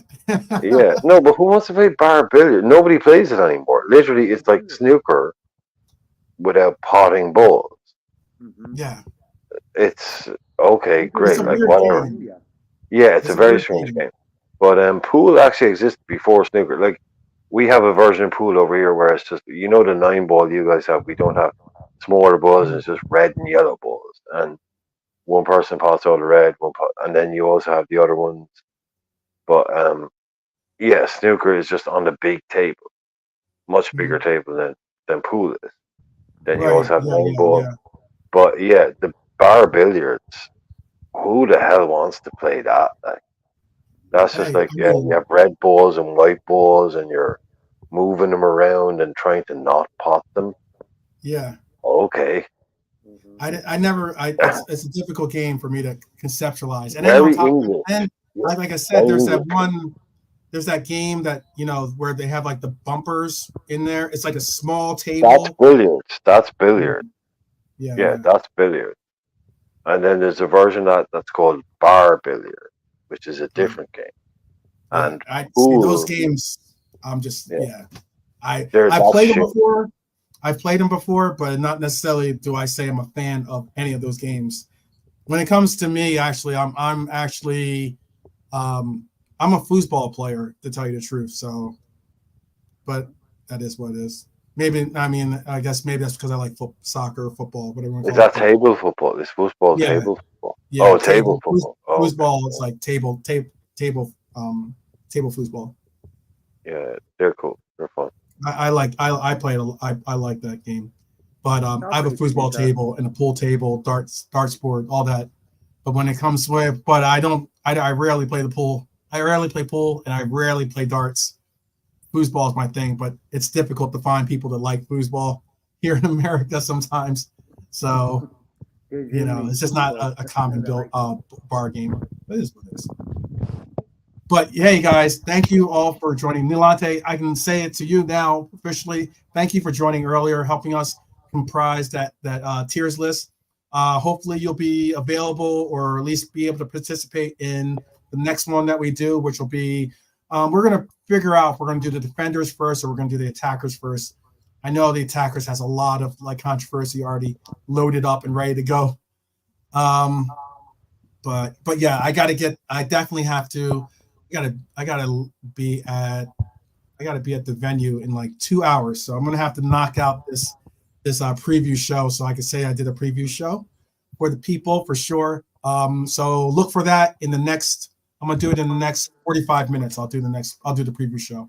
So thank you again for all you guys' help on this as well. I'd like to see Nilante's opinion on the final table that we did. Yeah.